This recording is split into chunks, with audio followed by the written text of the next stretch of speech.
Shadow Slave Audiobook by Kevin Chapter 1801. A new home. Sonny crossed the threshold and entered the great hall of the ancient temple. It was just as he remembered it. The vast hall was desolate and empty. Its roof had partially collapsed, letting in the elements. There were piles of rubble on the floor, covered with snow and ice. Cascades of moonlight were falling through the holes in the roof, suffusing the dark hall with a beautiful and otherworldly splendor. Deep shadows surrounded the silver light, not daring to touch it. Everything was silent. Sonny took a deep breath.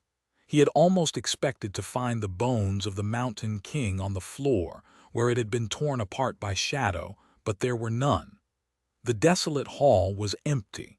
Enveloping the temple with shadow scents to make sure that there was no danger, Sonny took a step forward. Ice shattered with a brittle sound under the onyx soles of his armored boots, and the ancient shadows stirred, reaching out to him in reverent glee. Surrounded by them, as if wearing a cloak of darkness, he walked toward the altar. It used to be a single slab of black marble, long and wide enough for a human to lay on it comfortably, or maybe not so comfortably if it had been a sacrificial altar. Was it? It didn't matter now anyway, because the altar was broken.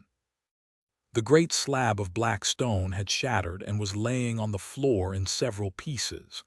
That was the only thing in the temple that had changed. Sonny studied the broken altar for a while, his face slowly growing paler. There were too many mysteries surrounding this place. He concentrated, trying to remember everything he knew about the first nightmare, the dead gods, and the secrets of the fallen pantheon. And then his eyes widened. Of all the knowledge Sonny had learned in his life, of all the pieces of information gathered in his memory, one suddenly stood out. A memory that Sonny had never considered very significant and had no reason to. It was the evaluation the spell had given him after the first nightmare. Not the important part that had to do with the appraisal, but rather the slightly poetic summary that had been there seemingly on a whim, to add some flavor. Standing above the broken altar, Sonny whispered, "A nameless slave ascended the Black Mountain. Both heroes and monsters fell by his hand. Unbroken, he entered the ruined temple of a long-forgotten god and spilled his blood on the sacred altar. The gods were dead, and yet they listened. The temple of a long-forgotten god," he inhaled deeply. Back then, Sonny had been an ignorant kid from the outskirts. He knew very little about the world, let alone about its greatest secrets. He had not known who the forgotten god was, and so he had not paid attention to these words. The spell had never uttered them after that, and neither used nor translated the runes describing the lost deity. Of course. Sonny looked around the ruined temple. Why had his sacrifice been made to all the gods? Perhaps because this temple had been built in the time before the memories of the seventh god were struck from the world. It was consecrated to worship Dream God as well.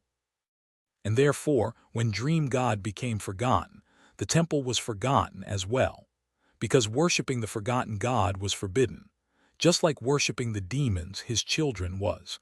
Still, Sonny was sure that there were some who had disregarded the will of the gods and put their faith in forgotten God despite it. Otherwise, Scholar would not have heard stories of pilgrims climbing the Black Mountain in ancient times. The temple of the forgotten god. Sonny looked around the great hall with a complicated expression. He was himself forgotten by the world, so it wasn't hard to feel a sense of kinship for this forlorn ruin. He sighed and threw one last glance at the altar. There were deep shadows nestling deep below him, so Sonny knew that the temple extended underground. He had never got the chance to explore it during the first nightmare, so it was nice to have an opportunity now. He was curious to see what he would find out. Still, he would leave this place and continue toward Godgrave soon. There was no time to waste. Before that, however, Sonny froze. It was because he had felt something familiar when looking at the broken altar. Wait, no way can it be. The shattered slab of black marble gave off a subtle but very familiar feeling. Sonny stared silently. It was a gateway. He had missed that fact at first, but now that he studied the broken altar closer, there was no doubt.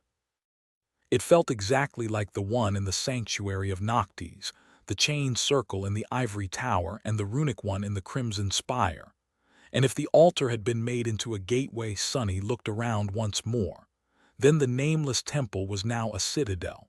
Suddenly, he wanted to laugh. How fitting. He was a transcendent and a homeless one at that.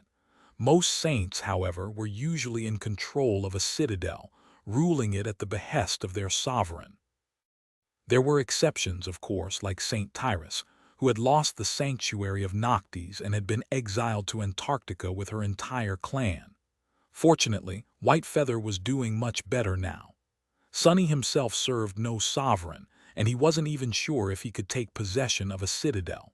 Citadels were created by the spell, after all, so he didn't know if controlling one was something that only a carrier of the spell could do. It was worth trying, though. He hesitated for a while. Then he hesitated some more. Right, but how do I actually claim a citadel? If there was an instruction manual for being a saint, Sonny had never received one. After thinking for a while, he retracted the onyx mantle, bared his forearm, and commanded the onyx shell to reduce the resilience of his skin there. Then he cut his forearm with his fingernail. Nothing happened. Letting out a frustrated sigh, Sonny also commanded blood weave to release a few drops of blood. Why was it so difficult to bleed a little? Several crimson drops fell on the broken altar and rolled down the surface of one of the black shards. There was no reaction. Once again, nothing happened. Sonny scratched the back of his head. The small cut on his forearm was already healing, and before too long it was entirely gone. At that time, he also came up with another idea. It can't be that simple, can it? Feeling uncertain, Sonny took a deep breath and silently released the tether connecting him to the ivory tower. Then, he concentrated on his soul and started the process of placing a new one. He had a suspicion that it was very simple to claim a citadel. All that a carrier of the nightmare spell had to do was become a transcendent and use the gateway to return to the waking world. Then, they would become anchored to that gateway and therefore take possession of the citadel. Unless it was already claimed, of course, in which case a more powerful saint would take control. However, Sonny was not a carrier of the nightmare spell, so he had to go through the process manually. Instead of allowing the spell to bind him to the gateway, he had to create that bond himself. And so he was placing down a tether. Chapter 1802, Restoration. The concept called tether by masters and saints was a mysterious but simple thing. It was a sort of imprint one could leave on the world by using their essence. The spot marked by the imprint was where one's soul was anchored to the world. Masters could only imprint themselves on the waking world, but saints could imprint themselves on the dream realm as well. In addition to that, the tethers placed by saints were much more expansive and deeply rooted in the fabric of the realm than those placed by masters. In fact, Sonny was quite certain that they were entirely different things. It was just that both served the same purpose, so humans just used the same word for both. The reason why transcendent tethers were so much more robust than the ascended ones was because of the nature of saints. The soul of a saint was connected to the world, and so it interacted with the world much closer. For example, saints could absorb spirit essence from their surroundings. In rare cases, they could also pour their soul essence out into the world. There was no need to mention how vital the former was, but the latter was more or less useless. The soul essence would swiftly dissipate if it wasn't poured into a special vessel like a memory, for example. However, one time when pushing one's own essence onto the world was necessary was the process of creating a tether. If manipulated in a special way, the essence would leave an imprint on the area where it had been unleashed before dissipating. That imprint was the tether, and since it maintained a faint connection with the saint's soul, it was possible to pull on the connection to step between realms and return to the place where one's soul was imprinted. Only two tethers could exist at a time, one in each world. It was necessary to break the connection with the old one before creating a new one. Well, in Sonny's case, each of his incarnations could place two of their own. Regardless, that was what Sonny was doing now. He was pushing his essence into the world and controlling its flow to create an imprint. The process took some time and was quite arduous. However, he was not doing it blindly.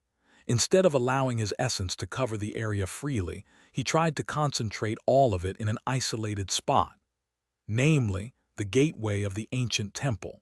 Soon, his tether started to take form. And then, something unexpected happened. There seemed to be a strange reaction between the gateway and the forming tether.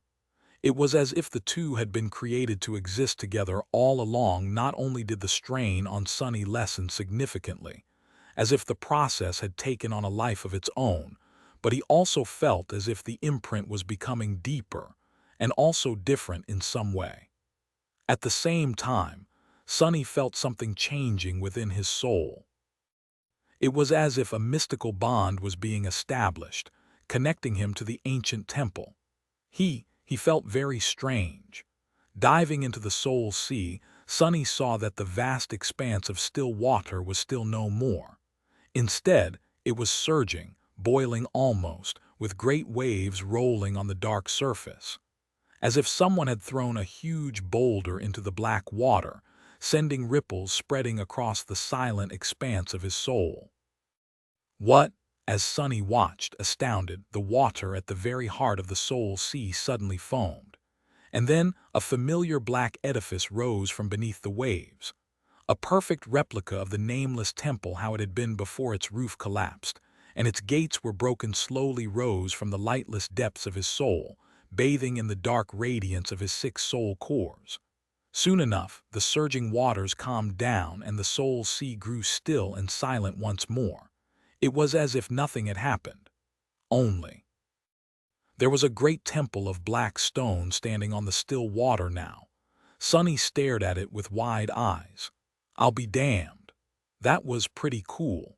He regretted not being connected to the spell once more.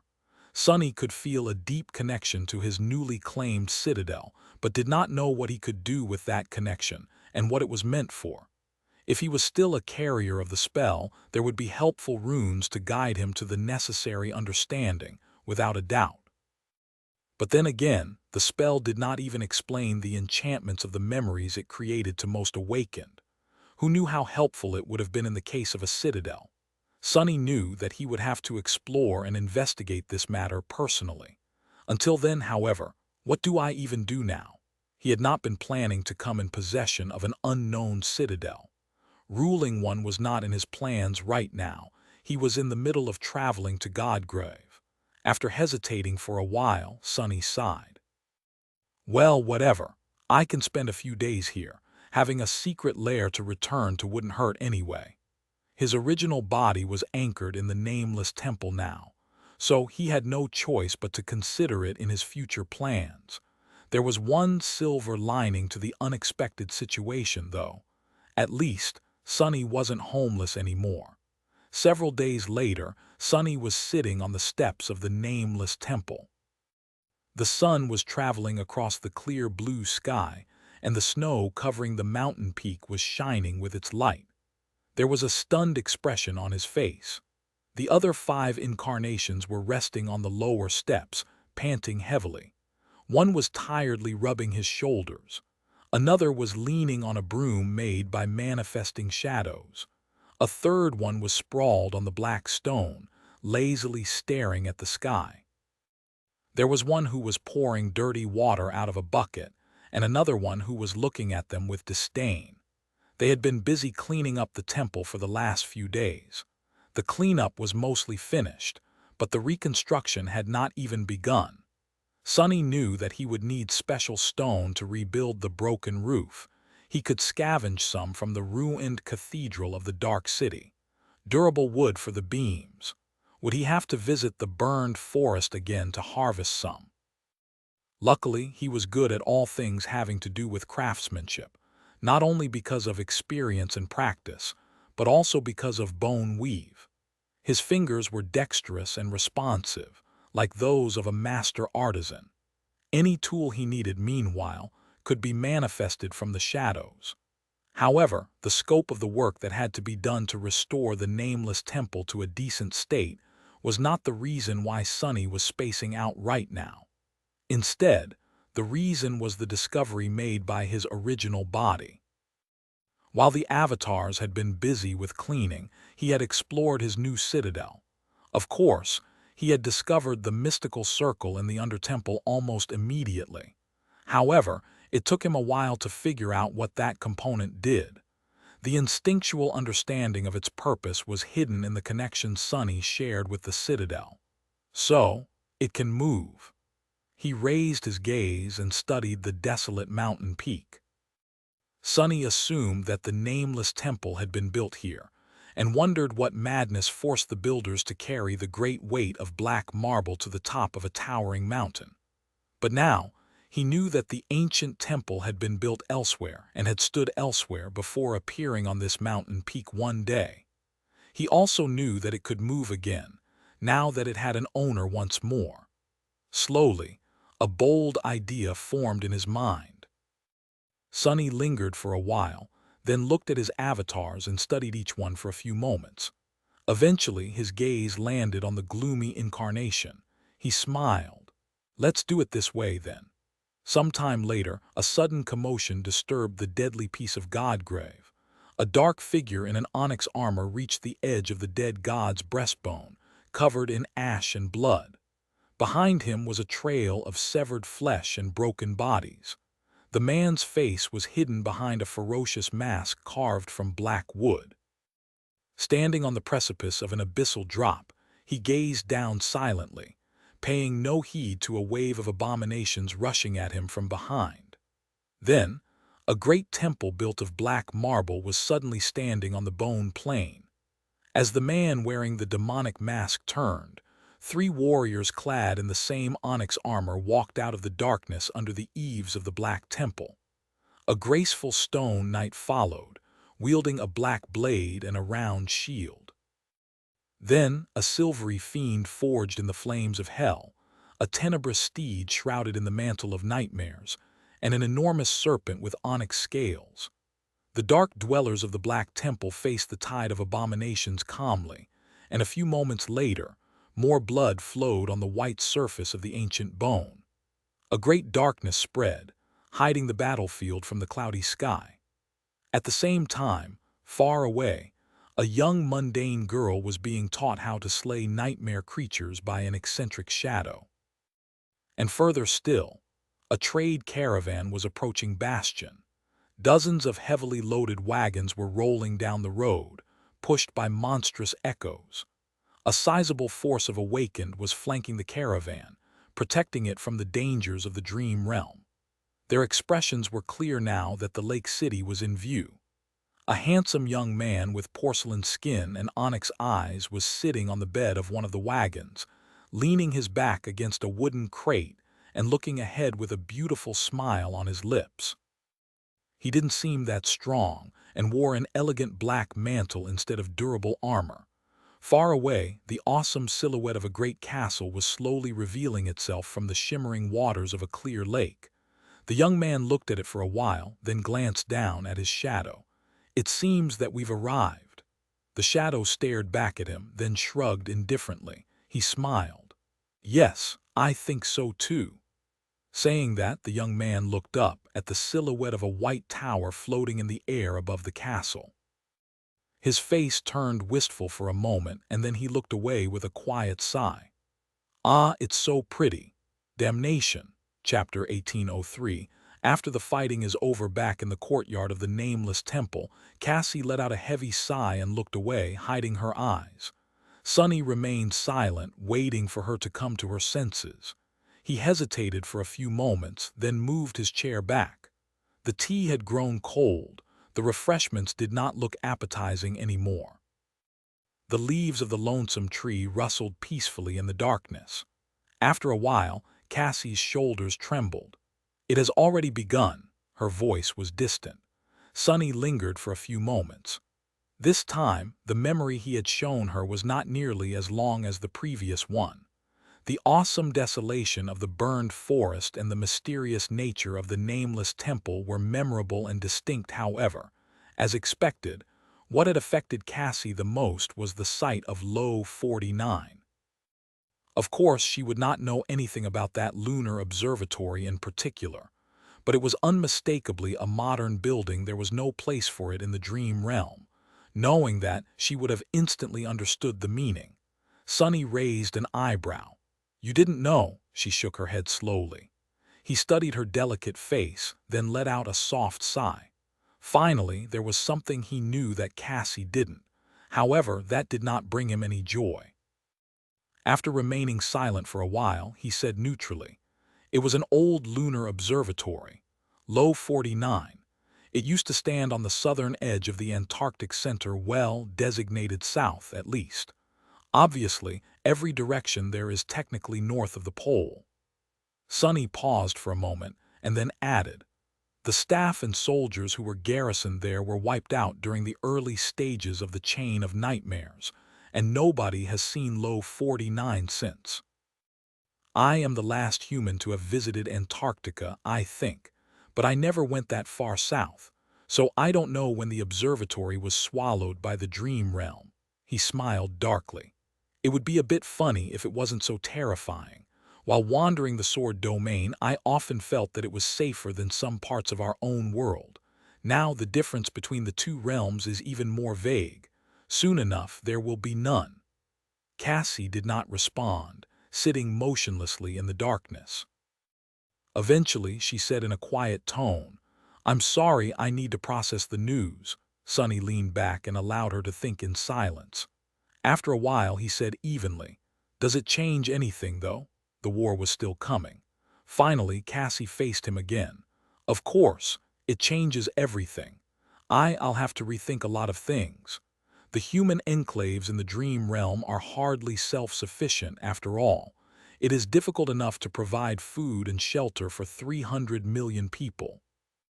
To accommodate billions, even if it happens gradually over the span of a decade, a lot of development plans will have to be accelerated. Most communication still happens through the waking world. Data is stored digitally. The scope of it all is too much." She let out a shaky breath. "That is not even mentioning the fact that all the rules we know will become obsolete after our world is devoured by the dream realm. There will be no more nightmare gates, for example. No more division between the physical body and the spirit body, and so on. The spell will have to change accordingly. It might very well plunge us into a new horror, one that would make everything prior seem like a gentle prologue." Cassie was thinking as the right hand of a person who was supposed to take the throne of humanity. There was a heavy responsibility that came with the throne, of course. But to Sonny, her train of thought seemed a little funny. Because they had not even come close to vanquishing the sovereigns yet, he smiled. "You seem to have a lot of plans for what happens after the fighting is over." Cassie faced him with a hint of surprise on her exquisite face. "I do, don't you?" Sonny chuckled. "Of course, more fighting. Their woes would not be over with the fall of Anvil and Kai Song. If anything, the true battle would only start after the war was over." She remained silent for a while, then nodded somberly. "You are right." A few moments later, the young woman added quietly, "But regardless of it all, I am glad that you found a reason to come back." Then Cassie faced him with a brittle smile. "It might feel like the world has rejected you, but Sonny, it needs you as well." Saying these words, she turned away. "As do I and Nephi's most of all." Sonny stared at her silently, a complicated mess of emotions rising in his heart. He wanted to say something, but didn't quite know what to say. In the end, he simply shrugged. "That is all right, because I need the world too, and Nephi's, and you as well, Cassie," she smiled. "I'll remember." With that, she stood up and sighed. "Our time is up. If I linger any longer, some people in Bastion might grow suspicious of the purpose of my visit. Sonny nodded lightly and rose from his chair. He had brought Cassie here from NQSC, so he had to bring her back as well. Soon, the two of them appeared in a deserted alley in the depths of the outskirts. Cassie could use her own tether to return to Bastion immediately, but hesitated for a while. Eventually, she said with uncertainty, I won't say anything about what is happening between Nephi's and you and Bastion. Sonny suppressed an embarrassed cough, feeling grateful for her decision to refrain from discussing that matter. The situation was strange and complicated enough already. Cassie took a deep breath. I want you to know something, though. He raised an eyebrow. What? She lowered her head.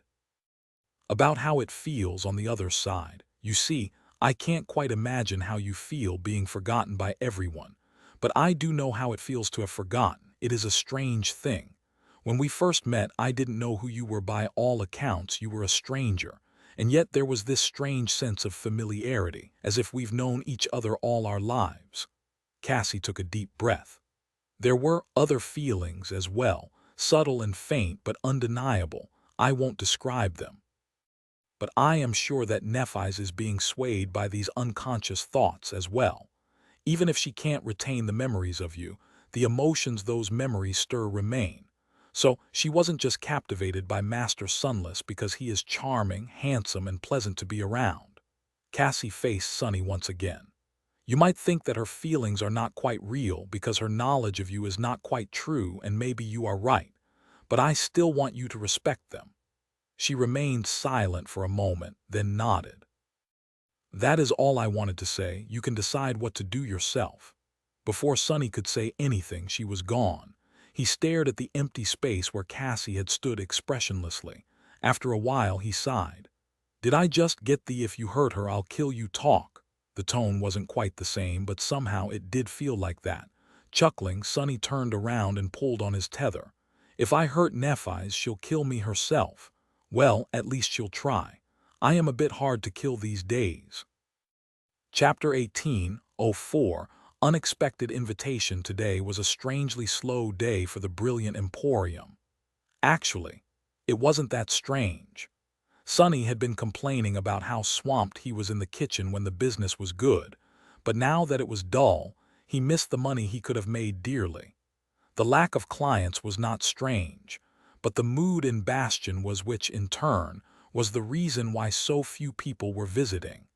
It was an odd mixture of agitation and somber anticipation. People were incensed and indignant about the attempt on Neff's life, which was attributed to Clan Song more and more. But at the same time, some of them were disturbed by the swiftly changing tone of public opinion. After all, people weren't fools. Many could recognize the malignant roots of the spreading rumors. They might not know who was behind the propaganda, but they could at least sense that they were being lied to. Others had enough foresight to see where the volatile situation was headed, even if they did not know why. All in all, there were as many dissenting voices as those wishing to hold the Queen of Worms responsible. It was all happening a little too quickly. Sonny was still reeling from the recent conversation with Cassie. Now that he knew how fast the war was approaching, his own mood had turned strange as well.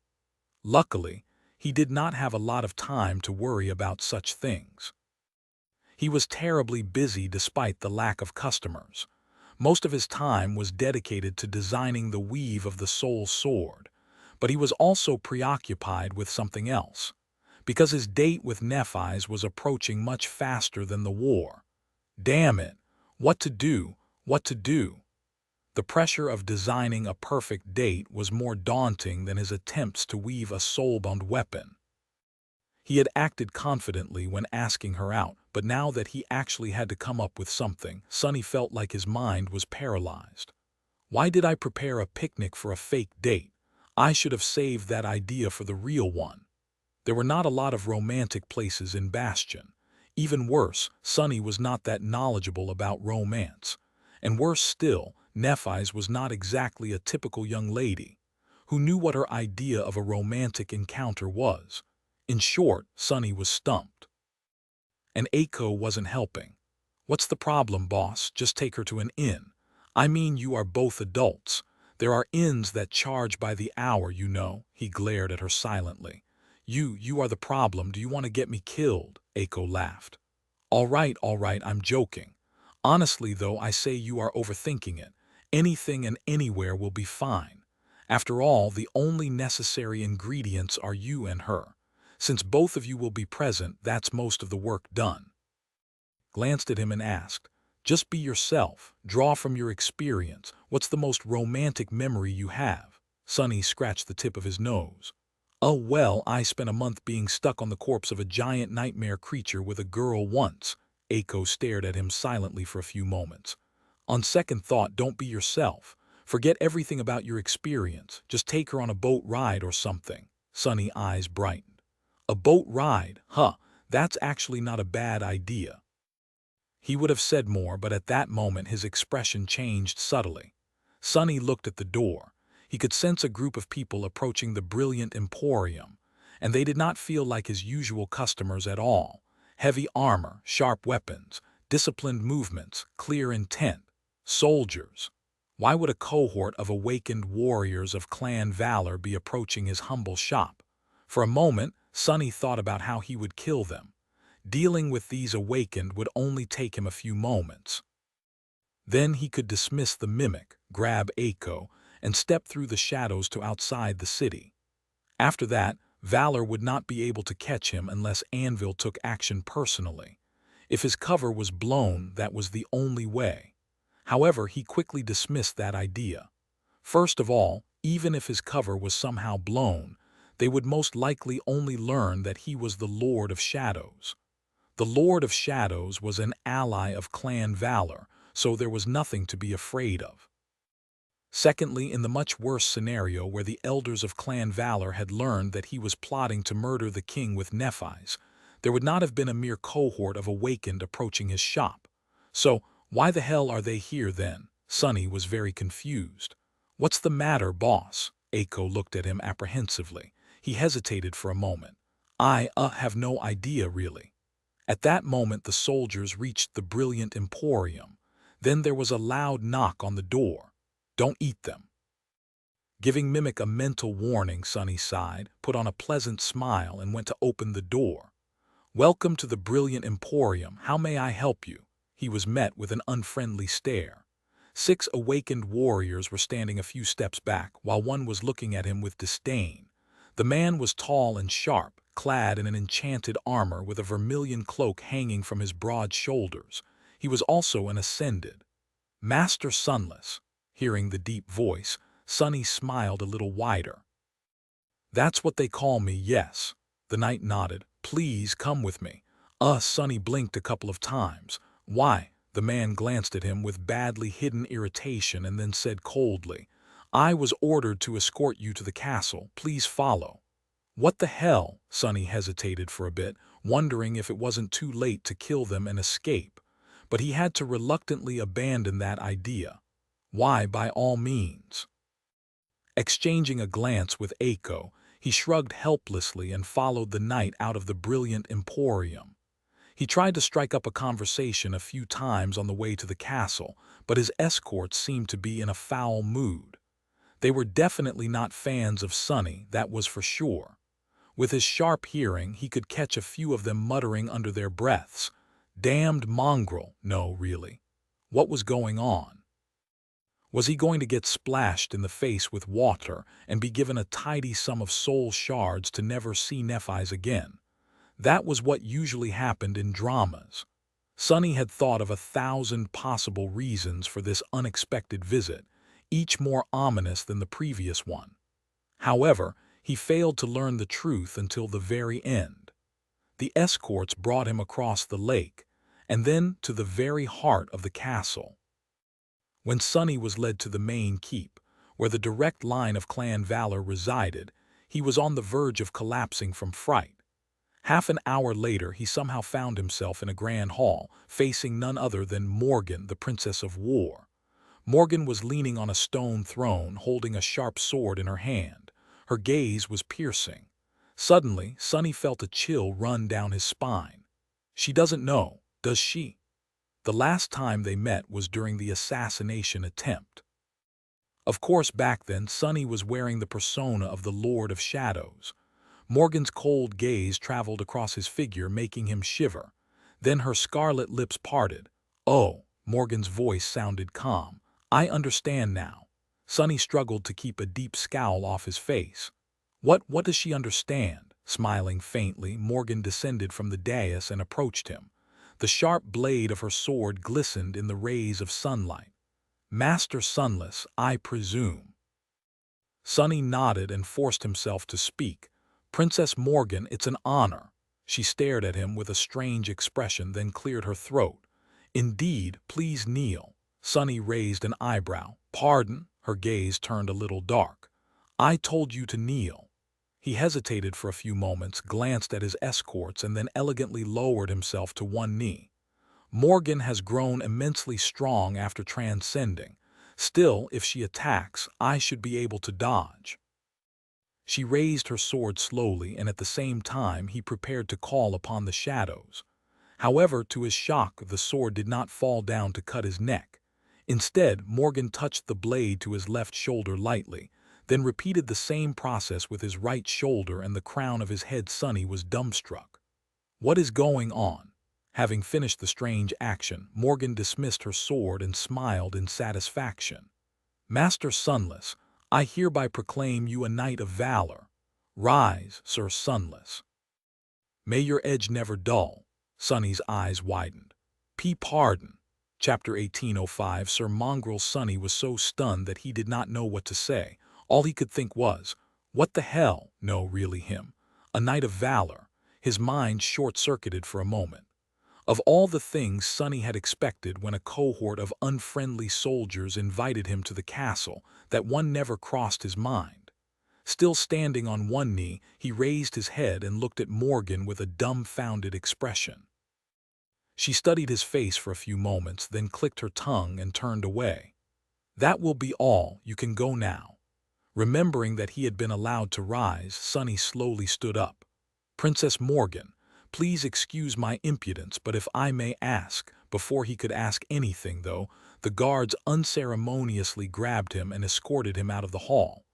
A moment later, the door was slammed shut, hiding her bewitching figure from sight. Just like that, his very short and very baffling audience with Morgan of Valor ended. Sonny was left standing in the corridor, not sure what to do. He blinked a couple of times. Are they forcefully conscripting independent masters? That was the only thing he could think of.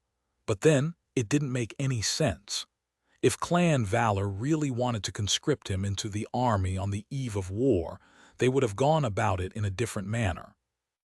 Forcing a master with no loyalty to fight for them could do more harm than good. Slowly, Sonny realized that a person who he had assumed was just passing by was actually standing still and staring at him. Composing himself a little, he looked up. There was a dignified middle-aged man in a well-tailored livery standing in front of him. His gray hair was neatly combed, and his expression was perfectly stoic. Noticing that Sonny was paying attention, the man nodded. "Sir Sunless. I am Sebastian, the steward of the great Clan Valor. Allow me to congratulate you on your knighthood." Sonny took a deep breath. "I'm not dreaming, am I?" he exhaled slowly. There was actually a steward named Sebastian in Bastion. That was just a little bit too much, wasn't it? Worst of all, Sonny couldn't even sense the man's rank. He could have been a mundane person or a saint. Sonny forced out a polite smile and said, "Nice to meet you. Ah, please forgive my lack of manners. I have to admit I am extremely vexed right now. Can you explain what is going on?" The middle-aged steward nodded. "Certainly, sir. You've just been granted the title of a Knight of Valor. Oh, additionally, you have also been appointed as the Knight Commander of the Ardent Wardens. What an honor." Sonny closed his eyes for a moment. "Ardent Wardens? Who are these Ardent Wardens?"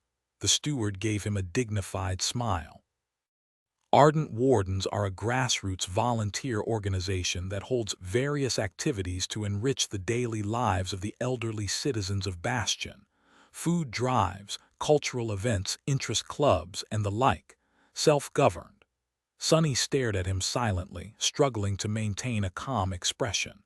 So, if these ardent wardens are self-governed, then why do they need a knight commander? No, wait. Why does a volunteer organization dealing with bored elderly people need one? The middle-aged man nodded seriously. Exactly. There was not a hint of sarcasm in his esteemed voice, but somehow Sonny got the impression that he was being mocked. He was very confused. So what are my responsibilities as a knight commander exactly? The steward lingered for a moment, then said in a solemn tone, "There are none, Sir Sunless." Well, I should rather say that there is only one. It is to uphold the dignity of the great clan Valor. Don't do anything that would besmirch the prestige of the royal family, and you should be good. He paused and then added neutrally, "Of course, you will receive a monthly stipend as well as other benefits befitting a man of your station." Sonny stared at him some more. "Crazy, I'm going crazy. So, let me get this straight. I was made a knight, but I don't have to perform the duties of a knight. There is nothing I am responsible for, but I am going to be paid for doing nothing." Sebastian smiled. "Your wisdom is unmatched, Sir Sunless. You put it all so eloquently." With that, he walked away at a brisk pace and beckoned for Sonny to follow. "Now please come with me." Sonny suppressed a frustrated groan and hurried after the steward. "Coming, coming. But where are we going?" The middle-aged man answered in a refined manner. "As a knight commander, you are to receive a list of items. 2 sets of full dress attire, 2 finely dyed tabards, a parade cloak with an embroidered crest, an unadorned winter cloak, an embroidered battle banner, a painted household banner, a leather waist belt with an engraved silver buckle." Sonny silently covered his face with a palm. Some time later, he was standing alone in one of the courtyards of the castle, holding a sizable pack. His expression was absent. The steward had basically chased him away from the keep after assembling the list of items that a knight was eligible to receive. The man had refused to answer Sonny's tentative question until the very end, finding inventive ways to tactfully dodge them every time. It was just that. How could Sonny put it? Steward Sebastian did not seem to have kept the truth from him on purpose. Rather, it looked like the dignified man was too embarrassed to answer directly, as if saying it aloud would be a disgrace. Sonny stared into the distance silently. "I guess I am a knight of valor now." Weirder things had happened. Granted, just a few. In any case, at least the whole thing was such a formality that he had not even been forced to give an oath of allegiance. Neither had he been issued any memories with the war approaching. Clan Valor did not seem keen to waste resources on a fake knight. That was a good thing for Sonny, because he did not want to receive a sword forged by anvil. Nor was he capable of receiving one. There was no spell to facilitate the transfer of memories between him and its carriers after all. He would also be receiving a monthly stipend of soul shards. Sonny sighed. Wow, nepotism is truly the best. By now, he had figured out that his sudden knighthood had something to do with his connection to Nephi's. It was just that the initiative must have come from some other entity in the great clan, which was why the signals had crossed. So there was nothing left to do except return home.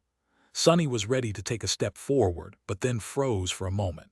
He was currently in a courtyard, a different one from where he had dueled young Master Tristan, but the mood was quite similar. There were more than a few unfriendly gazes aimed his way. Looking around, he saw various knights and squires, all staring at him with cold expressions. Sonny gulped. They had already hated him before for having the audacity to accompany their princess. Now that Morgan had knighted him for no good reason, it did not look good. Even Sonny was starting to hate himself a little. Who wouldn't hate a handsome freeloader? Gods, I won't have to fight another duel, will I? As a matter of fact, he had the feeling that this time there would be no duel. Instead, there would be a thorough beating, or an attempt of one at least. Sonny looked around once more, noticing that several knights were already approaching him slowly with dark faces. Right. I just need to diffuse the situation. Be polite and keep calm. Be polite, one of the knights snarled through gritted teeth. I didn't believe it. Hey, you mongrel, have you no? Sonny's eye twitched and he opened his mouth to retort. Before he could, however, there was a rustle of wings, and suddenly a breathtaking figure was standing between him and the incensed knights. Shielding him with her radiant wings, Nephi's frowned and looked at them scornfully. What is going on here? Chapter 1806. Shadow in distress, seeing that a literal saint had fallen from the sky. The approaching knights froze and looked away in embarrassment, or rather, they tried. However, they were too mesmerized by Neph's appearance. With her beautiful white wings, tousled silver hair, and flawless figure, she looked nothing short of stunning. It was as if a celestial deity had suddenly descended into the mortal world, illuminating it with her pure light. Additionally, she wasn't wearing her usual elegant attire or polished armor. Instead, she was dressed in simple clothes made out of soft white fabric, which seemed almost like loungewear and contoured the graceful lines of her body well. Too well, maybe. Suddenly, Sonny felt an overwhelming impulse to walk in front of Nephi's and shield her from their gazes instead. What are you staring at, bastards? To be fair, there was nothing lascivious in their gazes. Instead, the knights were strangely stuck between embarrassment, admiration, and a bit of remnant contempt directed at Sonny. It was a funny sight. What is going on here? Neph's voice was cold and her expression was stern. White sparks danced in her piercing gray eyes. The knights shivered, instantly losing their rancor. "And nothing, Lady Nephi's. We apologize for our rudeness. Please don't mind us," she scowled. "If there is nothing going on, then I suggest you be on your way." Her voice was even, but the seasoned knights suddenly turned pale. A moment later, they were gone. It was quite amazing, actually. The skills of these warriors were truly formidable. If Sonny did not know any better, he would have thought that they were blown away by the wind. What a splendid movement technique! Knights of valor were known for their indomitability in battle, but it seemed that they knew a thing or two about how to retreat as well. While he was considering admiring their swift withdrawal, Nephi's huffed quietly and turned to him. Her scornful expression instantly disappeared, replaced by a subtle look of concern. She lingered for a moment. "I am sorry. Are you all right?" Sonny couldn't help but gaze at her deeply, taking in every little detail of her. Eventually, he remembered himself and answered in a slightly stifled tone, "Ah, yes, I am fine." Then he tilted his head a little, glanced at the distant silhouette of the Ivory Island and looked back at Nephi's. "I'm sorry, Lady Nephi's, but did you just jump down after noticing that I'm in trouble?" He had not put two and two together immediately, but now that he took a better look at her, there were a few strange details.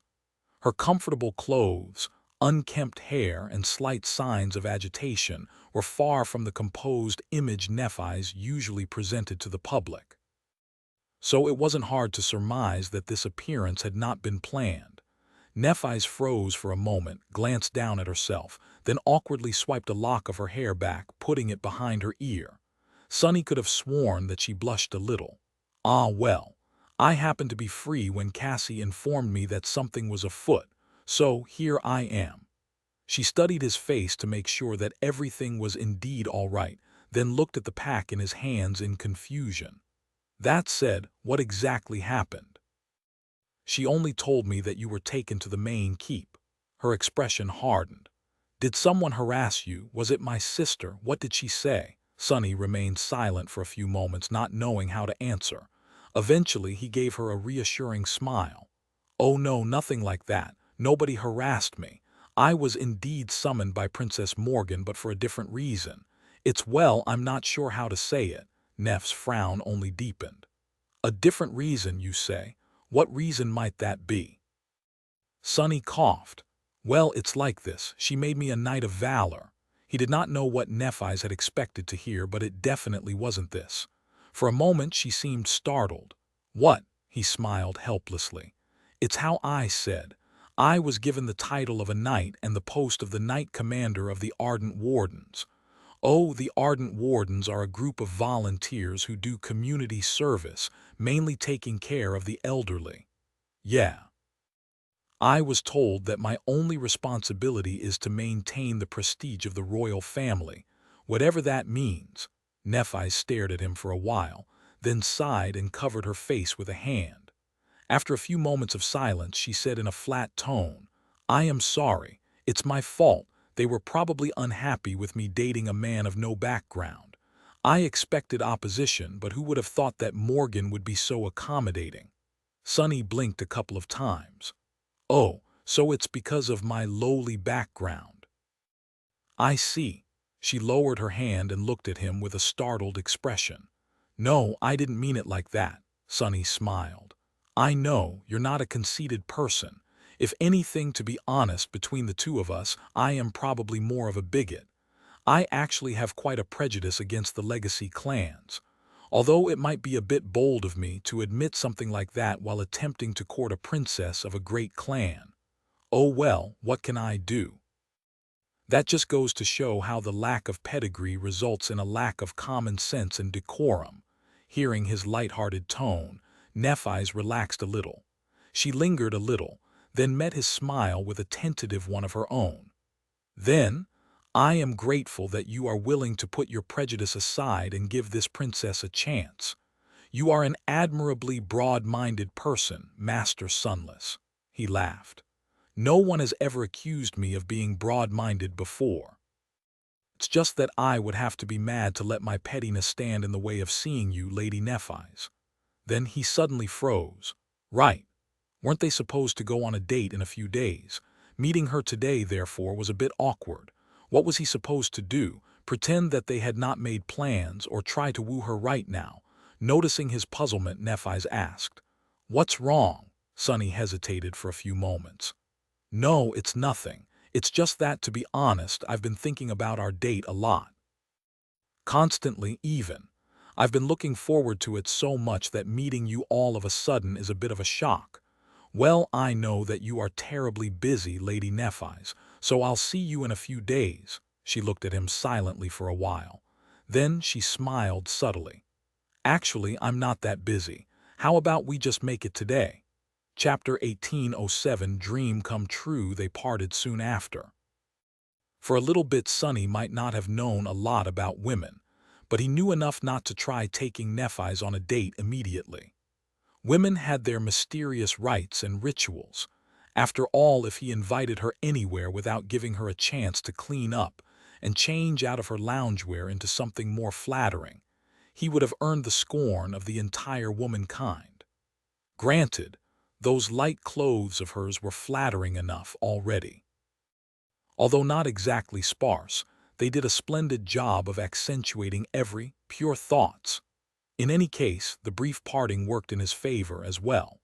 While Nephis returned to the Ivory Island to get ready, Sonny scrambled to arrange a few things. About an hour later, he was waiting by the riverside dock, holding the familiar picnic basket in one hand. It was a blessing that there were two bodies at his disposal here in Bastion. Otherwise, he would have never managed to prepare in time. Not only did he have to make arrangements, but he also had to quickly assemble a delightful meal for a romantic getaway.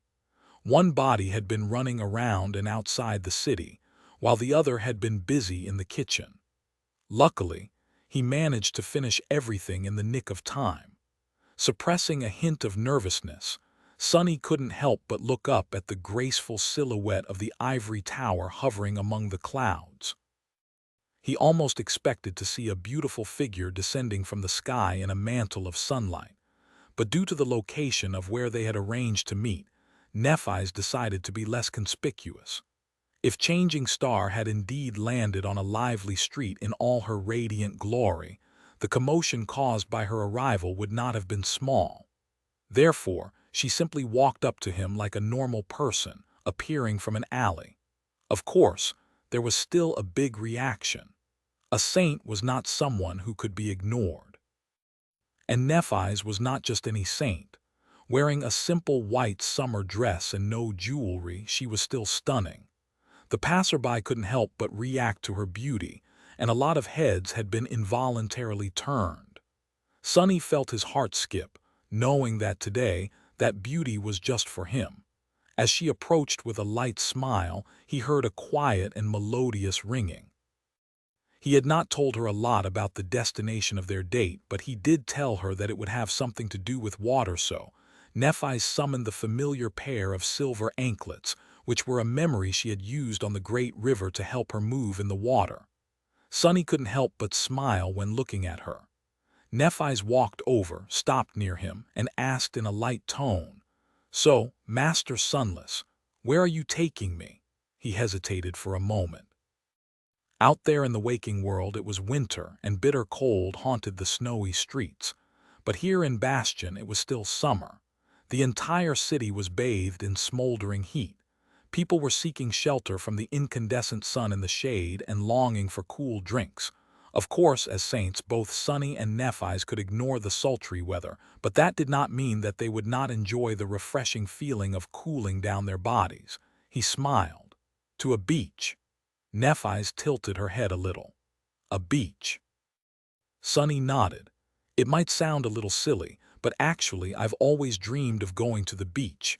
It's just that there were none where I grew up. Actually, I'm not entirely sure if there are any left in the waking world. He paused for a moment and then added with a smile, "But I've learned that there is actually one not far from Bastion. So, would you mind making a dream of mine come true, Lady Nephis?" She looked at him with a hint of mirth. "How would I dare refuse? I remember you telling me that you'd given up on having dreams. Fortunately, you seem to have found one, so I'd be delighted to help you fulfill it." The corner of Neff's mouth twisted upward, and she added with a hint of teasing in her tone, "However, are you sure that you don't just want to see me in a bathing suit, Master Sunless?" He looked at her seriously. "I promise that I don't just want to see you in a bathing suit." His tone was earnest, but there was a subtle accent on the word just. She laughed. "If you say so. Then how do we get to this beach?" Sonny offered her his arm. "Follow me." Once she wrapped her arm around his, he guided her to the dock. There were several rivers feeding the Mirror Lake and one it gave birth to. That river was much more modest than the great river of tears that flowed through the entire Song domain, but it was still deep and full. Its destination was also the same. It flowed south, toward the Storm Sea. Bastion was much further south and closer to the Storm Sea than Ravenheart, so the river wasn't very long. It could be quite dangerous for the same reason powerful sea monsters sometimes entered the estuary and swam far upstream, attracted by the smell of human souls. They never reached the Mirror Lake, though, because the citadel of Clan Dagonet stood between Bastion and the sea. The powerful abominations from the depths always died trying to breach the river fortress. Nevertheless, the length of the river between Bastion and the stronghold was not entirely safe. But Sonny judged that nothing in this tamed region of the dream realm could seriously threaten him and Nephis. Very few things out there could. What he cared about was that there was a wild beach not too far down the river. It was beautiful, peaceful, and remote, a perfect place for a date on a hot summer day. That was where he wanted to take Neph. There were several wooden longships tied to the pier, their bows carved to resemble dragons and serpents. These dracars belonged to Clan Dagonet and were used to patrol the river and guard the trade ships coming from the Storm Sea. There were also several barges meant to deliver supplies to the river fortress and the town that had grown around it. Most importantly, there were plenty of small river boats. "Thanks, Aiko." Sonny guided Nephis to one of the boats, which he had rented from the owner in advance. It was just large enough to fit 2 people and a bit of cargo, with a single pair of oars at the stern. She looked at it curiously. "Are we sailing down the river?" Sonny hesitated for a moment, then smiled helplessly. "Well, more like rowing down the river. Oh, I'll be the one handling the oars, of course. Why, you don't like it? Should I kill Aiko a little?" Nephi's looked at the boat, then at the river, and finally back at him. Eventually she smiled. "No, I love it." Sunny let out a relieved sigh. Aiko can live. Should I give her a raise? Chapter 1808. Down the river, Sunny held Neff's hand to help her step into the boat, then untied it, pushed it away from the berth, and jumped inside nimbly. His movements were so light that the boat did not rock at all. Nephi sat down on the bench at the front, while he took his place on the bench at the stern. They were facing each other, with only the picnic basket between them. He took the oars and moved them gently, guiding the boat to the middle of the river. It floated smoothly, cutting the water with a pleasant sound. The lively streets of Bastion crawled past them, with plenty of interesting scenes to be seen. The further from the shore they moved, the quieter it became, until the bustle of the city had turned into a quiet hum. Sunny was not looking around, though. He was looking at Nephi's, and in turn she was looking at him. Both were smiling. Nephi's leaned to the side and lowered a hand into the water. Watching her fingers cut its surface, she sighed deeply and then closed her eyes for a moment. Her features relaxed. How peaceful, hearing her say that made him happy. Sunny extended his shadow sense in all directions, so he knew that there were no nightmare creatures hiding under the water. He did not spoil the mood by telling her to be careful. Instead, he used the few moments she had her eyes closed to stare at her with an unabashed craving. Then he averted his eyes and concentrated on rowing. After a while, Nephi's looked at him with a subtle smile. The city was behind them. By then there were no other boats on the river and no ships in sight.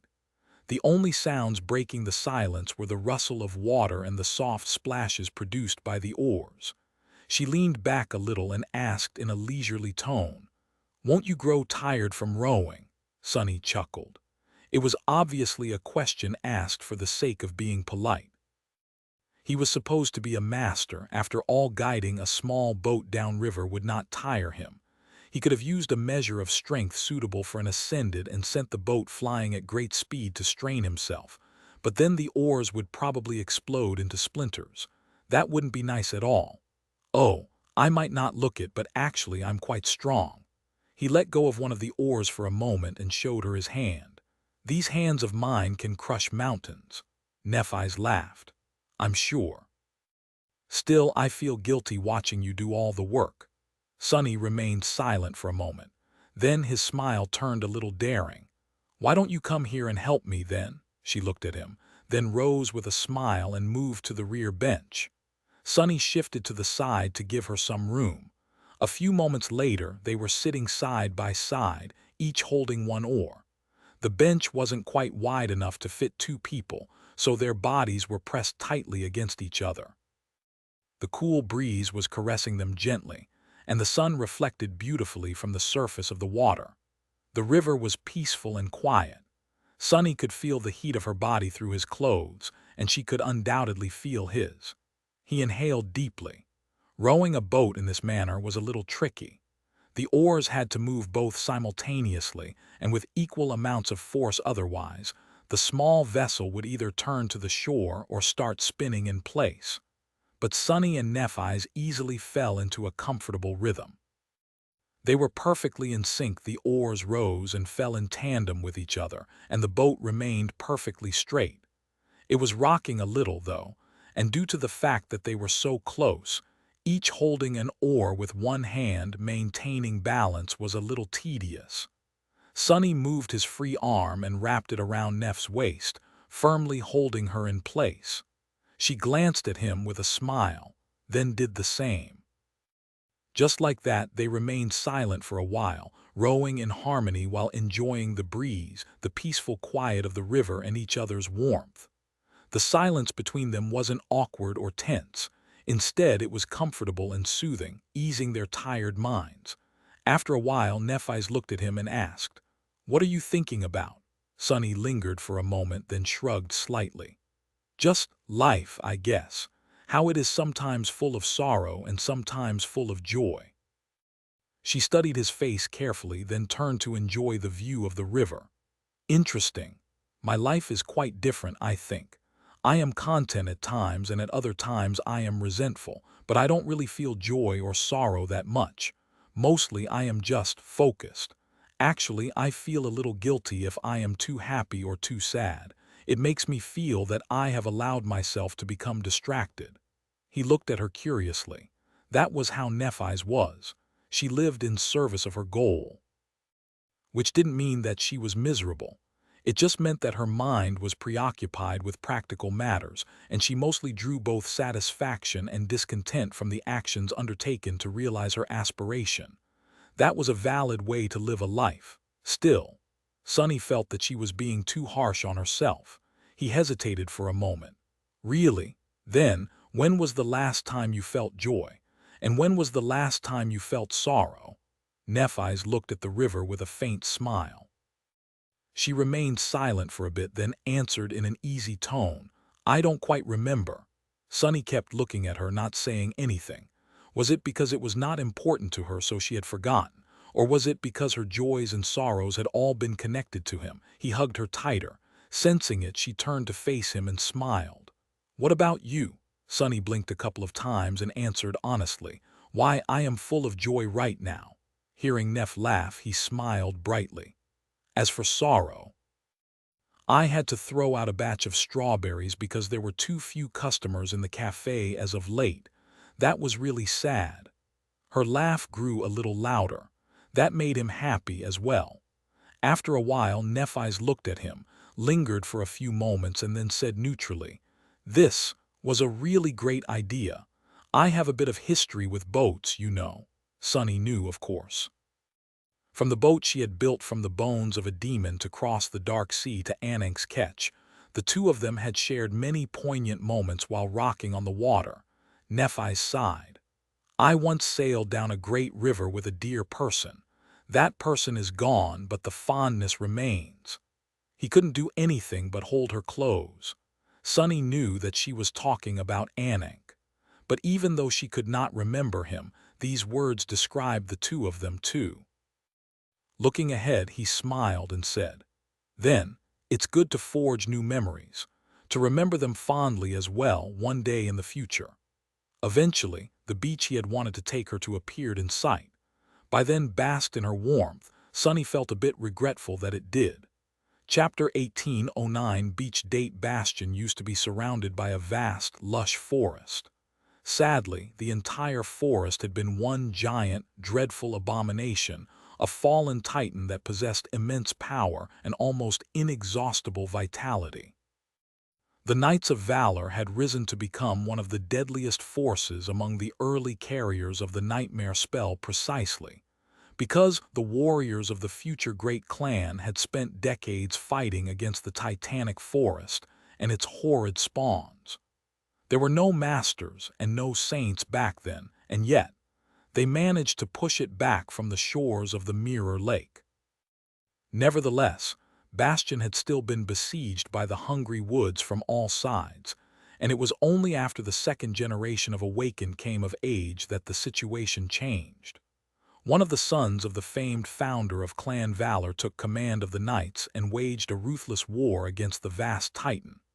Today, everyone knew the name of that son, for he had become the King of Swords. As for the abominable forest, it was long gone, burned to the ground, the ashes scattered by the winds. A bustling city and fertile fields now stretched where impenetrable woods once stood, blocking the light of the sun and drowning the land in darkness. Sunny and Nephis had traveled far enough downstream to leave the settled parts behind, though. Now, tall trees crowded the shore, these ones quite docile and not dangerous at all, unless one went digging for their roots or tried to cut them down, at least. There was a river bend not too far away, and the trees retreated a little along its curve, forming a sequestered beach.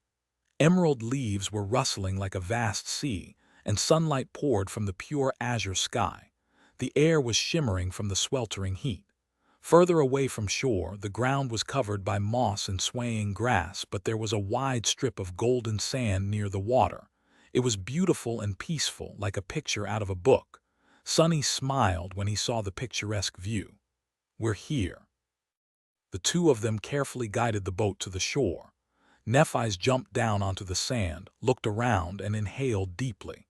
She seemed at ease and relaxed, which was a rare sight. Sonny, at least, did not remember when was the last time he had seen her in such a serene mood. Perhaps it was never. Picking up the picnic basket, he jumped to the beach, then grabbed the bow of the boat with his free hand and pulled it ashore as if it did not weigh anything. Then he studied their surroundings with a curious expression. How nice. Suffice it to say, Sonny wasn't a big fan of getting wet simply because the spell had never missed a chance to drop him into some damnable body of water. Nevertheless, now that he was on an actual beach, the idea of spending a pleasant day playing in the water and basking in the sun did not seem terrible at all, especially in the present company. Nephi's glanced at him curiously. "Well, what do you think? Is it everything you dreamed of?" Sonny chuckled. "Ah, it's not bad, I guess. We'll see how things go." This outing of theirs was entirely spontaneous, and they had spent quite a while getting here. Needless to say, Sonny had not had a chance to eat before due to being summoned to the castle and running around to prepare the date, so he had worked up an appetite. Nephi's was most likely the same. He found a good spot near the water and placed the basket down. Opening it, Sonny produced a beautifully embroidered blanket, laid it on the sand, and then moved the basket to its middle. Looking at Neph, he asked, "Would you like to eat something, Lady Nephi's?" She studied him for a few moments, then shook her head with a smile. "Actually, I think I want to cool down a little first." He nodded. "Oh," then his expression changed a little. "Oh," before Sonny could react, Nephi's took a step back and pulled her dress off. She was wearing a white swimming suit. Beneath it was not too modest and not too revealing, hiding everything that needed to be hidden just well enough to set his imagination ablaze. He barely managed not to gulp. Her alabaster skin, her glistening silver hair, her striking eyes, the smooth lines of her supple body, it was a lot to take in. Her figure was slender and athletic, with a flat stomach and perfectly defined muscles. As expected from a person who spent most of her time either in battle or practicing the sword. However, it wasn't harsh and cumbersome. Instead, it was beautiful and soft in all the right. "I should probably look away." Sonny struggled to maintain his mental composure, knowing that she could sense the intensity of his longing. His struggles had limited success. Nephi's chuckled, then turned around and stepped into the water. Then she looked at him over the shoulder. "Are you coming?" Sonny hesitated for a few moments. He wanted to, and he was going to, eventually, but doing so meant that there was no way back, because he would have to dismiss the nebulous mantle to take a dive into the cool water. The mantle protected him from prying eyes and suppressed his presence. Once his presence was released, Nephi's would get a better measure of his power. She might not realize that he was a saint immediately. Some masters had one too, after all. Sonny himself had emanated a subtle presence as an ascended, for example. Plus, 5 of his shadows were far away, which diminished the ferocity of his presence a lot. But still, Nephi's would be able to realize the truth eventually. He wasn't quite ready to let that happen yet. Sonny smiled easily. "Go ahead first. I'll prepare things here and join you soon." She studied his face for a moment, then smiled and turned away. "Suit yourself." Not wasting any time, Nephi's dove into the cool water, escaping the summer heat with a splash. She moved away from shore with powerful strokes, then turned onto her back and continued swimming while looking at the vivid blue sky. Her tranquil gaze was full of joy. Chapter 18:10. Beautiful gift. Sonny lingered for a few moments, then looked down and concentrated on setting the table. However, he couldn't help but throw glances at Nephi's, who was enjoying herself in the water. His gaze was a little heated, but he tried to control his emotions as best he could, knowing that she might sense the nature and intensity of his desire. He was sure that she already had. Maybe Nephi's did not mind, though. Sonny let out a quiet sigh. His shadow sense had expanded to envelop a vast area, reaching far and wide. From the sky to the bottom of the river, nothing could escape him. He knew that Neff could handle any danger hiding underwater, but he still felt protective. Today was her day off, which was an exceedingly rare event, so nothing was allowed to spoil it. Many kilometers away, a hideous monster was stealthily moving through the woods. Before it could take another step, though, shadows suddenly came alive all around it. The beast did not have any time to react or to let out a roar. It was swiftly pulled into the darkness and disappeared from sight. A few moments later, a stream of blood flowed out of the shadows. Sonny shook his head with reproach and continued pulling out snacks out of the picnic basket. There were all kinds of dishes for Nephi's to choose from. Those she liked the most at the brilliant emporium. There was also a small brazier and a kettle to brew tea. He had prepared well. Eventually, Nephi's had enough fun and swam back to the shore. Sonny was standing there peacefully, enjoying the breeze. Rising from the water, she swept her hair back and looked at him with an easy smile. "Aren't you hot, Master Sunless?" All alone there on the shore. He hesitated for a moment. "Not really. I've prepared the food. Would you like?" Instead of answering, she looked at him for a moment, then moved her hand unhurriedly. In the next moment, Sonny was splashed with water. He froze. What just happened? His brain refused to process the information.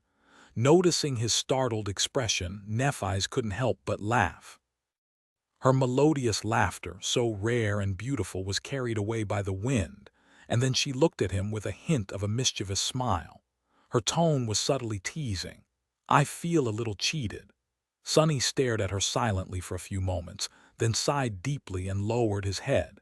Then the nebulous mantle dissolved into shadows. Immediately, the summer day seemed a little colder. The shadows hiding under the trees had grown deeper and darker. Their darkness, in turn, made sunlight more stark. Not wasting any time, Sonny pulled off his clothes.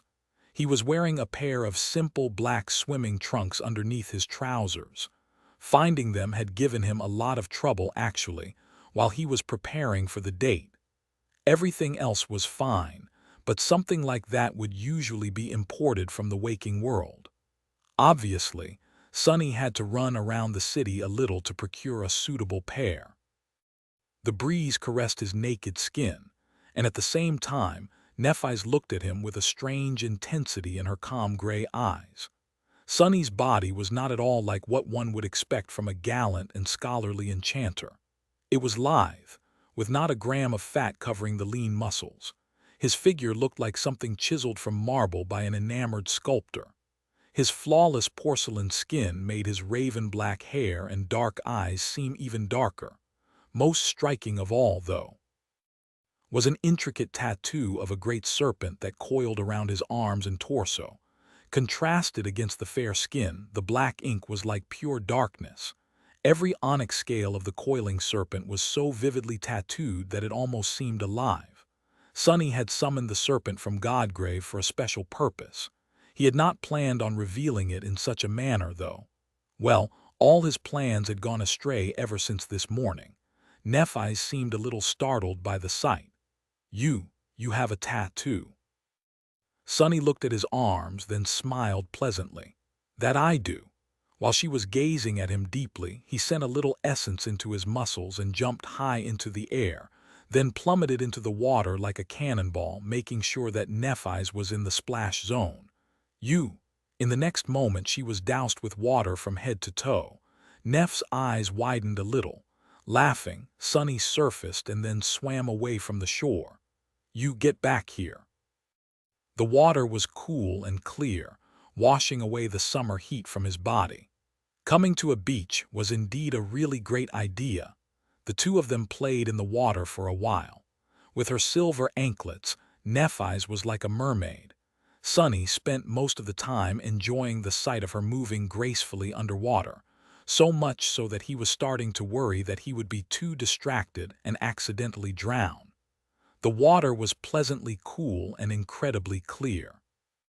The sun, which had been high above them on the way to the beach, was slowly rolling down the horizon. At some point, Sonny left Nephi's alone and swam far away from the shore, then held his breath and dove down. Reaching the depths of the river, he noticed what he was looking for: a stealthy nightmare creature that looked like a massive boulder. Once he swam close to it, though, the boulder split apart, revealing a jagged line. The abomination was like a monstrous abalone, and what had seemed like stone was its shell. Before the creature could swallow him, Sonny crushed the impregnable shell with his fist, and then spent some time thoroughly tearing the river beast apart. Eventually, he fished the soul shard out of its remains and pushed himself toward the surface. Soon, thoroughly hungry, Sonny and Nephi's returned to shore. Pleasantly tired, they walked over to the picnic blanket and sat down. She looked at the food with glistening eyes. Before Nephi's could eat anything, however, Sonny reached outward and opened his palm. A soul shard was laying on it. It was a bit different from how the usual rough crystals. This one was perfectly round and polished, glimmering with a beautiful nacre color. Nephi's looked at it with curiosity. "What is this?" Sonny smiled. "Just something beautiful for you." She hesitated for a moment, then took it and studied the glimmering pearl for a few moments. Then her face bloomed with a bright smile. Bringing the pearl closer to her face, Nephi's looked at Sonny with appreciation. Then she sighed. "I don't have a gift for you, though." Pushing a plate of sandwiches closer to her, Sonny laughed. "You are here, that's the best gift." Chapter 18:11 Perfect day, you are here, that's the best gift. Neff's smile grew a little wider. Such a smooth talker. Still, coming from Master Sunless, even the most trite compliment was too pleasant to hear. She looked down at the luminous pearl he had given her.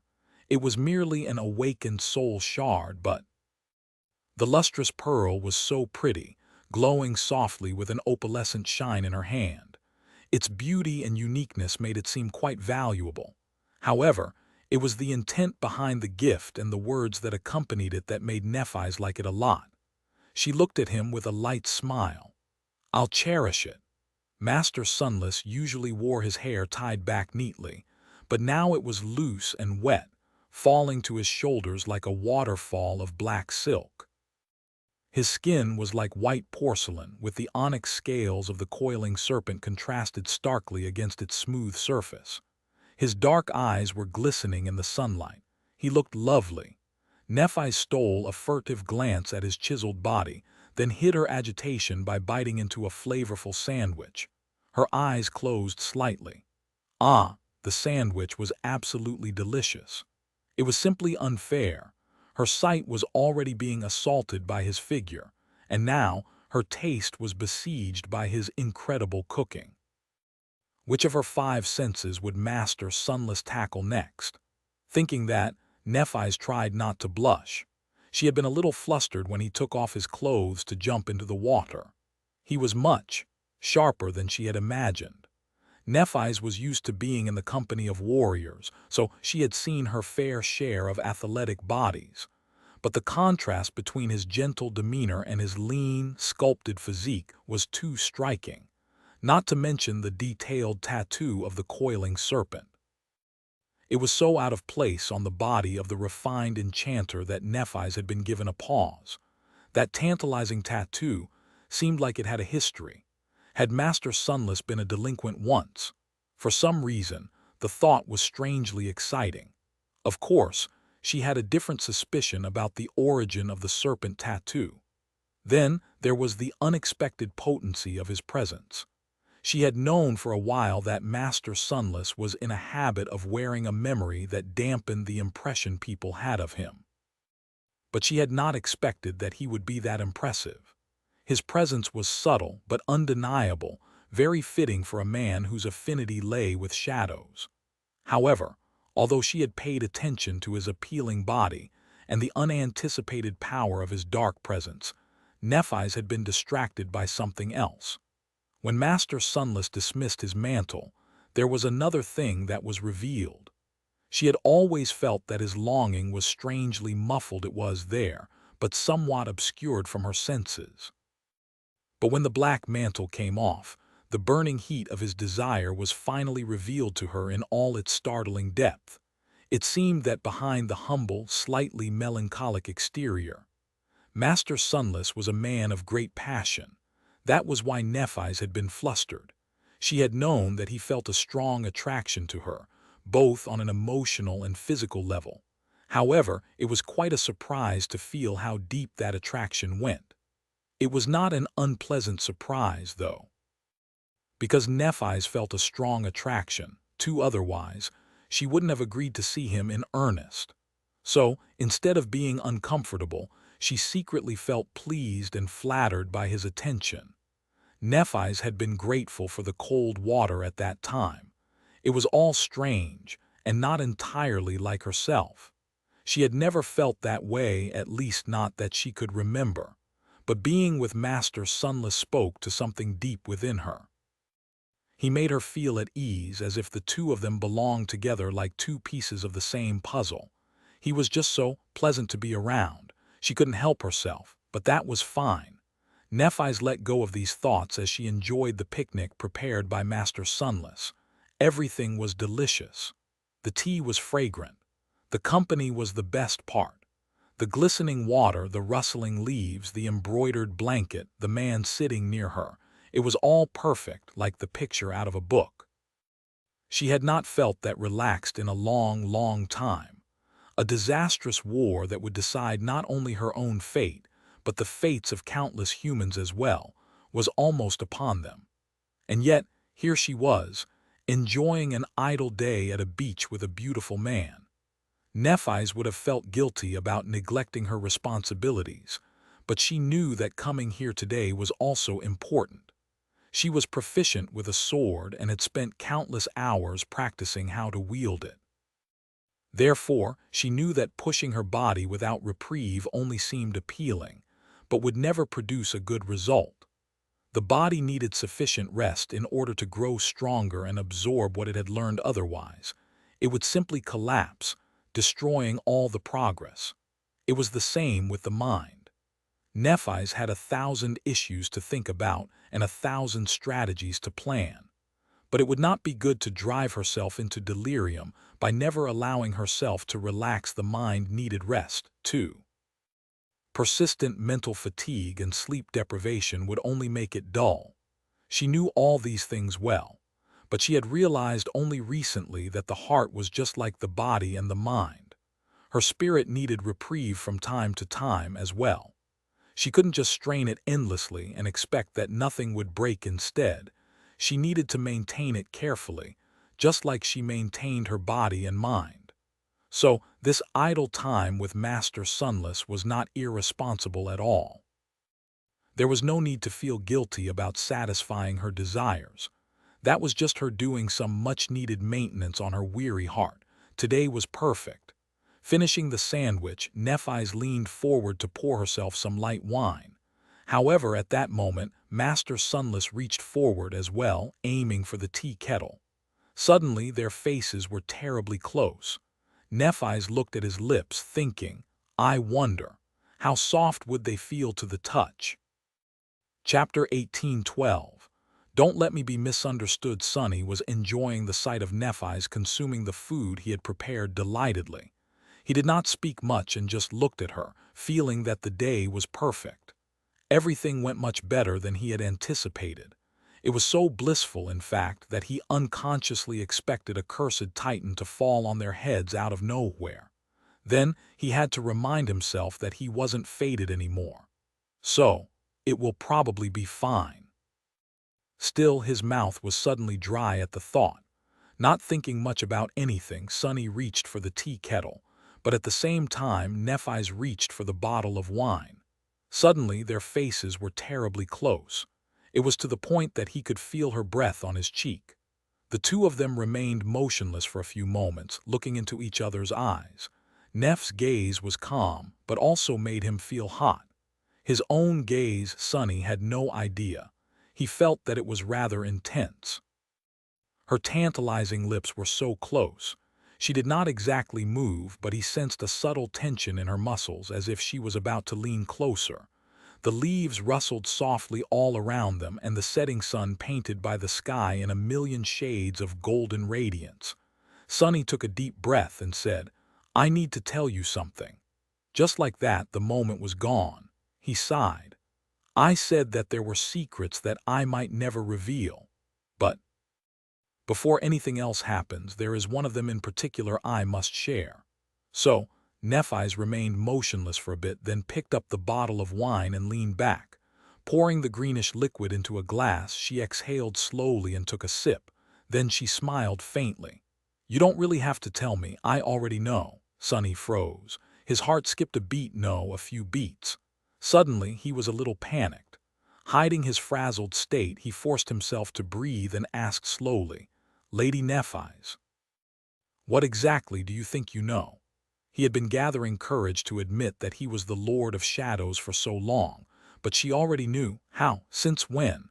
There were too many thoughts buzzing in his head. Nephis drank more wine and smiled wistfully. Well, it wasn't that hard to figure out, was it? She paused for a few moments, then sighed. Plus, I feel like you've been giving me hints since we met today. I would be a fool not to realize. Her tone wasn't particularly agitated, which was good. However, at the same time, why wasn't it? How could she be so nonchalant? Sonny had been agonizing about this issue for a long time, so he felt a little hurt by the fact that she could remain so calm about it. He also didn't know how she could remain calm. Nephis looked at him and continued. There are too few people with an affinity to shadows out there, but now I am suddenly surrounded by them. Additionally, you could not have expected me to know, given how rare and arcane this knowledge is. But my experience in the third nightmare allowed me to draw a direct parallel between you and the Saint of Godgrave. Sonny trembled. What knowledge? Her smile grew a little gentle. That mantle you wear looks just like the ritual attire of a priest of the nightmare spell. The mask the Lord of Shadows wears is part of that attire as well. Now, it might be a coincidence for me to stumble on two people with high affinity to shadows, and it might be a coincidence for two awakened to possess memories inherited from the followers of Weaver. But both of these connections can't be a coincidence. He slowly poured the tea into his cup. Indeed. Why had he not thought about that? Probably because the nebulous mantle was quite inconspicuous, unlike the eye-catching Weaver's mask. He had not expected anyone to attribute it to the cult of Weaver, but this was Anank's mantle after all. Nephis knew it too well. Additionally, she had never been supposed to meet the humble shopkeeper. To begin with, their unexpected relationship was the result of a messy series of unanticipated events. So, Sonny had not been as meticulous in maintaining his disguise as he would normally be. She knew all along. The idea was startling.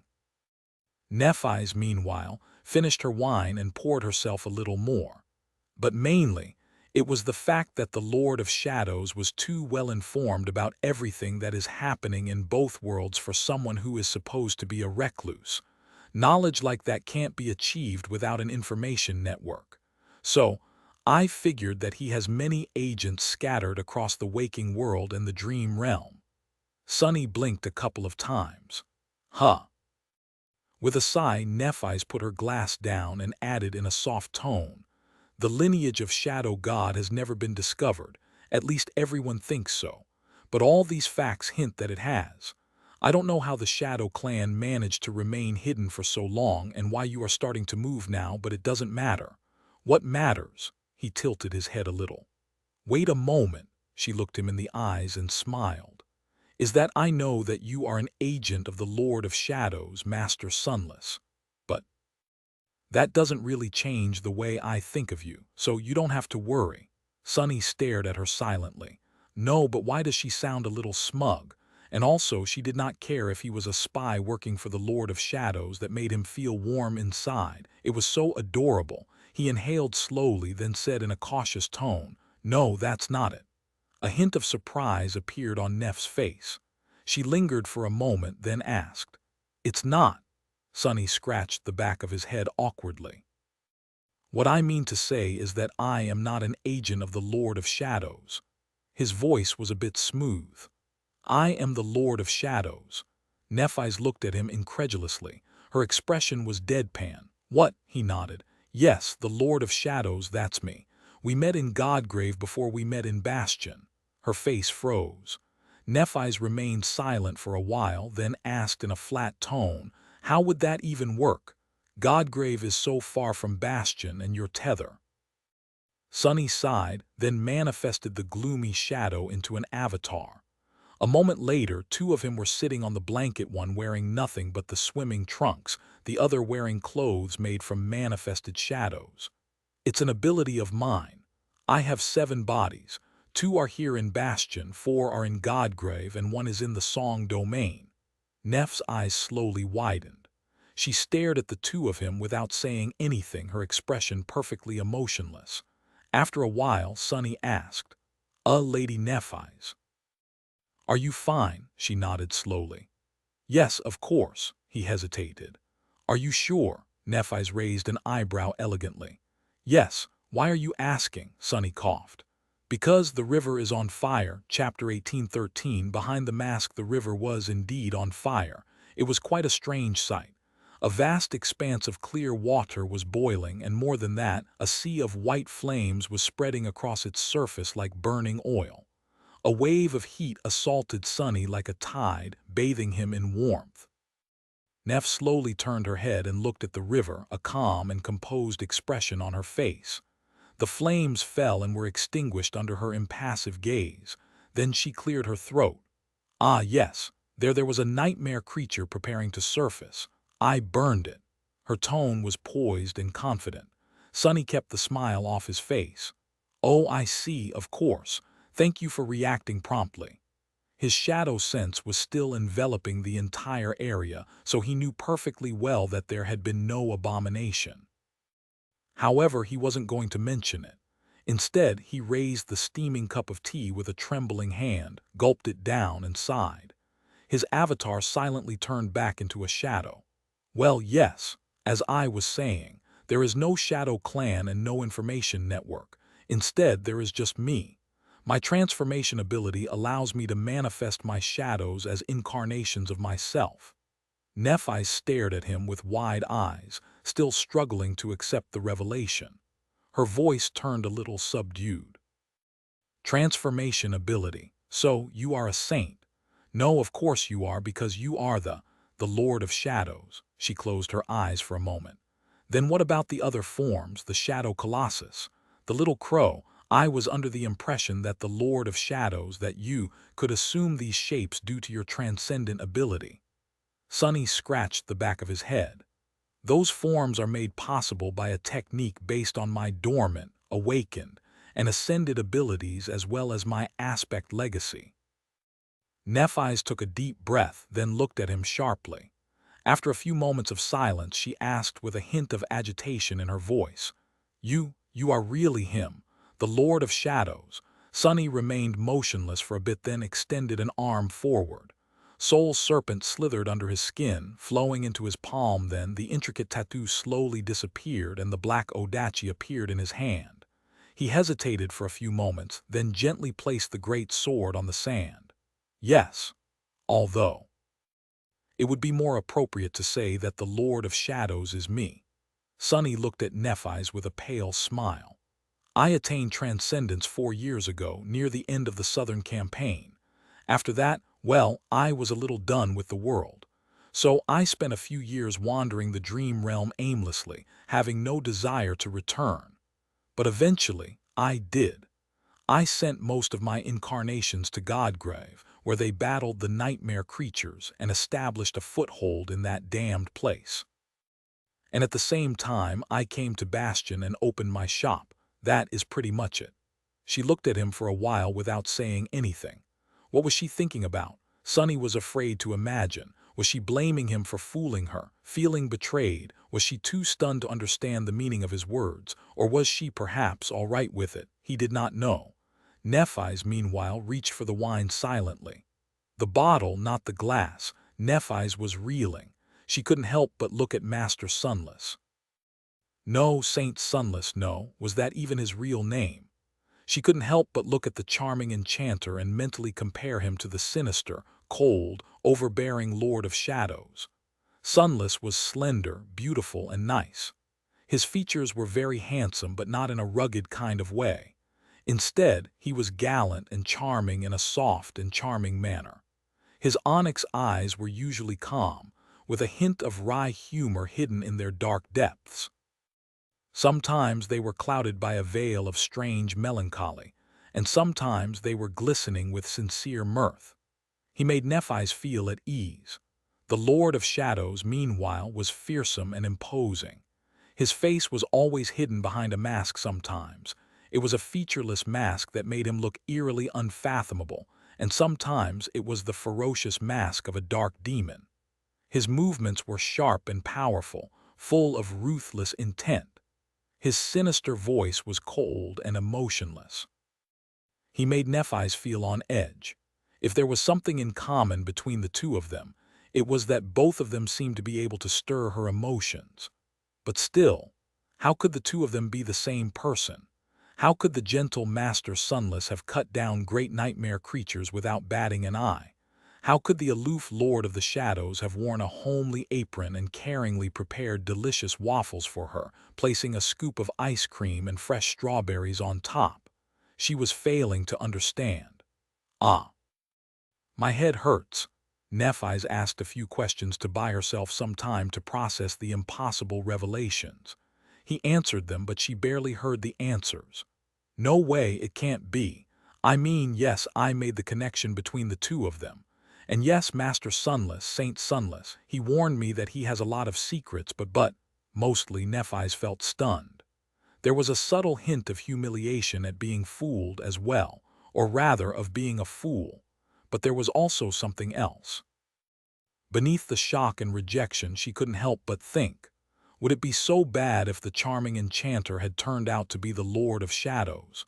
Nephi's remembered her first meeting with the mysterious saint. She would have lied if she said that he had not fascinated her. His power, his beautiful swordsmanship, his cold arrogance. Back then, she had felt wistful, thinking that it would have been so nice to have a steady partner like that. Someone who could keep up with her. An equal. Of course, she had often wondered what was hiding behind the mask of the Lord of Shadows. It was a bit exciting to imagine. She was quite sure that he was young, but what did he look like? Was his face as cold and emotionless as his voice? Were his eyes as ruthless? Was he handsome? He had to be as a saint. Was he even a human? Nephi's had only been distracted from that fascination after stumbling into an unexpected relationship with Master Sunless, the charming and gentle enchanter. First a fake one, then less and less so. She mentally replaced the ferocious mask with the beautiful face of Master Sunless, Saint Sunless, or whatever his name truly was. He would look so out of place in the heavy onyx armor, wielding the great blade of the dark Odachi. But also, it fit so well. His raven-black hair, his porcelain skin, his dark eyes. She could imagine it easily. A beautiful man like him sitting on an obsidian throne in the nameless temple, clad in intricate onyx armor and surrounded by eternal darkness. How did I not realize it before? Nephi's wanted to fall through the ground. She feverishly went over every encounter with the Lord of Shadows, and then put them side by side with the time she had spent with Master Sunless. The way he watched her practice swordsmanship. The way he watched the lonesome tree in the courtyard of the dark temple. The way he seemed to enjoy seeing people eat his food. The way he seemed to prefer the solitude of the nameless temple despite surrounding himself with human-like shadows. She swallowed some wine, not feeling its taste. Wait, Sunless, is that even your real name? Chapter 18:14 Confession. Sunless, is that even your real name? Sunny blinked a couple of times. Why is she? But then it made sense. He knew that his feelings for Nephi's were real, and him being the Lord of Shadows did not change them. But for her, she must have been questioning everything she knew about him. Every word he had uttered was under suspicion of being a lie, and every action he had taken was under suspicion of being premeditated and purposeful. That was because, while Master Sunless was merely a person, the Lord of Shadows was something else. He was one of the players in the grand game between the powers of this world. Sunny lingered for a moment, then offered her a fragile smile. Sure, that is my real name. Well, actually, although it is my real name, most people call me Sunny, so I was going to suggest that you call me that too soon today. He faltered, then sighed. Listen, I want to explain something. My intention was never to deceive you. I did not approach you with an ulterior motive, insinuating myself into your good graces for a nefarious purpose. In fact, I never expected to meet you at all. I mean, meet you here in Bastion. He wasn't being very eloquent, but there was no helping it. Sunny's mind was in turmoil, and therefore so were his words. He sought a momentary refuge in the act of gulping down tea. It was sort of like this. The Lord of Shadows was supposed to be a part of me that deals with the big picture. While Master Sunless, he wasn't supposed to have any purpose at all. He was just meant to live the life that I have always wanted to live, but was never able to. A quiet and peaceful life away from bloodshed and strife. One that had nothing to do with the sovereigns, the war, the nightmare spell, the gods and the demons, the future. Sunny sighed. I just wanted to manage a small shop and live quietly. Or rather, I wanted to let a part of me experience that bliss at least. So that was what I did, and I never expected that a few days after the Lord of Shadows met you, you would walk into my shop. Actually, I was so startled that I fell like a fool, Neff blinked. That was why you were on the floor. Sunny coughed and scratched his head in embarrassment. Yeah, she stared at him intently. Wait, what about the duel with Tristan of Aegis Rose? He looked down. Oh, that, I tried really hard not to hurt him, too much. Nephise opened her mouth to say something, then closed it again. Then she opened it once more and covered it with a hand as if mortified. Wait, so when Sunny smiled sheepishly. Ah, right, that happened too. It was a bit funny, actually. Effie was in a habit of belittling the Lord of Shadows in an earnest attempt to help out Master Sunless win Nephise over. Her clumsy attempts to help missed the mark completely, of course, but were strangely endearing. Although Nephise had indeed ended up seeing the humble shopkeeper in a favorable light. So maybe Effie actually knew what she was doing. Sunny wasn't sure at that point. Noticing that Nephise seemed to have lost the ability to speak, he hesitated for a moment and then said softly, When you walked into my shop, it was like two worlds colliding. Well, and after that, one thing led to the other. And before I knew it, we were in a contractual relationship. I was being knighted, and you were spending more time with me than with the Lord of Shadows, who was supposed to be the only incarnation of mine to face you. He hesitated for a moment. I knew that the best course of action would be to sever that connection and make sure that Master Sunless, the humble shopkeeper, never comes in contact with changing star of the immortal flame again. But I was selfish, and I was greedy. And I went along with the flow, allowing it to pull me closer to you. Nephise looked at him strangely, something flashing in her eyes. Then a slight frown creased her elegant brow. She mumbled, Wait, but initially I only trusted you, this version of you, because Cassie had vouched that you could be trusted, and she would not have done something like that without a thorough investigation. How did she miss all these clues? Sunny almost choked on his tea. Wiping his lips, he put the cup down and glanced at Nephise carefully. Ah, he said tentatively. Actually, Cassie was the first to find out. She made sure that I had no malice toward you and tacitly agreed to keep my secret for a bit so that I could tell you myself eventually. The wine bottle was slowly melting in Neff's hand. Her voice trembled a little. Cassie knew. Sunny smiled awkwardly. Sorry, Cassie. Ah, yes. We sort of struck a deal, for reasons, but you should know that she only has your best interests in mind. So if you want to blame someone, blame me. She has really done the best she could. It is me who's at fault. Nephise stared at him silently for a while. Then she stared at him some more. Sunny had a feeling that she was yelling at a certain blind seer currently in her head. He tried to imagine what Nephise was feeling. His imagination failed. Surely she was shocked, embarrassed a little, reeling. But maybe was there no possibility that she was a little happy as well? The Lord of Shadows wasn't her enemy after all. In fact, they had built some trust and rapport in the recent months. They had fought side by side, and he was someone anyone would wish to have by their side on the battlefield. Someone who could support her on her treacherous path, not just treat her to a picnic between the calamitous battles. Wouldn't it feel nice to know that someone like that was also kind and caring to her at least, and that he was willing, longed for, really to be more than just an ally? Both the Lord of Shadows and Master Sunless were parts of Sunny, and together they made someone who could stand side by side with Nephi's wherever she went and support her in whatever way she needed. In short, I'm not that bad, am I? Nephi's inhaled slowly, then said in a subdued tone, "Which one of you is the real you?" Sunny hesitated for a few moments, then said the truth. "All of me is the real me." He looked away. It would be easy to say that one of my incarnations is a mask and the other one is the true me, but that would be a lie. They are all me, and the only difference between them is the role they have to play. The Lord of Shadows is meant for war, and so he is aloof and unyielding.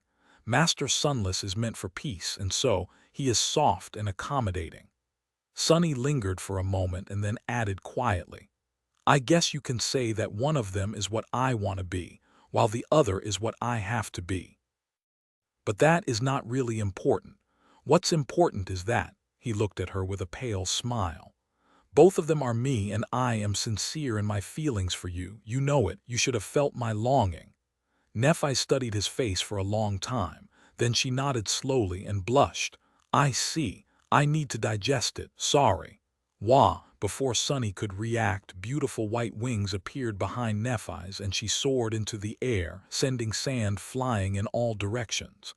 "Wait!" He called after her, but she swiftly rose into the sky and then disappeared in the direction of Bastion. Sunny was left alone on the beach, frozen. You, he looked down, remained silent for a while and grimaced. "You forgot to take your dress." Indeed, Nephi's was in such a hurry to leave that she had forgotten to pick up her white summer dress. Of course, she could summon a memory armor to cover her body at any moment, but still, Sunny sighed deeply. He didn't regret confessing his identity to her. He would have felt uncomfortable going further without doing that, but he did regret it a little.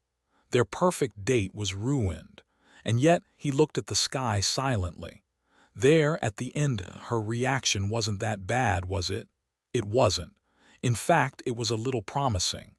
Chapter 18:15, stranded. The sky above the Moon River plain was gray and unfriendly. Drops of cold water were dribbling from above, and the winds were blowing above the barren wasteland, howling as they dove into the canyons. Rain sat in front of the crackling fire for a few minutes, staring somberly into the distance. Her body was bruised, but there were no serious wounds. Her mind was clear. It was just that the situation was a bit bleak. Rain sighed heavily, then inspected her surroundings. Well, there wasn't much to inspect. The stony wasteland was nearly featureless. There were a few twisted dead trees a dozen or so meters away. Beyond that, far away, stood a weathered ruin. The canyon was on the other side, a stone throw away. Next, she inspected herself and grimaced. Rain was wearing her usual leather pants, Henley wool vest and jacket. She was not going to suffer from the cold because her body was protected by her worn-out military bodysuit, but her warm coat was still in her pack, which was back with the survey team, full of survival equipment. The last time she had seen her sword, it was impaling the abominable hand to the ground. Her bow and quiver were now somewhere at the bottom of the canyon. The only weapons she had left were the hunting knife in the sheath attached to the small of her back, and a dagger hidden in her boot. It wasn't much. However, what concerned Rain the most was not the lack of weapons, but the lack of simple tools. There was no food or water either. Luckily, there was a young lady from a noble clan. Tamar had to have a few useful memories in her soul arsenal. Rain rubbed her face, then rose and walked over to the unconscious girl. After inspecting her carefully, she scowled and cursed quietly through gritted teeth. Damnation, Tamar, wasn't in a good shape. She was not at death's door, but her body was terribly battered. Her face was bruised, and judging by a slight grimace that contorted it with each breath, so were her ribs. One of her arms was badly injured. If not for the vambrace of her enchanted armor, it would have been mangled even worse. Worst of all, both of her legs seemed to be broken. She must have been slammed against the wall of the canyon or had been caught between rocks, being tossed around by the current. Well, it was already a miracle that they had managed to survive. In fact, Rain should have been worse off than Tamar, whose awakened physique was much more robust. Her teacher must have made rescuing her a priority. Rain sighed deeply. She wasn't particularly fond of the haughty legacy, but there was also no animosity between them. So seeing her in such a sorry state made Rain feel despondent. Tamar had chosen to catch the falling laborer instead of saving herself after all. If she had been more selfish, she might have avoided getting hurt altogether. Stupid woman. Rain stared at the unconscious girl for a while, then rose and walked away. She returned a couple of minutes later, carrying a few sturdy branches. Awakened were much stronger than mundane people and could recover from many terrible wounds. They healed much faster. Tamar seemed to have already saturated her core, as well at that despite only awakening a couple of months ago. One of the perks of being a legacy, I guess. She must have received a treasure trove of soul shards immediately after becoming an awakened. Legacy clans were known to provide their young with a lot of support. Granted, not quite to that degree. Clan Sorrow must have liked pampering young Tamar. Or rather, they probably were in a hurry to make her as strong as possible before the start of the war. The thought made Rain feel cold. In any case, Rain wasn't too concerned about the younger girl. She would make a full recovery before too long. However, this was the dream realm. They were lost and far away from other humans. Their situation was rather precarious. Taking off her jacket, Rain hesitated for a few moments and unsheathed her knife. She cut her Henley and then tore off its sleeves with a regretful expression. Finally, she sat down on the ground and started to cut the sleeves into thin strips of fabric, meaning to make them into cords. It was better to set Tamar's bones before she regained consciousness. Once the cords were ready, Rain returned the knife into its sheath and approached the legacy girl. Her greaves and cuisses were in the way, so Rain had to unstrap them. Memory armor was rarely donned and stripped, since Awakened could simply summon and dismiss it. However, that did not mean that it couldn't be taken off normally. Granted, Rain wasn't very familiar with how all these plates of metal were fastened to a human body and each other. So, she fumbled a little. She was in the process of trying to remove a greave when something about her surroundings subtly changed. Looking up, she was a little startled to see that Tamar had opened her eyes and was staring at her dazedly. "What are you doing?" The legacy girl's voice sounded hoarse.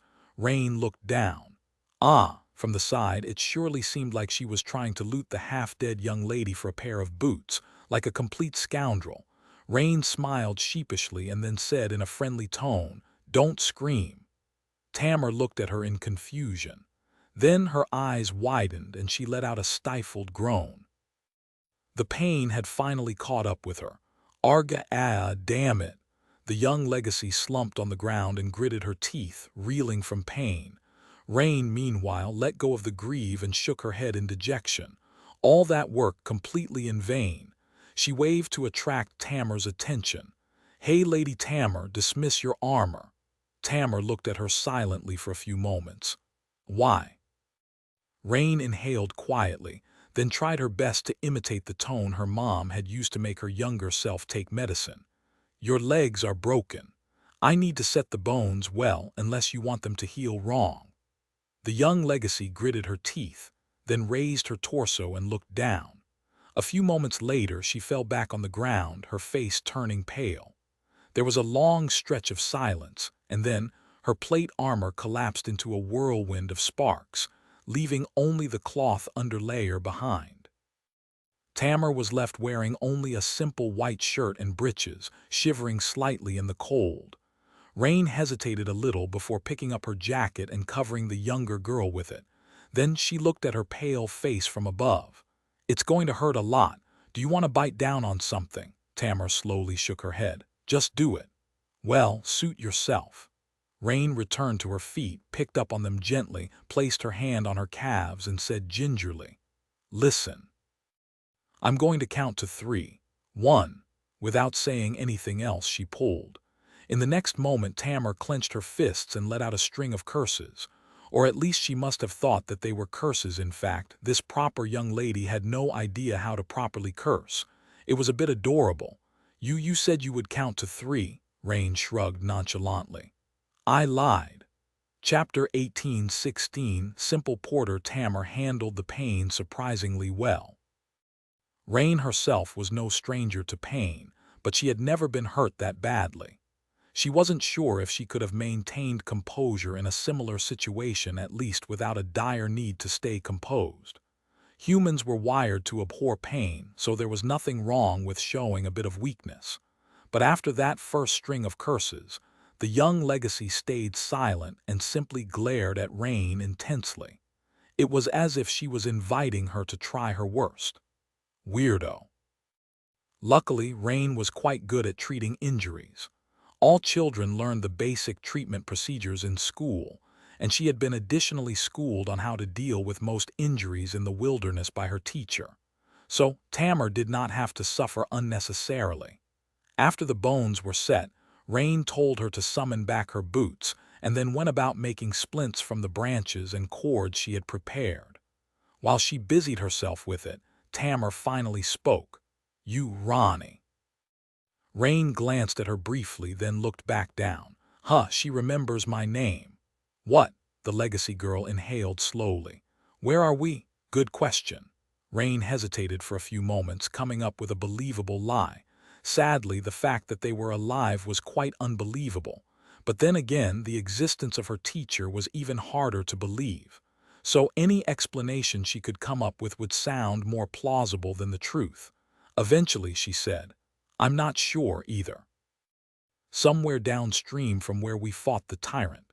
It looks like the river carried us pretty far. When I came about, I was laying on the edge of the canyon with no trace of the others in sight.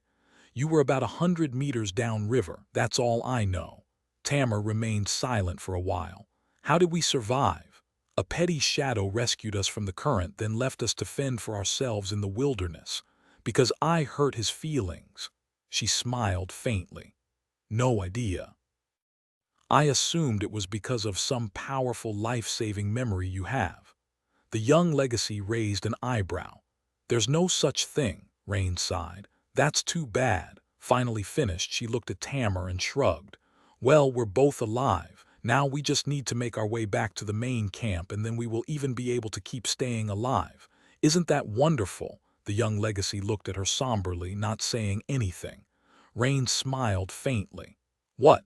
Why are you looking at me like that?" Tamar glanced at splints on her legs, then faced her with a grim expression. "We don't even know where we are. The wilderness is teeming with nightmare creatures, and I can't fight. How are we going to get to camp with me like that?" Rain wasn't very concerned. "What's the problem? Summon that echo of yours and let's ride it all the way back." The young lady did not answer. Her silence was a little unnerving. Rain frowned. "Is there a problem?" Tamar simply stared at her grimly for a bit, then said evenly, "I can't summon my echo." Her words sent a chill running down Rain's spine. The giant wolf had been perfectly fine when they fell into the canyon, had it not? The two of them could easily survive the perilous journey with its help. However, without the echo, the situation would indeed be chillingly grim. Being lost in the wilderness of the dream realm with no tools and no weapons, with the sole awakened warrior among the two of them suffering from heavy injuries, making it to the main camp in one piece seemed like a very distant possibility, to say the least. Rain looked at Tamar, her frown deepening. Why, was it destroyed? The young legacy slowly shook her head. No, it's not destroyed. Rain lingered for a moment, then rubbed her face tiredly. Then what's the problem? Tamara remained silent for a few seconds. The survey team is lacking a melee fighter now. Ray can do a lot of damage from stealth, but he is not well suited for direct combat. Without that echo, the team will suffer heavy casualties if they can even make it back to the main camp. They won't have a way to cross the canyons either. The mission will fail. Rain stared at her incredulously. After a while, she said, "So, it's not that you can't summon the echo. You won't summon the echo because you would rather die than put the team and your mission at risk." Tamara nodded. "That's right." A strange smile appeared on Rain's lips. "That is very noble of you, Lady Tamara. It's commendable that you have decided to die for your duty. But what about me? Isn't it a bit strange that you have also decided that I will die to uphold your duty? Doesn't seem very fair." The young legacy frowned. "Have you no loyalty? Those people are your comrades, and our mission is important for the future of the Song domain. We must be ready to sacrifice for the greater good." Rain laughed. "Loyalty? I am sorry, Lady Tamara. I am a hired laborer. I get paid a pitiful amount of coins to carry rocks and do tedious chores. Am I supposed to die for the right to carry rocks or for the privilege to do chores? I've been only doing that to put food on my plate. The only thing I'm loyal to is my stomach." Tamara glared at her with indignation, then took a deep breath and grew quiet.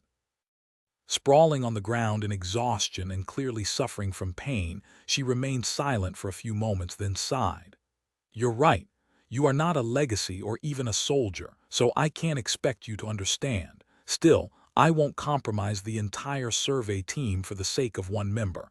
I won't leave them without the protection of the echo." Rain sighed inwardly. "Stubborn fool." Tamara, meanwhile, looked at her with a grave expression. "But I also can't expect you to share my burden. So, leave me. Your legs are perfectly fine. You stand a chance of making it back alive without me. I've seen your skill. You are not defenseless, so I'll give you a few of my memories. You won't be able to use the enchantments, but they will still be helpful. If you are careful enough and lucky enough, you'll survive." Rain studied her pale, determined face silently. After a while, she asked in a neutral tone, "So that's your plan, to send me off and stay here, immobilized, to die on your own?" Tamara raised her chin arrogantly. "Who says I'll die? I'll crawl and find a good place to hide. In a week or two, the survey team will reach the main camp. Then someone will come to find me. I just need to last for a while." Her tone was confident, but her words did not sound very convincing. Rain did not say anything for a while, then massaged her temples with a grimace. Eventually she said, "Fine, don't summon your damned echo. Instead, summon a rope, or a cloak, something like that." Tamara frowned in confusion. "A rope? What for?" Rain stood up and raised her hands above her head, stretching her body. She could feel strength returning to her limbs. "Because I am going to drag you to the main camp instead of that echo, if I have to. You did save my life back in the canyon, after all. I might be a simple porter, but I'm not an ingrate. My mom taught me better." She had decided to stay with Tamara. After all, there should not be a lot of difference between carrying rocks and carrying a slim legacy girl. They were going to make it back together, or not at all. Chapter 18:17, Shelter and Food. Among Tamara's memories, there was an enchanted cloak. Its enchantment wasn't very useful in their current situation, but the cloak itself was just what Rain needed. Harvesting 2 long branches from the dead trees, she used it to create a makeshift stretcher. Rain held the front end of the stretcher, while the rear end dragged on the ground. For the young legacy, it wasn't the most comfortable way to travel, but if she was suffering, she did not let it show. As for Rain herself, she quickly warmed up from the strain. Hauling Tamara over a long distance in this manner was not very plausible, but luckily, they weren't going far just yet. For now, their plan was to find shelter and wait for about 10 days before summoning the echo. That much time should be enough for the survey team to return to the main construction camp, or at least get close to it. So, all Rain and Tamar had to do was survive that long. It was especially important that Tamar remained alive, because with her death, the echo would disappear as well. Then, the survey team would be in peril, remembering the porters she had become friends with. Rain grimaced. She had put on a cynical facade in front of the young legacy, and although there was some truth to her words, in all honesty, she wasn't willing to save herself by sacrificing those people either. Plus, Rain was not helpless. Although the Moonriver Plain was much more dangerous than the wild reaches around Ravenheart, she still stood a fair chance of surviving here. I'll take it one step at a time. For now, they had to find shelter, then procure food and water. After that, she was going to think about it later. Soon, the ruins drew near. They were too large to be a solitary building, but too small to be the remains of a town. Stone walls rose from the ground, once tall and magnificent, now crumbling and covered in cracks. Rainwater was spilling out of the cracks, and it seemed as if the ruins were weeping. There was no telling what that place had been once, and currently, Rain wasn't that interested in solving the mystery. Instead, her gaze fell on the ground and grew tense. Damn it! She stopped without approaching the ruins and gently placed the stretcher on the ground. Tamar's face paled from the jolt, but she stubbornly refused to let her pain show. What is it? Rain studied the ground with a somber expression. A few moments later, she sighed. There are prints on the ground. Tamar turned her head to look. There were indeed traces of something having stalked this area in the mud. The prints weren't too large and were clearly animalistic in nature. Judging by their size and depths, the creature or creatures weren't too large. Still, it was a cause for concern. The ruins Rain had hoped to take shelter in were occupied. The two young women looked at each other silently. Eventually, Tamar asked, "What do you want to do? We can go further away from the canyon." Rain remained silent for a while, then slowly shook her head. "There's no point. Whatever it is that lives in the ruins will be faster than us by far. Once it crawls out and catches our scent, it will find us no matter how much distance we can cover before nightfall." Which wasn't much distance at all. The state of the paw prints hinted that they had been left many hours but less than a day ago. So Rain suspected that the inhabitant of the ruins was a nocturnal predator. Even if she hauled Tamar away with all her strength, they were not going to outrun a nightmare creature. She sighed. It has to die. Rain looked at Tamar, then asked her to summon her memory weapons. Soon, a small arsenal appeared from sparks of light on the ground in front of her. The brutish Zweihander was a beautiful and fearsome weapon, not to mention utterly deadly. Unfortunately, Rain could barely lift it. She could muster just enough strength to swing it from side to side in a crude and graceless arc, but there was no hope of doing that with any semblance of speed and accuracy, which meant death in an actual battle. To her delight, Tamar possessed an enchanted bow and a quiver of arrows as well, but Rain could not even draw the bow. It was too heavy, and one would have to have a bear's strength to bend its limbs. There was a beautifully austere battle spear as well. Sadly, it was even worse than the Zweihander. While its weight wasn't as great, the balance was different, so Rain almost toppled while trying to lift it.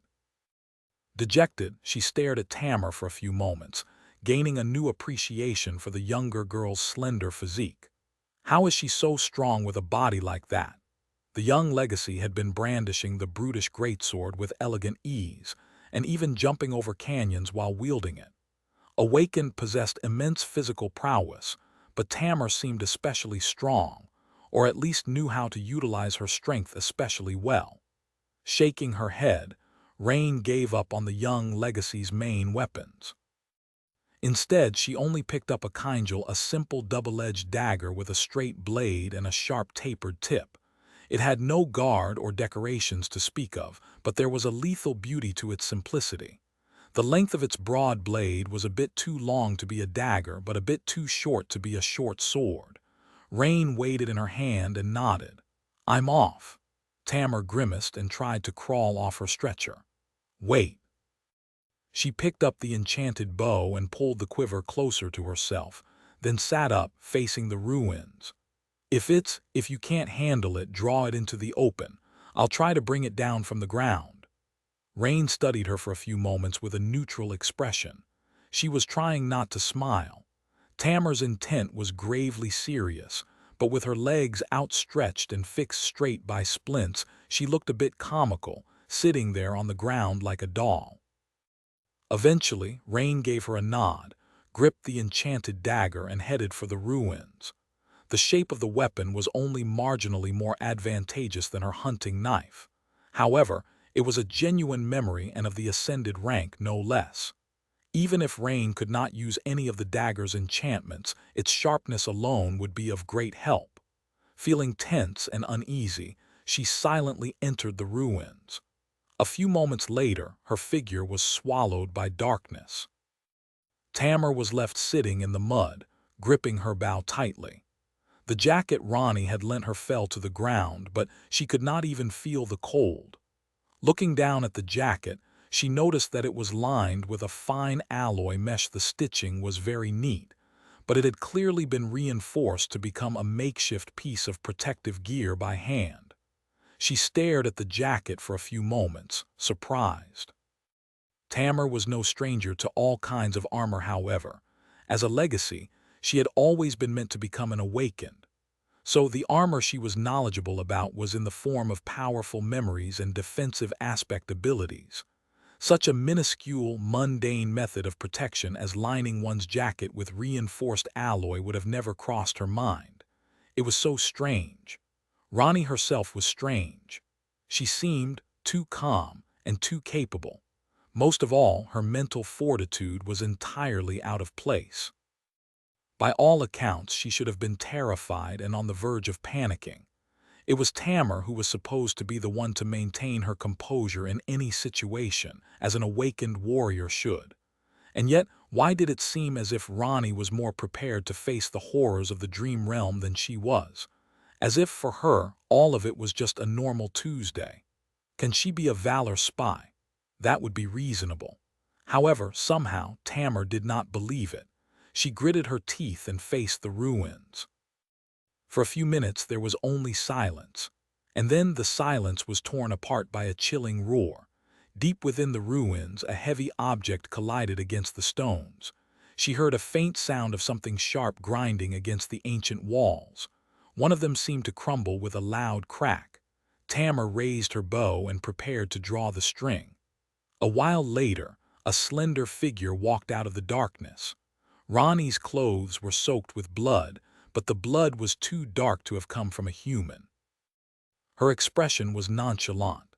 She was wiping the blade of the enchanted dagger on the sleeve of a black military bodysuit as she walked. Approaching Tamar, the strange porter flashed her a smile. "An awakened beast. We were lucky." Tamar looked up, staring at the mundane girl silently. Is that what she calls lucky? An awakened beast was supposed to be a herald of death for a mundane human. Even the government soldiers used heavy suits of mechanized armor and powerful rifles to face one. Soon, Ronnie dragged her into the ruins. Finally sheltered from rain, Tamar felt a little better. They entered a spacious hall in the central structure of the ruin. It was dark inside, but that did not prevent her from seeing the body of a large beast laying on the stone floor. The lower part of its body was buried under rubble, and its throat was savagely slit, seeping with blood. Sitting down on the floor, Ronnie leaned back tiredly. After a few moments of silence, she suddenly smiled. "Here's shelter. And look," she pointed at the dead abomination. "There's food." Her smile dimmed a little. "Now I just need to find water." Chapter 18:18 Moment of respite. Even though Rain did not show it, she was still reeling from the short but lethal battle with the awakened beast. A creature like that was not something she had not faced before, but those encounters had always been preceded by careful planning and preparation. Challenging an abomination as powerful as that blind was a chilling experience. Luckily, the beast had been slumbering deeply when Rain entered the ruins. She stalked them silently, found the enemy, and managed to devise a feasible plan without alerting the abomination. Then, she cut her arm and stirred the nightmare creature awake with the scent of blood. Luring it out of its lair, Rain toppled a badly damaged stone wall on the beast, burying it under rubble. The enemy was immobilized even if only for a few moments. So she rushed in, dodged its deadly claws deftly, and sliced its throat open with the sharp blade of the ascended dagger. It all ended in a heartbeat. Rain wasn't even injured much. Of course, she could have very well lost her life. One mistake was all it took to die. If she had hesitated even a little or had been a split second too late to dodge the monstrous claws, the beast would have been gnawing on her bones by now. But it was dead instead. So, it all worked out in the end. I don't like it. Rain had grown accustomed to hunting nightmare creatures, but the lack of control in this improvised battle made her feel uneasy. She didn't like gambling with her life. Letting out a sigh, she glanced at Tamar and then went about making a fire. The young legacy had a tinderbox memory, so Rain did not have to go through the tedious motions of forcing the damp wood to catch flame by hand. Soon, the ruin was illuminated by warm orange light, and the two of them were warming themselves in front of the fire. The rain had turned into a dribble by then, so she couldn't collect rainwater anymore, at least not conveniently. It would be easier to wait for the canyon to fill with water once again. She would walk there later. Rain had to scout their surroundings anyway. For now, though, she weighed the enchanted dagger in her hand once again, then sighed and rose to her feet. Wait here. Dragging the carcass of the dead beast outside with some effort, Rain dressed it down and salvaged a fair deal of meat. She had no salt to cure it, and there was not enough wood to smoke it, so most of the meat was destined to spoil shortly. If they were lucky, though, it could last them just long enough. Returning inside, Rain skewered the meat on sticks and began to roast it. It would have been better to do it over coals, but open fire worked as well. Tamar observed her actions silently. All in all, she was holding up well despite the terrible injuries. After a while, the young legacy asked, "Ronnie, who are you?" Rain raised an eyebrow. "What do you mean? I'm a porter. Before that, I was a laborer in the main construction camp. They pay members of survey teams much more, so I volunteered." Tamar scrutinized her for a few moments, then shook her head. "You are too skilled to be a simple porter. Archery, swordsmanship, wilderness survival. Most of all, your mentality is not that of a mundane person." Rain looked at her dubiously. "I'm sorry, Lady Tamar. But have you spent a lot of time with mundane people?" The younger girl frowned. "What do you mean?" Rain smiled and concentrated on the roasting meat. "I mean that you legacies are a bit isolated from the rest of us mundane folks. You grow up being trained by your clans instead of going to school, and only attend the academy for a month or two to make connections with fellow sleepers. Then, you assume an important position and spend all your time surrounded by awakened warriors. So how would you even know what a mundane person should be like?" She glanced at Tamar and shrugged. "Well, all right, I might be a bit of an outlier, but still, why can't I have great combat skills? Every child in the world is trained to be able to defend themselves. I trained especially diligently, both in school and with private tutors. That was because once upon a time, a nightmare gate opened near me. So I was motivated."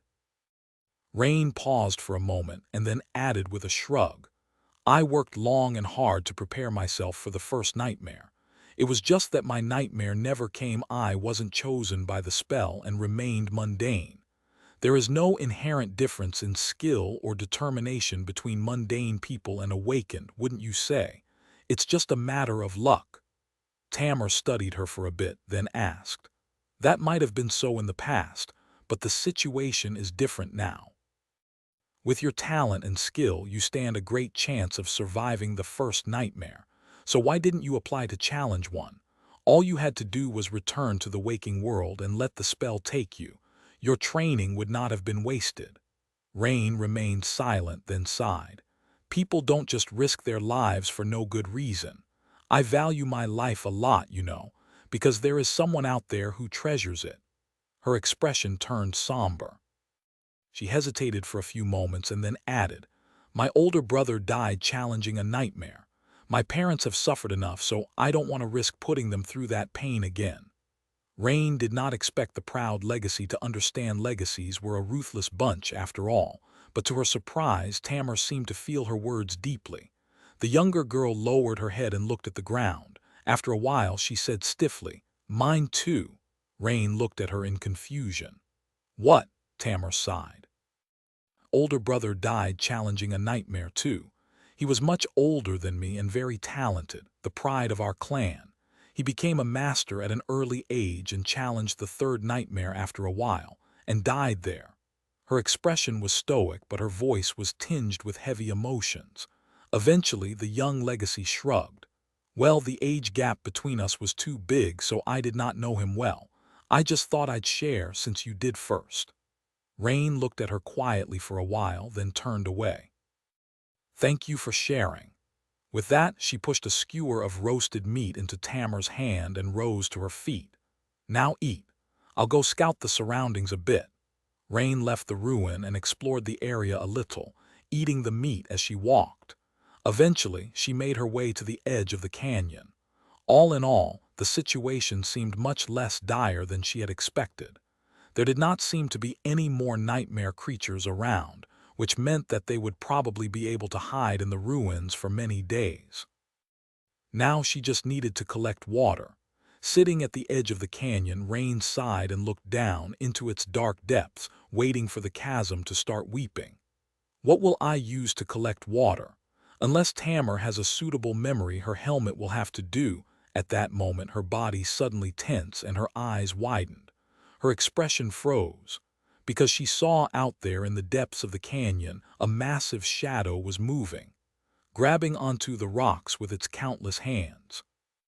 Chapter 18:19 pursued. Rain froze, afraid to move.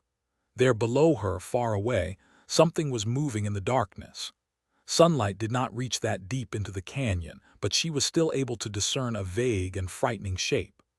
The creature was immense and hunched, with countless arms protruding like a sinewy forest from its massive hump. She thought she saw a clawed hand reaching up to grab the weathered rocks, and in the next moment, an echoing sound of rolling stones rose from the canyon. Rain's whole body grew tense. The awakened tyrant they had fought before falling into the river seemed to be alive. Worse than that, it was here now, either by coincidence or because it had followed their scent. For a moment her heart was drowned with fear. She had battled and slain many nightmare creatures. Most of them were dormant, while some were awakened. The strongest of them had been the huntsman, and she barely survived that fight. There was no chance that she would be able to survive a battle against an awakened tyrant. That creature was not something a mundane person could ever kill. Not even an awakened would face it alone. Even a full cohort was not always enough to deal with a tyrant. To Rain, the hideous abomination was like a herald of death. Still, she forced herself to calm down. Fear was not going to help her. What would, though? Nothing came to mind. Run. We must run. That was the only logical conclusion. Forgetting to breathe, Rain slowly backed away from the edge, trembled as she turned her back to it, and silently rose to her feet. Then she took several cautious steps forward and broke into a sprint. Damn it, damn it, damn it. So much for hiding from danger in the ruins. So much for waiting for 10 days. Not only had danger found them, but it was also of a kind that they had no hope against. Rain glanced at her shadow and hesitated, not knowing if she should say something. Her teacher had been strangely silent since the morning, as if he wasn't there at all. In the end, she didn't say anything. Entering the ruins, she saw that Tamar was laying on the floor, staring at the ceiling with a bleak expression on her face. The younger girl was in terrible shape, so Rain had hoped that she would have an opportunity to rest and recover a little. Sadly, that was not in the cards anymore. Noticing Rain's hurried motions and grim expression, Tamar rose on an elbow and scowled. "What's the matter?" Rain was already rolling the strips of monster meat into her jacket, knowing that hunger and physical strain did not go well together. In the wilderness, food was life and hunger was death. "Get on the stretcher." She paused for a moment and then added darkly, "The damned tyrant has followed us. It is climbing up the canyon." Tamar's eyes widened. She froze for a moment, then gritted her teeth and silently crawled onto the makeshift stretcher. Rain threw the rolled jacket to her, then grabbed the handles and grunted. Ah, the young legacy girl wasn't exactly heavy, but she still weighed much more than Rain could carry comfortably. Worse still, that weight wasn't distributed evenly between her shoulders and waist, like that of a backpack would. Dragging her to the ruins was a bit of an exercise, but would Rain be able to drag the stretcher across many kilometers of rough terrain? Not without killing herself, most likely. Curse it all. There was no time to think. For now she had to create as much distance between them and the tyrant as possible. There was still a possibility that the creature had been carried to this corner of the Moon River Plain by the same current as them, so it could have been here by coincidence. In that case, they still had a chance to escape. If not, let's go. Rain dragged the stretcher out of the ruin and hesitated for a few moments, a lost look on her face. Where were they supposed to head? Every direction was the same except for where the canyon and the tyrant were. So, Rain felt inclined to rush in the opposite direction from the abomination, going west. But she decided to ask Tamar's opinion first. As if guessing her thoughts, the legacy girl spoke quietly from the stretcher. "The canyons of the Moon River Plain typically stretch from north to south. We have been carried far south by the river, so the main camp should be somewhere northwest of our position." She hesitated a little and then added, "However, we don't know how far we were carried exactly. It may be more prudent to head further south instead. That way we might reach the edge of the plain and find the Lake of Tears." The Lake of Tears and the great waterfall, Weeping Goddess, were where Clan Sorrow's citadel stood. Rain remained motionless for a few moments, considering her options. The main construction camp of the road crew was northwest of their position. The Lake of Tears was somewhere south. The problem was that they did not know which one was closer. Eventually, she decisively turned south. Her choice was very simple and had nothing to do with distance. She chose the Lake of Tears simply because they would have to follow along the canyon to reach it, which meant that they would most likely not have to cross other canyons on the way. With Tamar incapacitated, crossing even one could become an insurmountable obstacle, not even taking into account that they might end up being pursued by an awakened tyrant. Wasting time was a luxury they did not have, so really the Lake of Tears was not the best choice. It was simply the only choice. Gritting her teeth, Rain strained her tired body and pulled the heavy stretcher south. At that moment she was thankful for the cloudy sky and the cold dribble. Even though her face and hair were already damp, the dust covering the stony plain had turned to mud. Because of that, it was easier to drag the stretcher across it. She was still struggling, though. "I'll need to come up with a better way." Somewhere behind them there were more sounds of rocks falling deep in the canyon. The tyrant was already close to crawling out of the darkness. Rain hurried her steps. Chapter 18:20, waiting for Rain in the end, her worst expectations had not come true, but it was very close. The tyrant had not happened to be there by coincidence. It was, in fact, following their scent.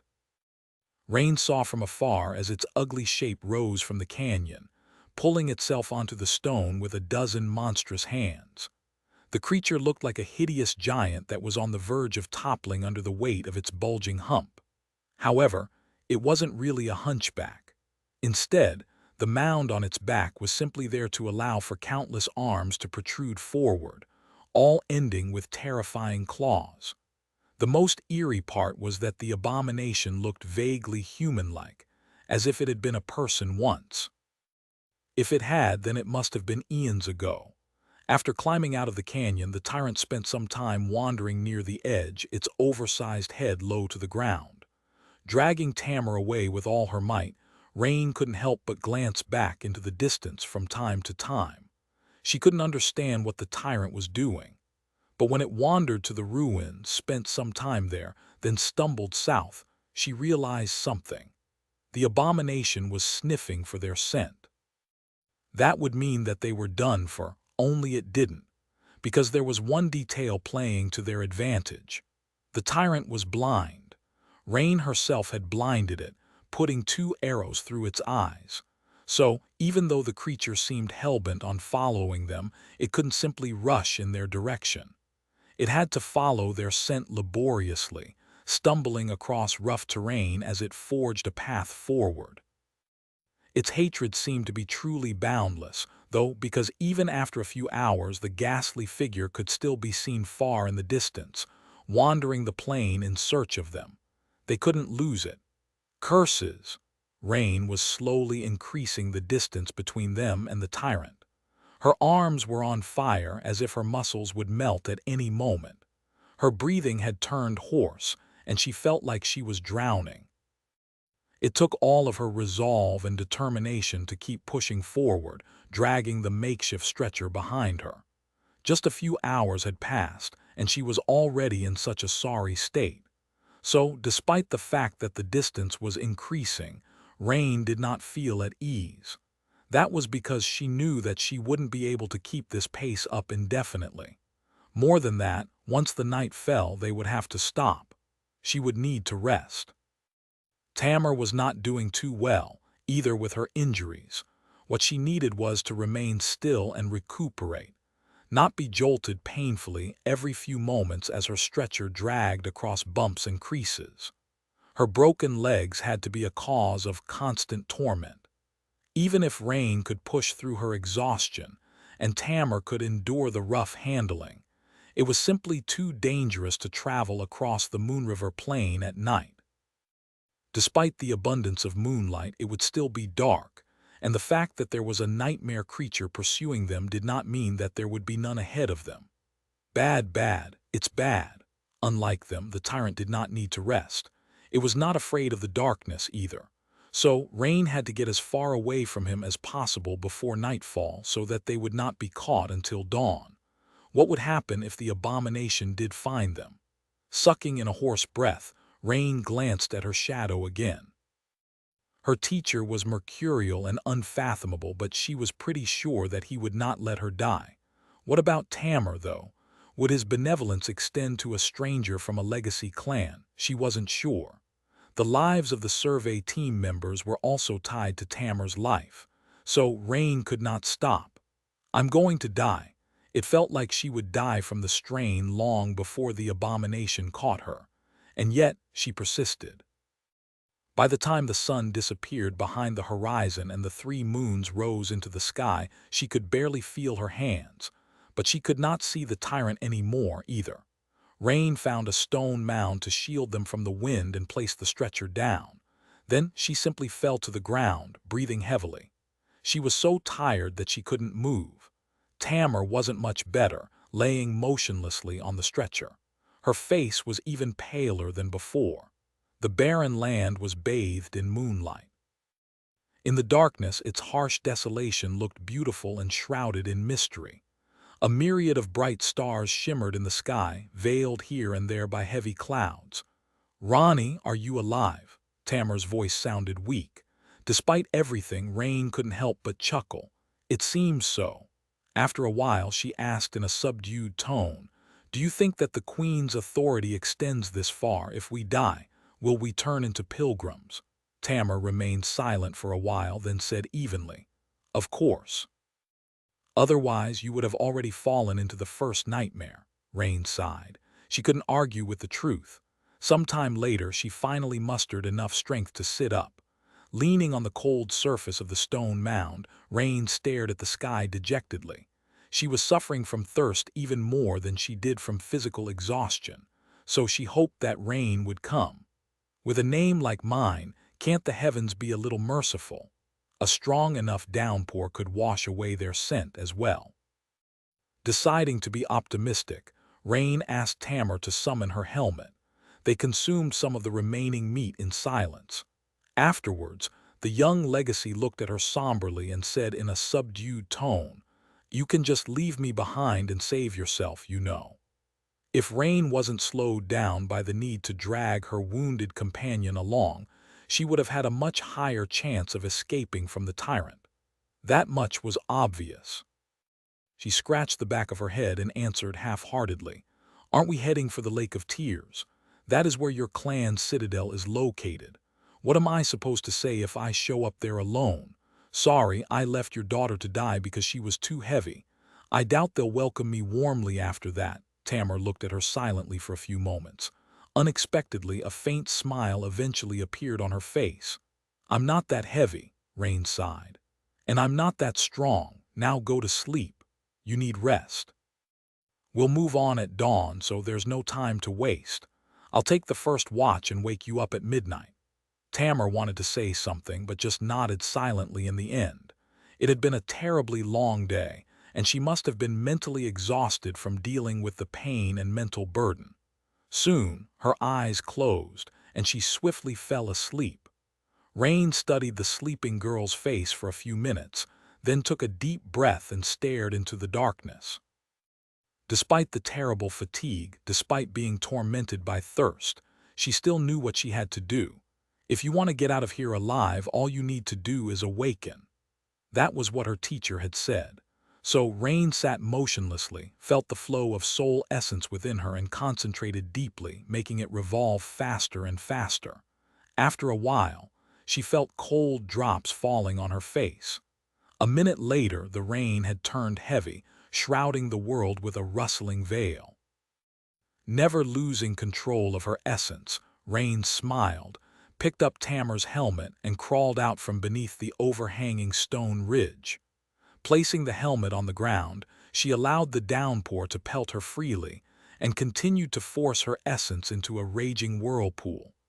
Deep within her soul, another grain of sand was being formed. Teacher is always right. Chapter 18:21. 1,000 steps. Despite how tired Rain was, how badly she needed reprieve, she still sat on the ground and circulated her essence. Her body was absolutely motionless, but her soul was like a raging whirlpool. At the heart of the whirlpool, soul essence was being refined into solid form by the crushing pressure. There were plenty of radiant grains there already, sparkling like gemstones as they spun and collided. Rain could almost hear the melodious ringing and feel her soul tremble slightly with each clash. However, the brilliant gemstones were unable to fuse yet. There weren't enough of them for that to happen. She had to create more. But it was such a slow and arduous process.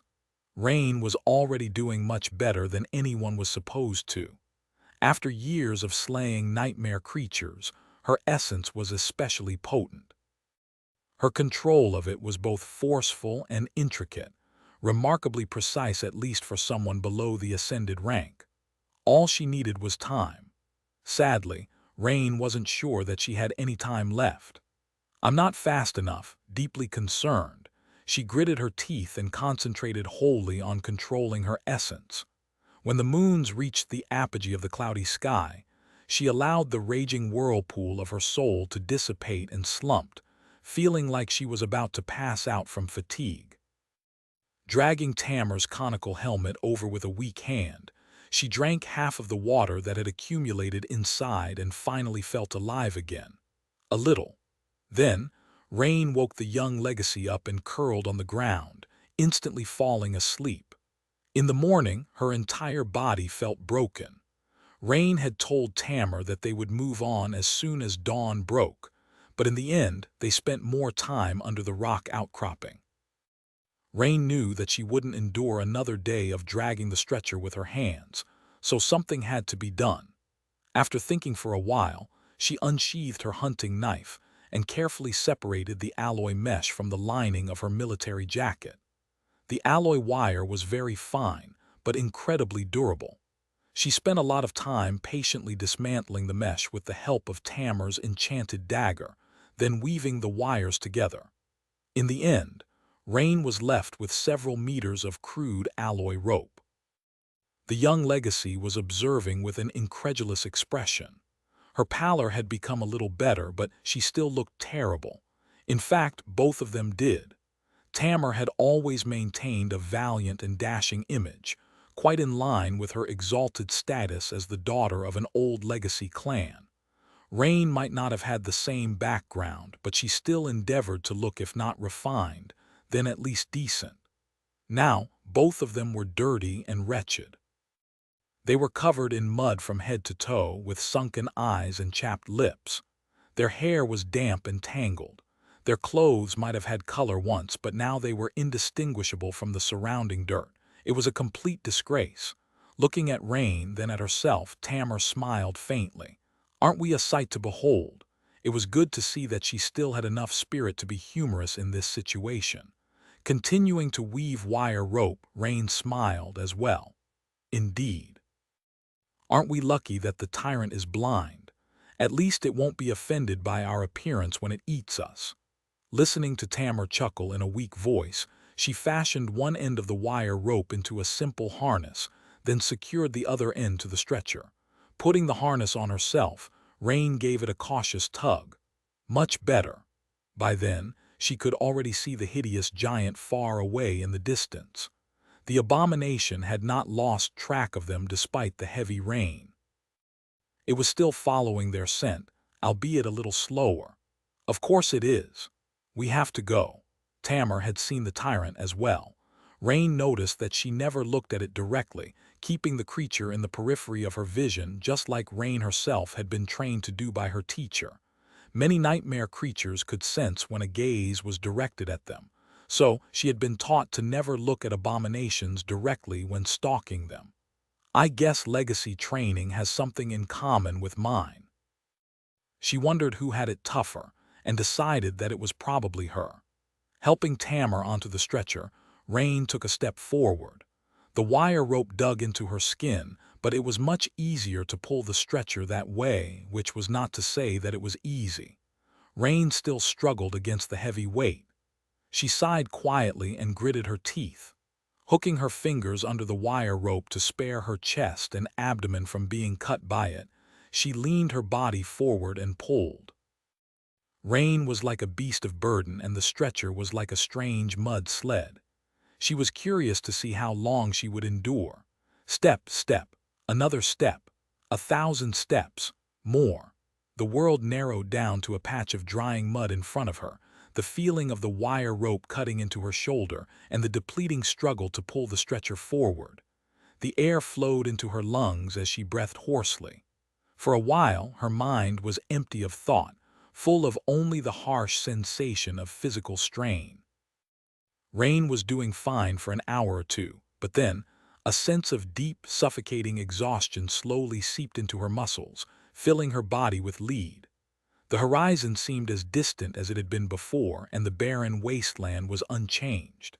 She felt like she had made no progress at all, and therefore her silent torment felt endless. The lumbering silhouette of the blind tyrant was still following them, far behind, prowling low to the ground. Rain pushed forward stubbornly, but at the same time, a cold realization sent chills running down her spine. It's hopeless. She wasn't one to give up without a fight, but she also knew better than to fight a hopeless battle, and this desperate struggle of hers was already lost.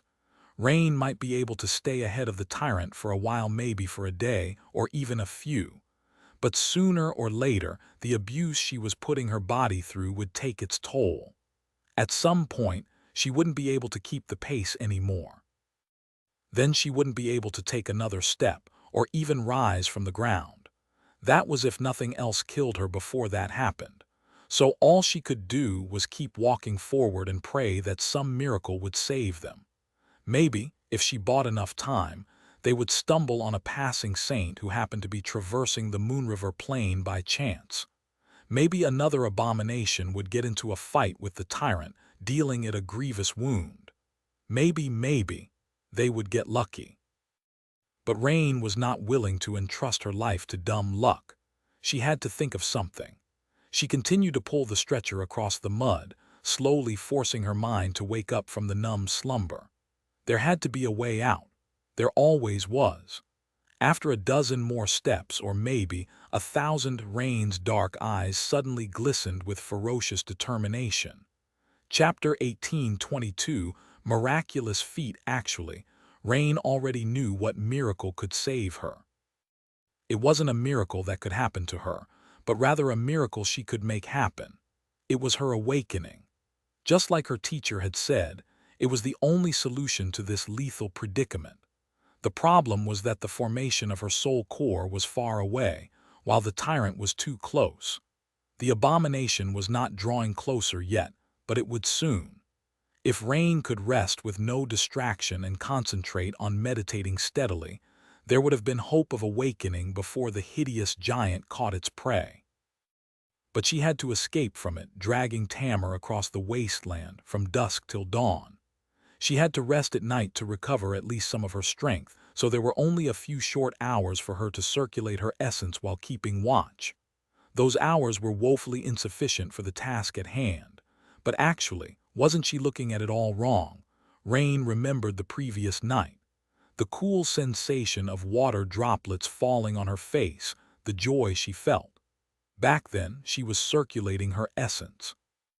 She took Tamar's helmet and moved it from below the overhanging stone ridge to catch the rain, hoping to quench her unbearable thirst. Which proved something vital. It was that she could move and control her essence at the same time. As long as her concentration wasn't broken, Rain could do whatever she wanted while forming her core. Of course, it wasn't easy to keep her essence under control when doing something else. It was already hard enough to maintain the raging whirlpool while in a state of perfect peace, not to mention extremely tiring. And yet, if she could circulate her essence while traversing the wasteland, then she wouldn't just have a few pitiful hours at night to form her core. Instead, she could keep forming it constantly, for as long as her mental fortitude allowed it. Rain felt a strange compulsion to laugh and cry at the same time. Of course, of course. Why not? She was already doing something unprecedented by trying to awaken without the help of the nightmare spell. As far as Rain knew, no other human of the waking world had ever done that. And yet, she didn't just have to perform that miraculous feat, but also do it while being pursued by an awakened tyrant and dying from physical exertion. Lost in the wild reaches of the dream realm with no help, hope, or support. It wasn't fair at all, but it also made sense, in a strange kind of way. After all, making history was not supposed to be easy. I can do it. I must do it. I have no choice but to do it. Rain gritted her teeth. And then, ignoring her terrible fatigue and suffocating strain, she reached into her soul and tried to move her essence. The heavy mental and spiritual burden was instantly added to the crushing hardship of pushing her tired body forward. As soon as she took the next step and felt the wire rope cut into her skin painfully, her concentration was destroyed and she lost control of her essence. Rain took a laborious breath, gripped the rope tighter and tried again. This time she managed to keep hold of her essence but lost control of her abdominal muscles, allowing them to relax. She instantly lost balance, stumbled, and sprawled in the mud. "Ah!" Tamar's subdued voice resounded from behind, tinged with concern. "Ronnie, are you all right?" Rain exhaled slowly, then pushed herself off the ground and wiped the mud off her face. Well, with how dirty her gloves were, she might have just added more mud to it. "I'm fine." Pulling up the alloy harness, she gripped it again and pulled the stretcher forward. She did not make the same mistake the second time. It was terribly difficult and ruthlessly hard. But after a while she managed to take several steps without losing control of her essence. Then a dozen steps. Then 100.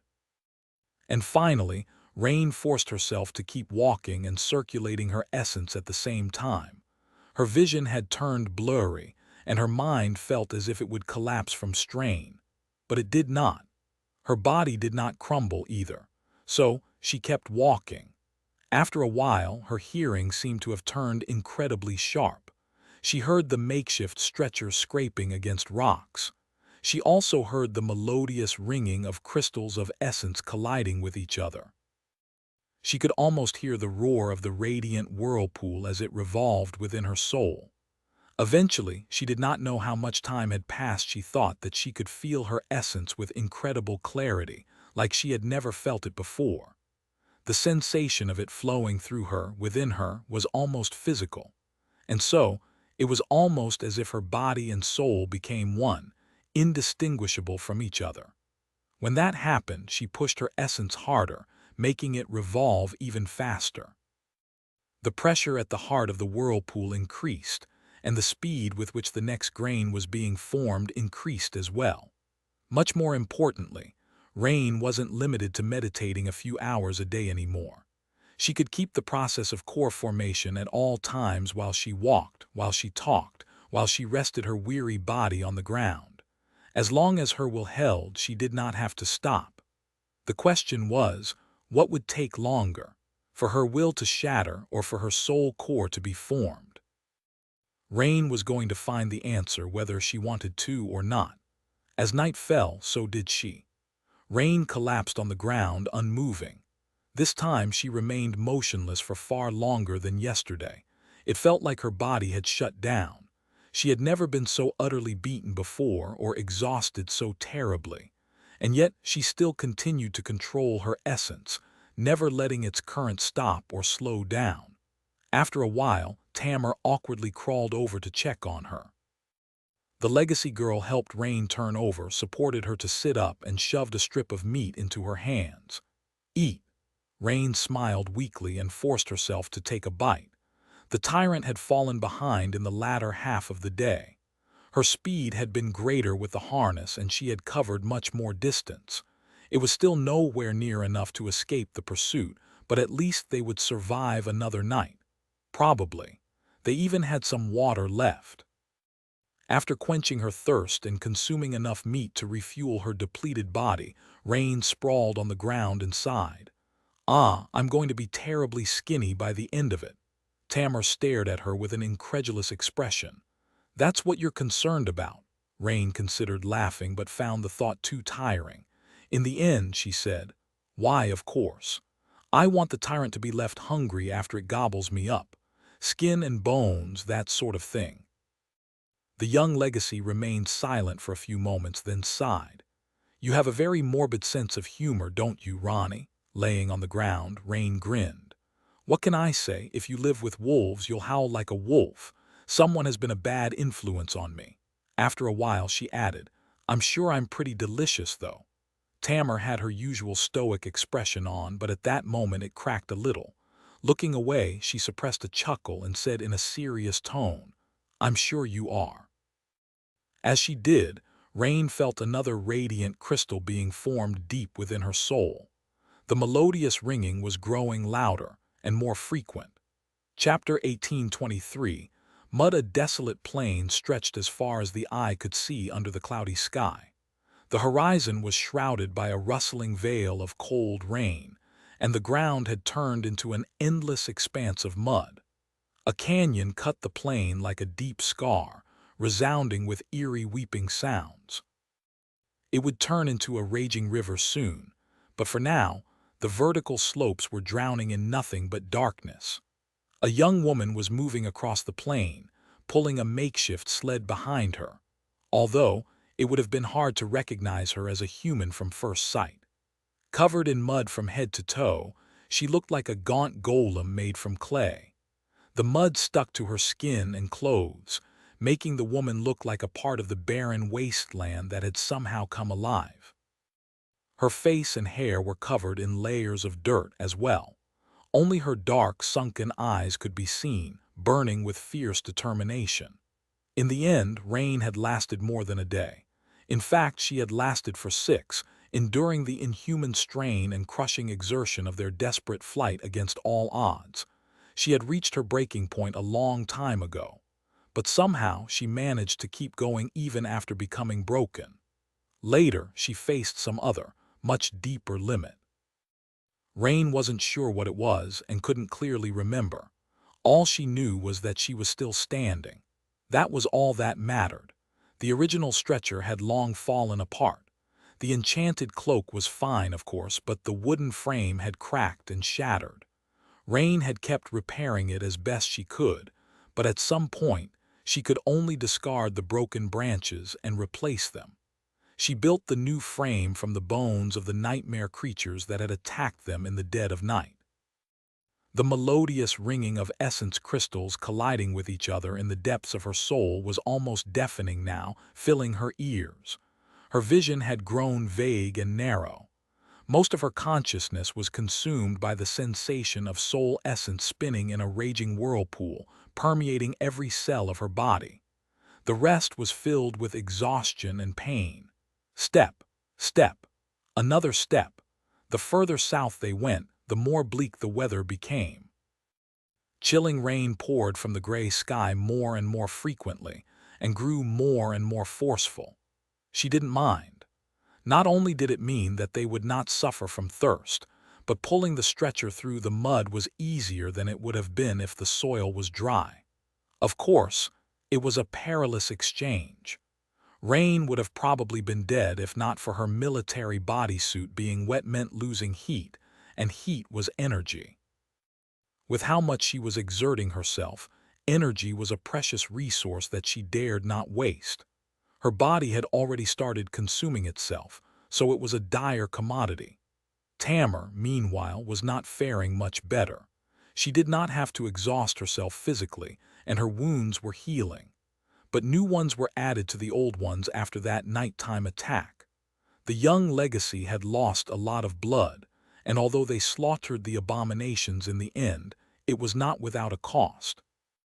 Rain was concerned about the younger girl. They did not have a lot of chances to get to know each other better in the past 6 days. Most of their time was taken by the endless, exhausting march, and when they rested at night, both were too tired to talk. And yet, Rain felt like an invisible bond had formed between them.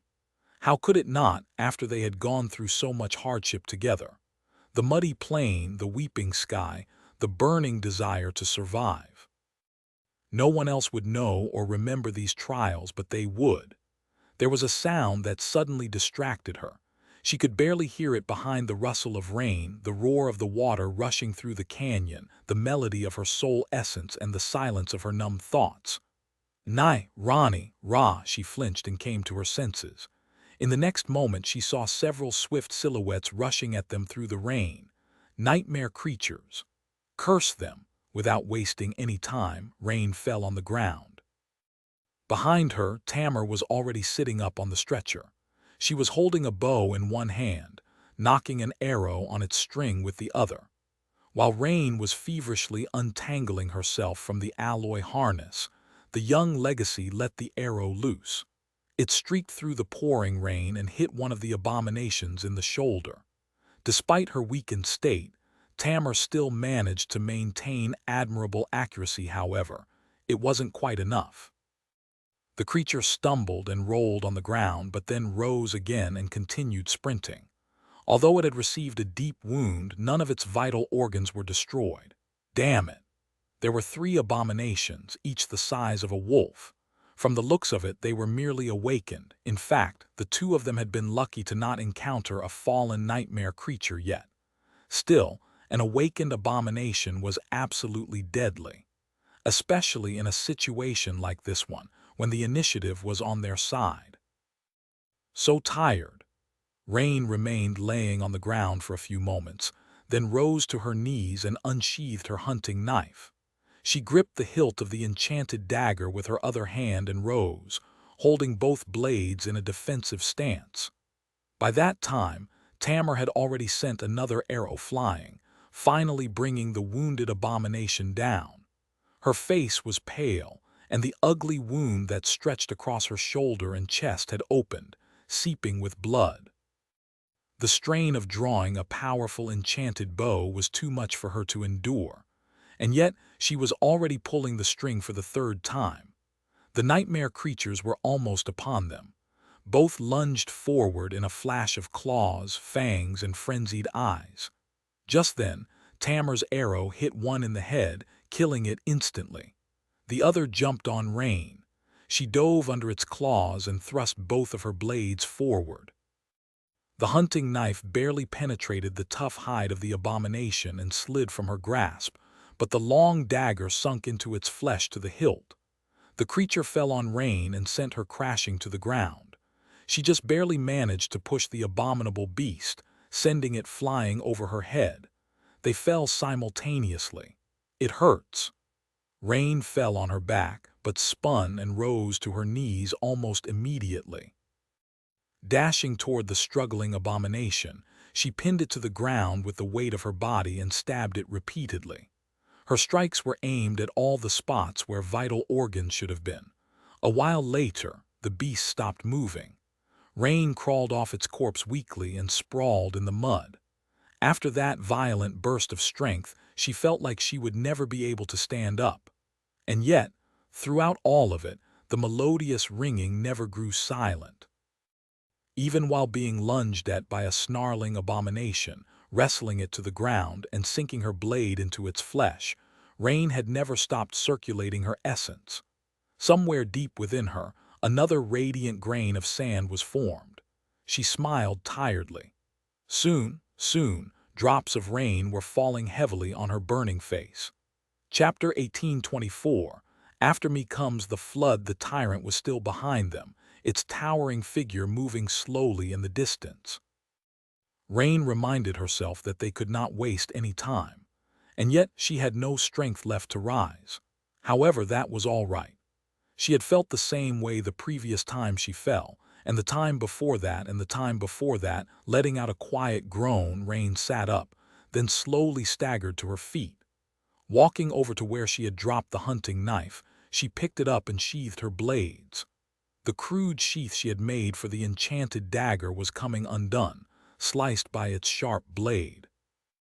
But it would hold for a day or two, which was more than she could ask for. Finally, she looked at Tamar. How are you doing?" The young legacy was laying down on the stretcher, breathing heavily. Her breathing did not sound good. "I'm all right, I heal fast. The bleeding is already stopping." Rain nodded. Even if the bleeding did not stop, there was little she could do. All she could do was trust in Tamar's incredible resilience. Walking over to where the alloy harness lay in the mud, Rain glanced at the corpses of the three nightmare creatures. Usually, she would have harvested meat and soul shards from them, but the tyrant was too close. There was no time. "I just need to hold on until nightfall. Then I can rest." She put the harness on and pulled the stretcher. She just had to keep walking and keep her essence flowing. Life had been complicated, but now it was very simple. The scope of her existence was narrowed down to these two things. She dragged Tamar away from the dead abominations. They continued their gruesome journey. As Rain walked, she could feel her soul changing subtly. There were countless radiant crystals at the heart of the whirlpool now, all being pressed together by the crushing pressure. She could feel the pressure growing. As it did, the rain was becoming more violent as well. It slowly grew from a constant downpour to a pelting deluge, as if the sky was slowly splitting open. The weather was strange. Tamar had mentioned once that it did not rain that often or that much in the southern reaches of the Moon River Plain. Her ancestral citadel was somewhere nearby, so she would know. It seemed that the world was either helping them or trying to kill them. Rain wasn't sure which and didn't care to find out. All she cared about was making it to nightfall alive. And in the end, she did. However, to her despair, the long-awaited reprieve did not come. Usually, she was able to create some distance between them and the tyrant by the time darkness fell. The abominable giant would lumber in the distance in the first half of the day, then slowly disappear beyond the horizon in the latter part. However, this time, she could still see its silhouette, following them from far away. Perhaps she had grown so weak that she couldn't maintain sufficient speed anymore, or perhaps the tyrant was slowly adapting to being blind.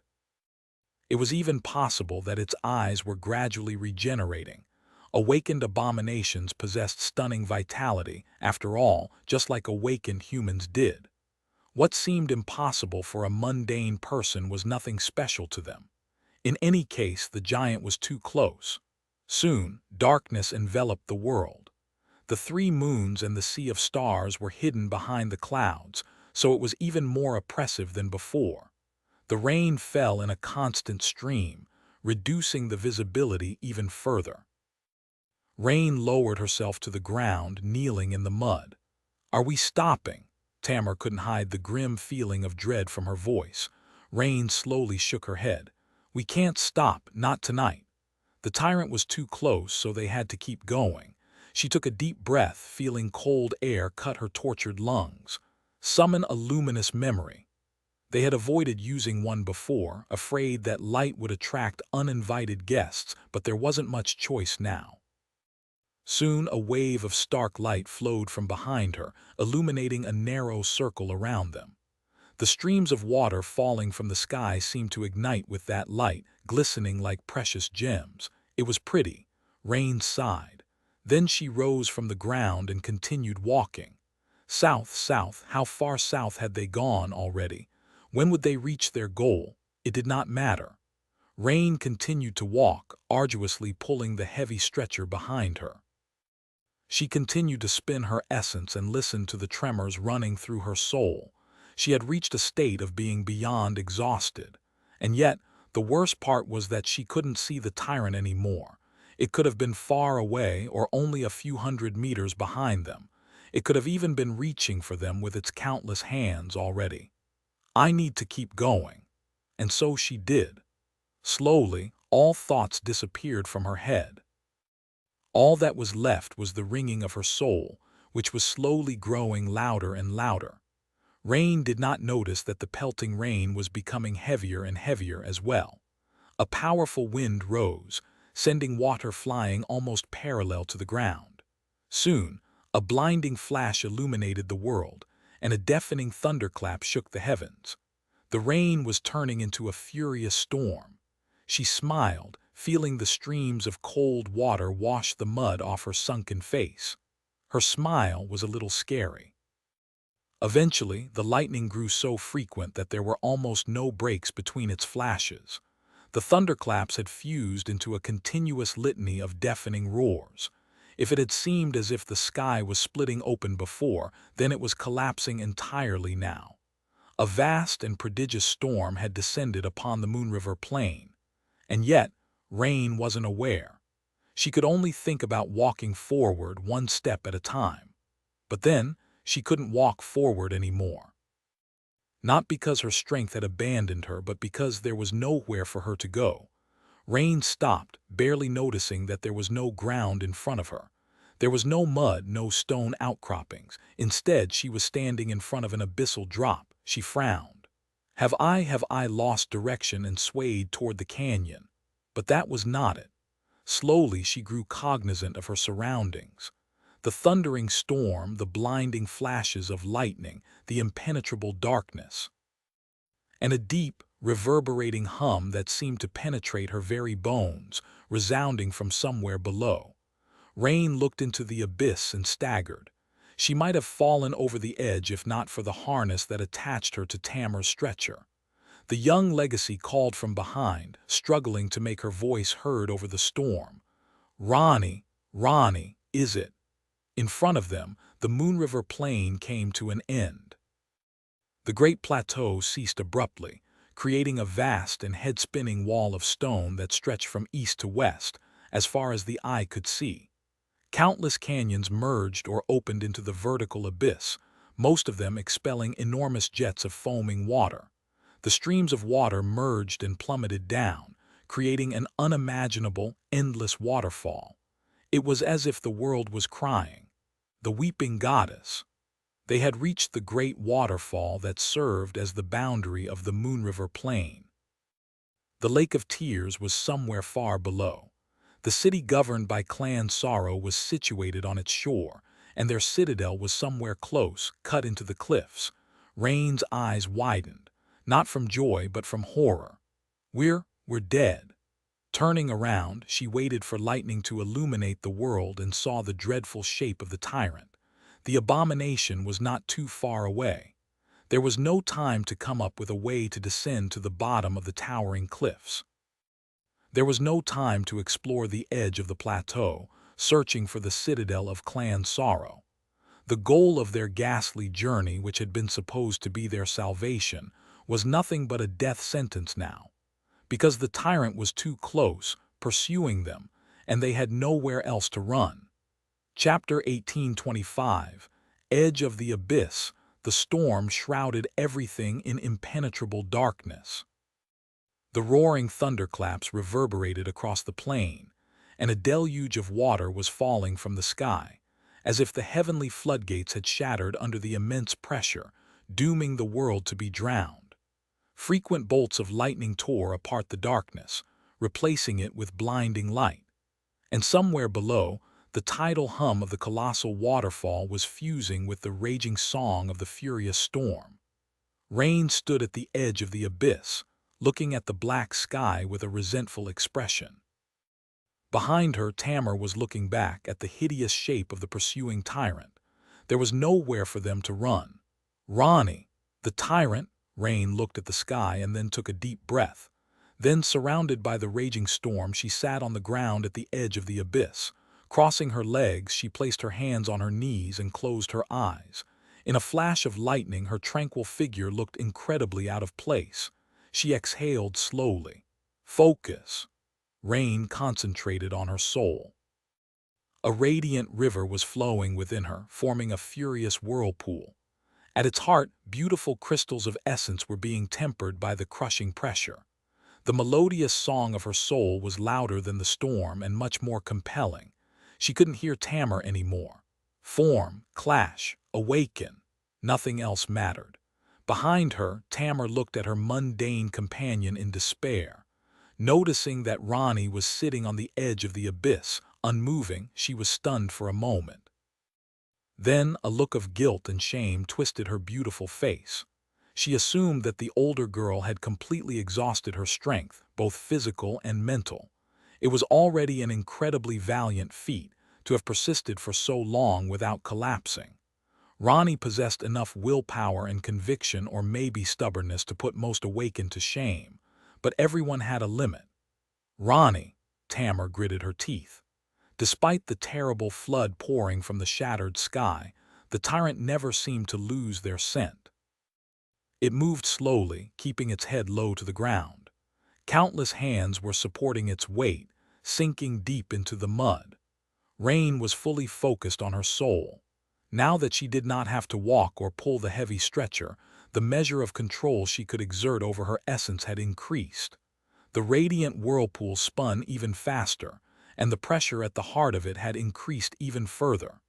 There were countless crystals of solid essence there, by now, each no larger than a grain of sand.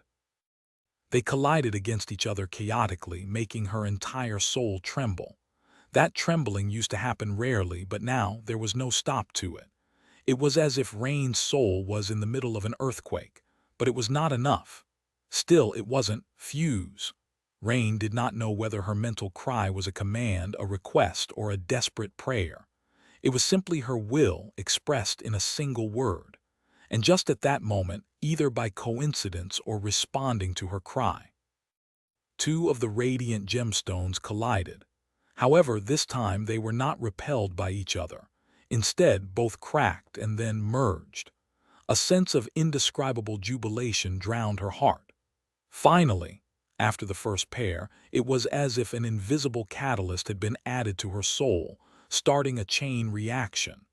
More and more of the tiny essence crystals became covered by a net of fine cracks, and then seamlessly fused with each other. Then the larger gemstones consumed the smaller ones, or merged with those of the same size. The process was incredibly violent, resembling the catastrophic ignition of a thermonuclear bomb. The merging of the essence crystals reminded Rain of nuclear fusion, the wondrous process that kept the distant stars burning in the cold, empty sky.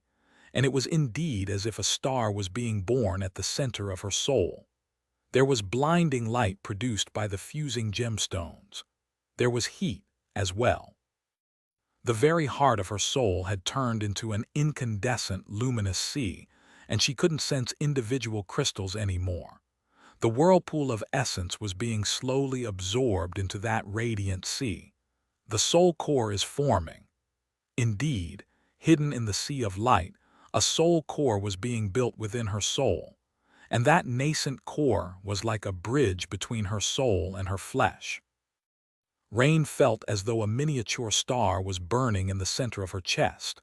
Waves of heat were radiating from it, slowly reaching her empty stomach and lacerated shoulders, then her tortured arms and legs, then her aching hands and feet.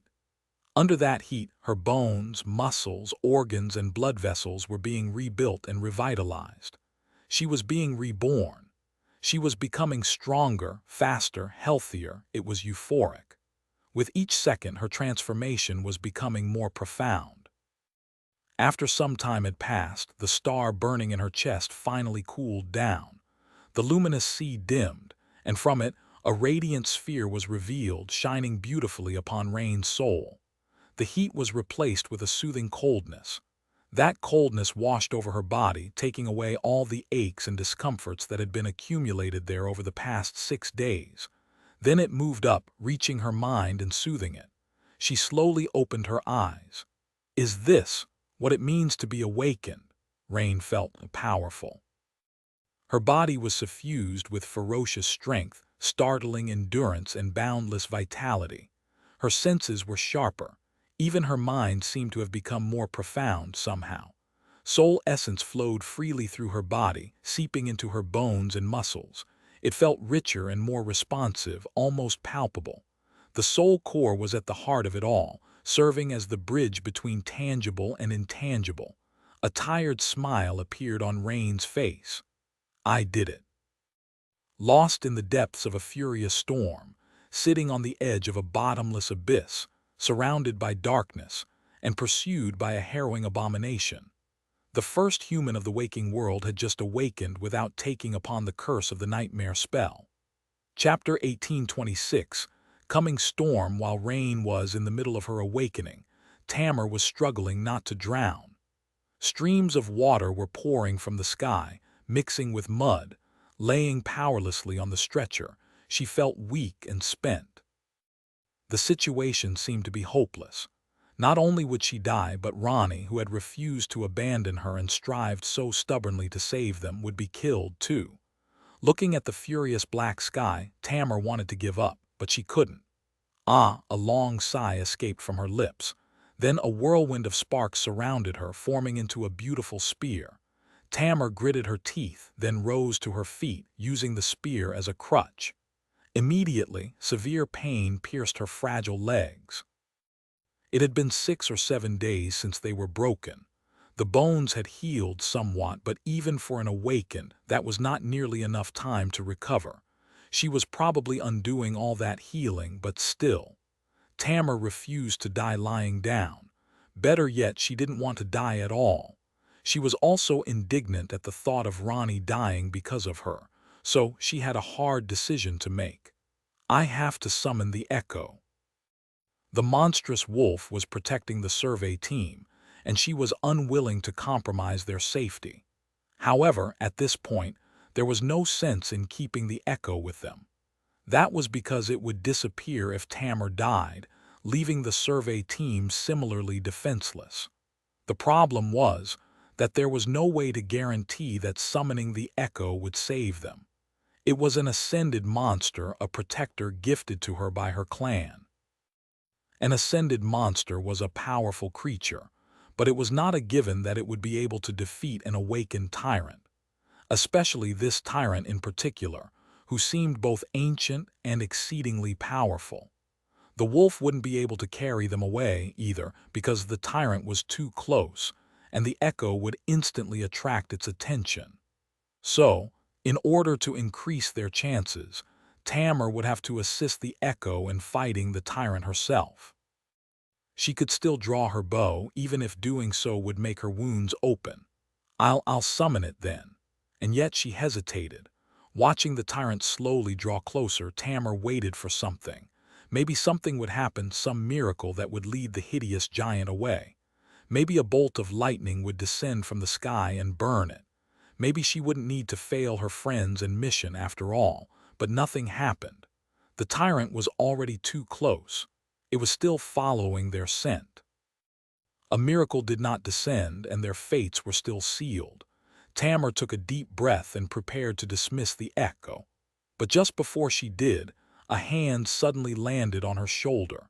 Tamar flinched and looked back. Ronnie was standing there, looking at her calmly. Constant flashes of lightning were reflecting in her striking black eyes, making it seem as though they were illuminated by inner light. The mundane girl looked different somehow. Tamar couldn't tell what about her had changed exactly in the lightning-infused darkness. Ronnie smiled. "It's all right, I'll take care of it now." She paused for a moment and then added calmly, "Summon that sword of yours." Tamar looked at her in confusion, failing to understand what was happening. Her reason told her that Ronnie must have lost her mind and that there was no point in listening to her ramblings. But somehow, Tamar did not believe it. She felt a strange compulsion to be unreasonable and believe in her companion, and after a long pause she did. Instead of dismissing the echo and summoning it here, she summoned her brutish Zweihander and offered it to Ronnie. Ronnie took it with a thankful nod. She could barely lift it before, but now she was holding it easily, as if her strength was suddenly in no way inferior to Tamar's own. Patting Tamar on the shoulder reassuringly, Ronnie turned and walked away from the edge. She was heading toward the approaching tyrant. Rain walked through the storm, carrying the heavy greatsword easily. Sadly, she had not had a lot of time to bask in the ecstasy of having awakened they were still in mortal danger. The tyrant was still drawing closer, and she had to kill it, which was a tall task. Even now that Rain was an awakened, the tyrant posed a lethal threat to her. After all, most awakened did not fight such powerful creatures alone. Her case was especially precarious because she was a singular existence. Not only had she awakened mere minutes ago, but she also did not possess an aspect yet.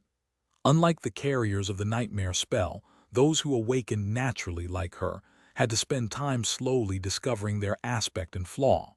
Before that happened, she would not have powerful aspect abilities to assist her in battle. All she had was her enhanced physical prowess, cunning, and Tamar's sword. Now, she would see if that was enough. Reaching a certain point, directly in the path of the approaching tyrant, Rain lowered the Zweihander to the ground, assumed a stance and froze.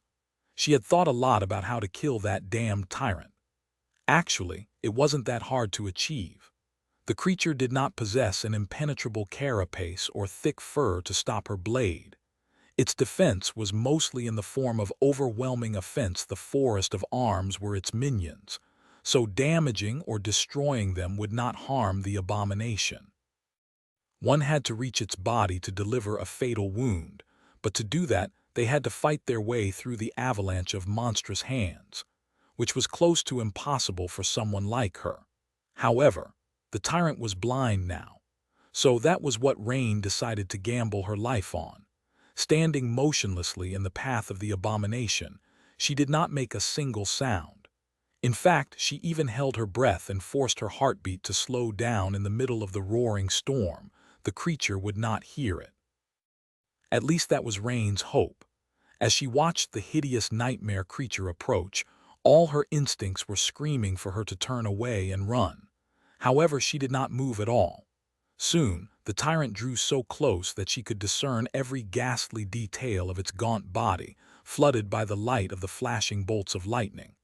The creature was coming right at her, but it was not aware that its prey was so close yet. Soon, a monstrous hand landed in the mud directly to Rain's right. Then another landed in the mud to her left. The abomination dragged itself closer. Its appalling, oversized head was now almost above her, the enormous maw close enough to swallow her whole in an instant. Rain smiled darkly. "Got you." Instead of fighting her way through the forest of hands, she had allowed the blind tyrant to bring itself to her. She finally moved. As soon as she did, the tyrant's head jerked, turning toward her. But it was already too late. The Zweihander exploded forward, slicing through the mud and rising in an upward arc. Rain pulled with one hand and pushed with the other, using its long handle as a lever. Her awakened strength was great enough to make the blade of the greatsword turn into a blur. A split second later, the Zweihander struck the tyrant's chin. Its sharp blade carried enough force and momentum to slice its jaw in half, sever its tongue, break through the fragile bones of the nasal cavity, cut cleanly through its brain, and finally escape from its forehead. In an instant, the abomination's head was split in two halves.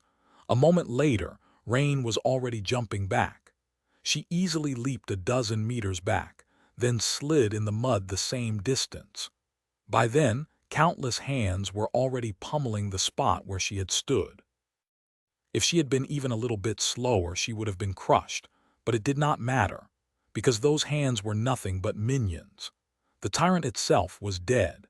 Its body swayed heavily and then collapsed into the mud, a river of blood spilling from its mangled head. Just like that, the pursuit was over. Chapter 18:27, Cleansing Hidden in the Shadows. Sonny let out a secretive sigh of relief. The past week had been a terrible ordeal for Rain, but it had not been easy for him, either. A long time ago, Sonny had told Rain that he could teach her how to wield a sword, how to traverse the dream realm, and how to kill her enemies. But he could not teach her how to be strong. The world was a cold and ruthless place, and his little sister was much too soft to endure its cruelty. Even now, all these years later, she retained that softness. She had learned how to wield weapons, survive in the wild, and hunt down abominations, but her nature was still the same. Rain had never suffered heartbreaking loss, had never felt the lightless depths of true despair, and had never faced the darkest sides of humanity. Despite her cool appearance and tough reputation, at her core, she was still the same kind and sweet girl, which was a solace to Sonny. He never wanted her to lose that part of herself, and yet he couldn't coddle her too much either. It would only do Rain harm if she learned to rely on him too much. So he had laboriously created the persona of Shadow, her mercurial teacher who was both friendly and caring, but also a little sinister and not completely reliable. That way, she could still feel a false sense of danger while being protected by him from the shadows, and grow stronger for it. It would have been fine to let Rain awaken at her own pace, but the war was too close. So, Sonny had used the chance encounter with the awakened tyrant to design a trial for her. His own version of the first nightmare. The irony of how similar it was to his personal first nightmare had not escaped him. A punishing escape through the wild reaches of the dream realm, in the company of an awakened swordsman, pursued by a blind tyrant, of course. There were differences, as well. And although Rain had never been in real danger due to him observing her from the shadows, she definitely had not felt that way. Her struggle had been real, her suffering had been real, and her eventual triumph was real. Sonny, meanwhile, had not struggled himself. All he had done was eliminate any fallen abominations that could have stumbled onto the two escaping girls and keep an eye on the survey team to make sure that they made it back to the main camp all right. And yet, he felt completely exhausted. Watching Rain suffer was not easy for him. He wouldn't go as far as to say that it had been harder than it had been for Rain, but still. Sonny felt like his heart was bleeding, and that was saying much, considering how difficult it was for him to bleed. Similarly, while Rain felt incredible joy and pride at being able to awaken, his heart was full of emotion as well. However, for Sonny, he felt even more. That was because he could see more and understood more. Rain had a deep connection to her soul, for a mundane person, and could control her essence well. But Sonny perceived it on a much deeper level. That was why he could see a tiny bead of hideous darkness that nestled in his sister's soul. A seed of corruption, the nightmare seed. Every mundane person who had entered the dream realm carried one within them, just like those infected by the nightmare spell in the waking world did. Although Sunny was not entirely sure which came first, the seed of nightmare or the infection. Perhaps it was precisely because some people carried hideous darkness within their souls that the spell chose them. In any case, the seed in Rain's soul had not grown in the past 4 years, and would not bloom into a category, one nightmare gate, unless certain conditions were met. That was because it was small and minuscule enough to be suppressed by the authority of Queen Song. As long as Rain remained in the Song domain, her first nightmare would never come, but it would also make her an eternal hostage of a domain unless she accepted the spell and challenged the nightmare. While the storm was raging and Rain was going through the final stage of her awakening, Sunny observed her soul in somber silence. The numerous sparks of light, the crystals of solidified essence fused under the pressure. A luminous sea ignited at the depths of Rain's soul. Forged in the heat of that sea, her soul core slowly came to shape, and at the same time, unnoticed, the bead of darkness dissolved in the light, destroyed by it. Sunny had seen a seed of corruption bloom in the soul of a sleeper once. Watching the opposite process take place was both poignant and miraculous. Is that the purpose of the first nightmare? To push the infected into awakening and thus destroy the seed, preventing corruption from blooming. Awakening was the first step toward divinity, after all, and divinity was in direct opposition to corruption. So, it only made sense that coming closer to divinity would render one immune to the weaker manifestation of its enemy. That was the second way Sunny knew of for a soul to be cleansed of corruption. The first way was known to everyone, but very few ever considered it as such. It was death. Awakened were used to collecting soul shards from the nightmare creatures, but they rarely questioned why was it that the remnant fragments of corrupted souls were pure and untainted. What happened at the moment of death that purified them? Or was it death itself that eliminated the hideous darkness? Now that Sunny knew more about the world, the void, and the origin of death, he understood that death was a weapon to destroy corruption. And that was what it did. He observed the tyrant's tainted soul collapse and be cleansed as well. The moment the abomination lost its life, the vile darkness shrouding its soul withered and died.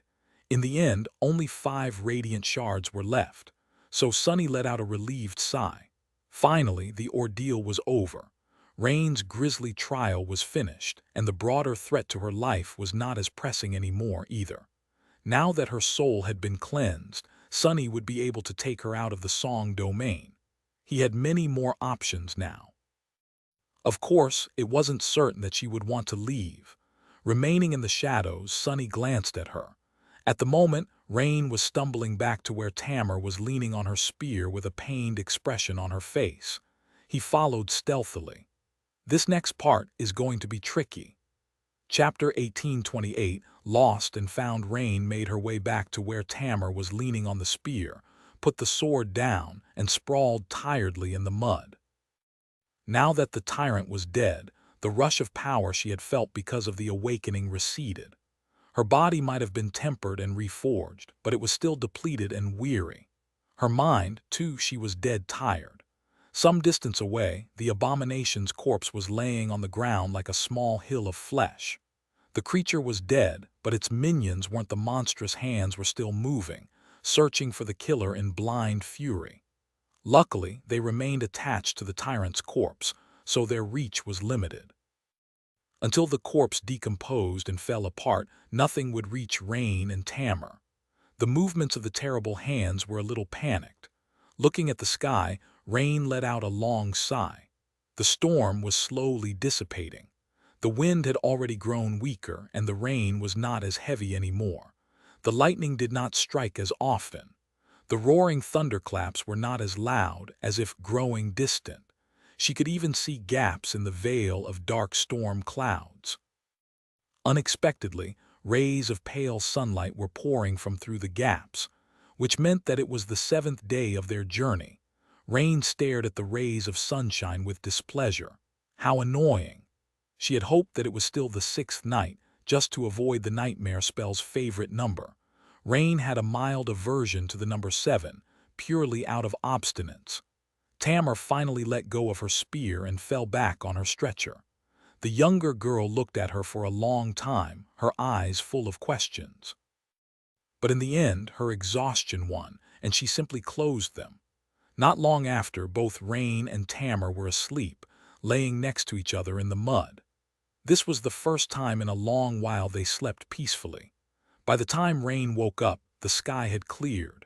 Strangely enough, she didn't feel groggy or exhausted. Her body did not ache all over either. Instead, it was brimming with energy and vitality. The low hum of the weeping goddess enveloped the world like a lullaby. She stared at the clear sky for a few moments in confusion. Oh, right, I'm an awakened now. Sitting up, Rain glanced in the direction of the dead tyrant.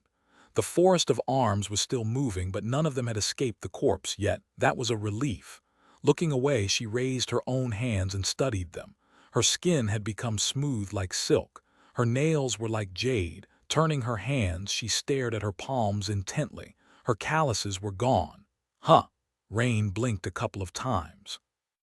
Her hands looked soft and delicate, as if she had never done any hard labor at all.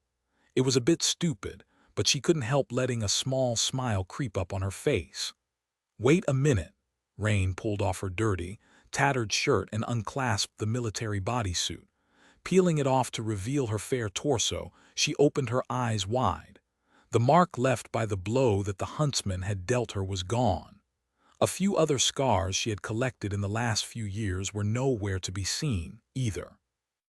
Her skin was supple and unblemished, nearly flawless. Wow, while Rain was delighting in the sight of her ladylike body, a hoarse voice resounded from behind her.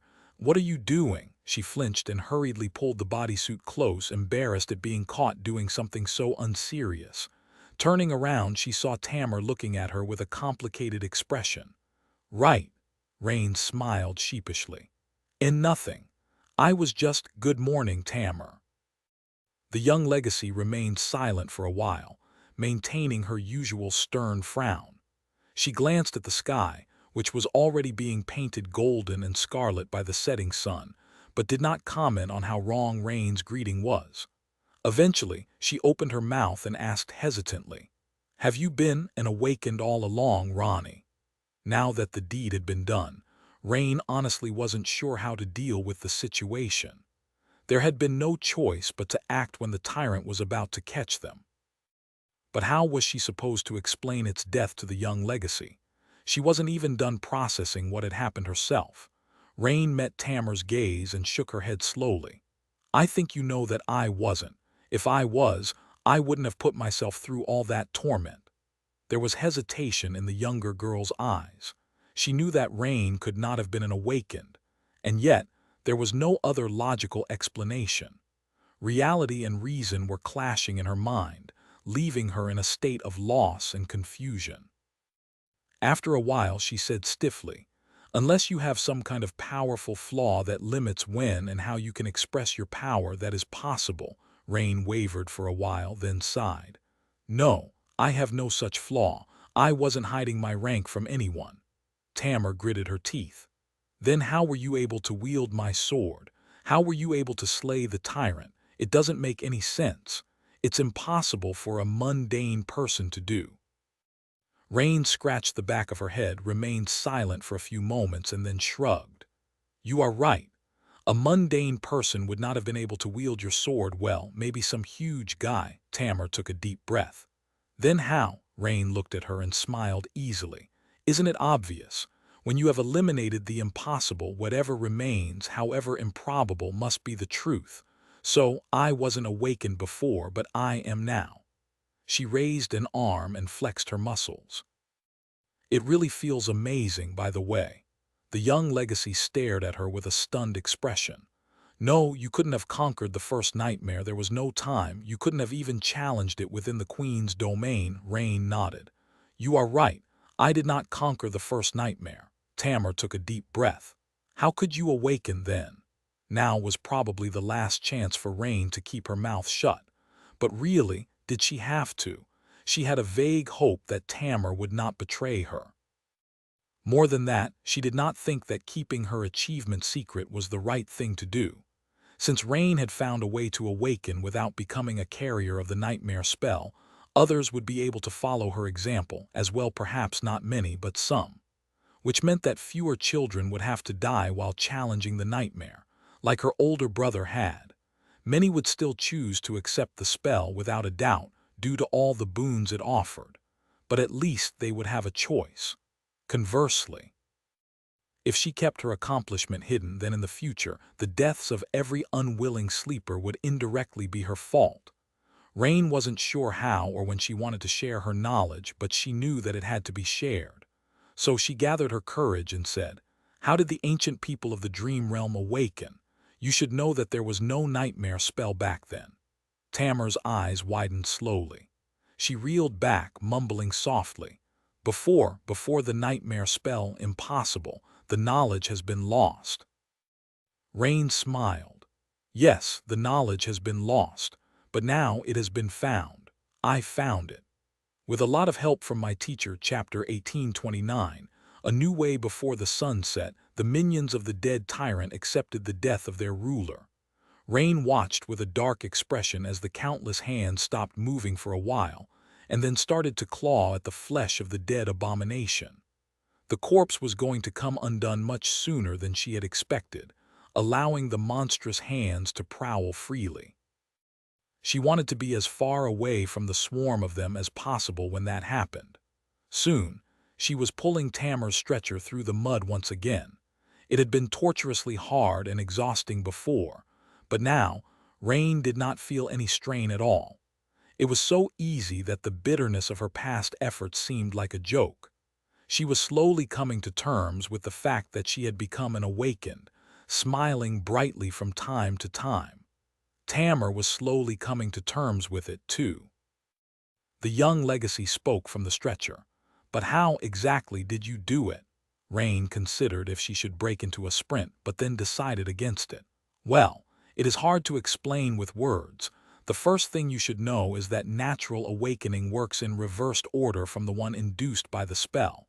You must learn how to sense and control your essence first and form the soul core later." She remembered her early days in Ravenheart.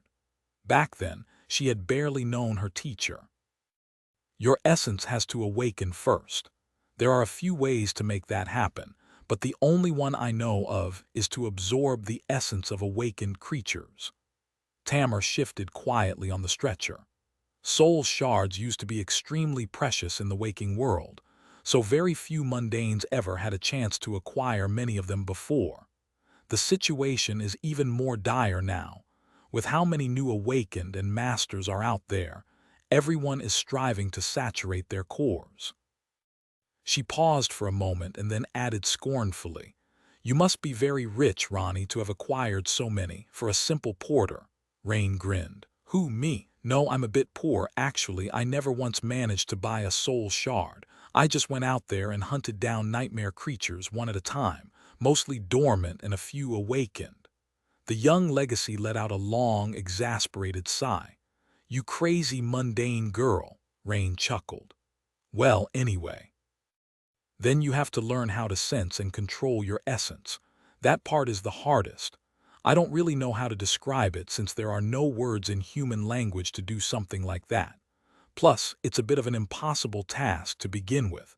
How do you describe the sense of balance? How do you describe colors to a blind person? It's like that. Well, you should know I am sure you, awakened, struggle all the time to explain various things to mundane people. I mean, we awakened." She paused for a few moments, then continued calmly. "The last part is to form the soul core. That is what I have been doing ever since we've met. The process is rather simple, if a bit tedious. You just need to control your essence and make it flow in a circle like a whirlpool. If you do it long enough and well enough, your essence will start to solidify. And then, at some point, a chain reaction will start, birthing the core. That is how you become awakened, and that is what happened to me yesterday." Tamar remained silent for a while. Eventually she asked, "That doesn't really make sense. You couldn't have learned all of this on your own. Someone extraordinary must have guided you. But that is not even the issue. All right, I'll accept that you are a mundane girl who habitually hunts down nightmare creatures. That much is theoretically possible, at least. But it would also mean that you should have stayed comfortably in a well-defended city during the last and most sensitive part of your awakening. There was no reason for you to work as a laborer in a road construction crew, even without taking into account that such a job would slow down the process of refining a soul core. It is simply beneath someone of your ability. Rain coughed awkwardly. Now that she had decided to share the truth with Tamar, how much exactly was she supposed to share? She couldn't reveal the identity of her teacher because that was not her secret to share. As for the rest, she hesitated for a moment. To tell you the truth, I got myself into some trouble in Ravenheart, so I was advised to disappear from the city for a while, Tamar scoffed. I'm not surprised. She remained silent for a while, then asked in a serious tone, one thing that I can't understand, Ronnie, is why you have decided to share your secret with me. Rain stopped and turned around, looking at the young legacy with a hint of dark amusement in her eyes. Well, the cat was out of the bag after I killed that tyrant. So I had two choices, either tell you the truth or toss you over the edge of the waterfall. Although, I might still choose the latter. She stared at Tamar for a moment, then turned around and exploded with laughter. Gods, the expression on your face, relax, it was a joke. Plus, why would I keep it a secret? I want as many people as possible to know. That way, fewer kids will be dying in the first nightmare. Fewer of them will be sent into a literal death zone on the winter solstice like you were, too. Rain couldn't help but be giddy. The intoxicating feeling of strength and potency permeating her body, the pride and relief of having finally accomplished the goal she had been pursuing for so many years, the promise of a gentler future that she could potentially help usher in, it was enough to make her head spin. While she was basking in joy, Tamar's cold voice resounded from behind. Ronnie, you are a bit naive, aren't you? Rain glanced at her in confusion. What's that about? Laying on the stretcher, the young legacy looked at the sky tiredly and let out a long sigh. You absolutely cannot tell anyone about how you awakened, at least not while you are so weak and lack protection. If you knew what's good for you, you really should have tossed me over the edge of the waterfall. Rain blinked a couple of times. What? Why? The younger girl shifted and looked up at her, her gaze somber. Just think about it. The entire power hierarchy of our world is built around the nightmare spell. The entire economy, too, more or less. Those who wield power can do so because they control the resources people need to survive. Awakened warriors are one such resource, perhaps the most important one. Now, you possess something that can render all that authority meaningless. What do you think will happen to you when those in power learn about your existence? Chapter 1830, Resistance to Change. Rain stopped, feeling her sense of joy dim a little.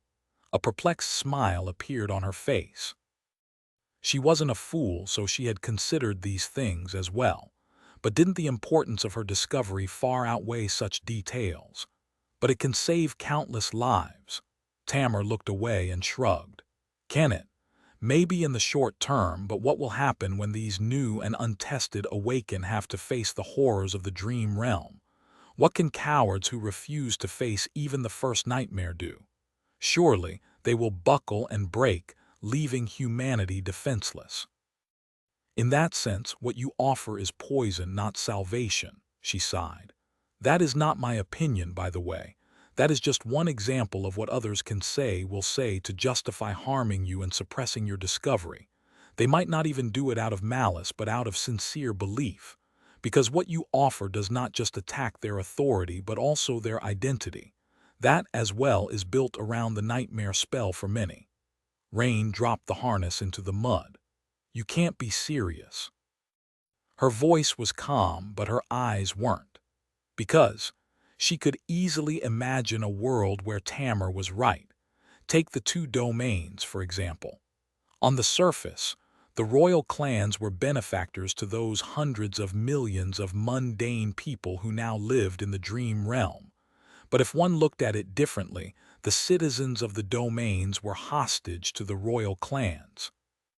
They could only be safe if their sovereign protected them, and could only really attempt the first nightmare, and thus step on the path to greater power, if the sovereign or one of the sovereign's vassals allowed them to.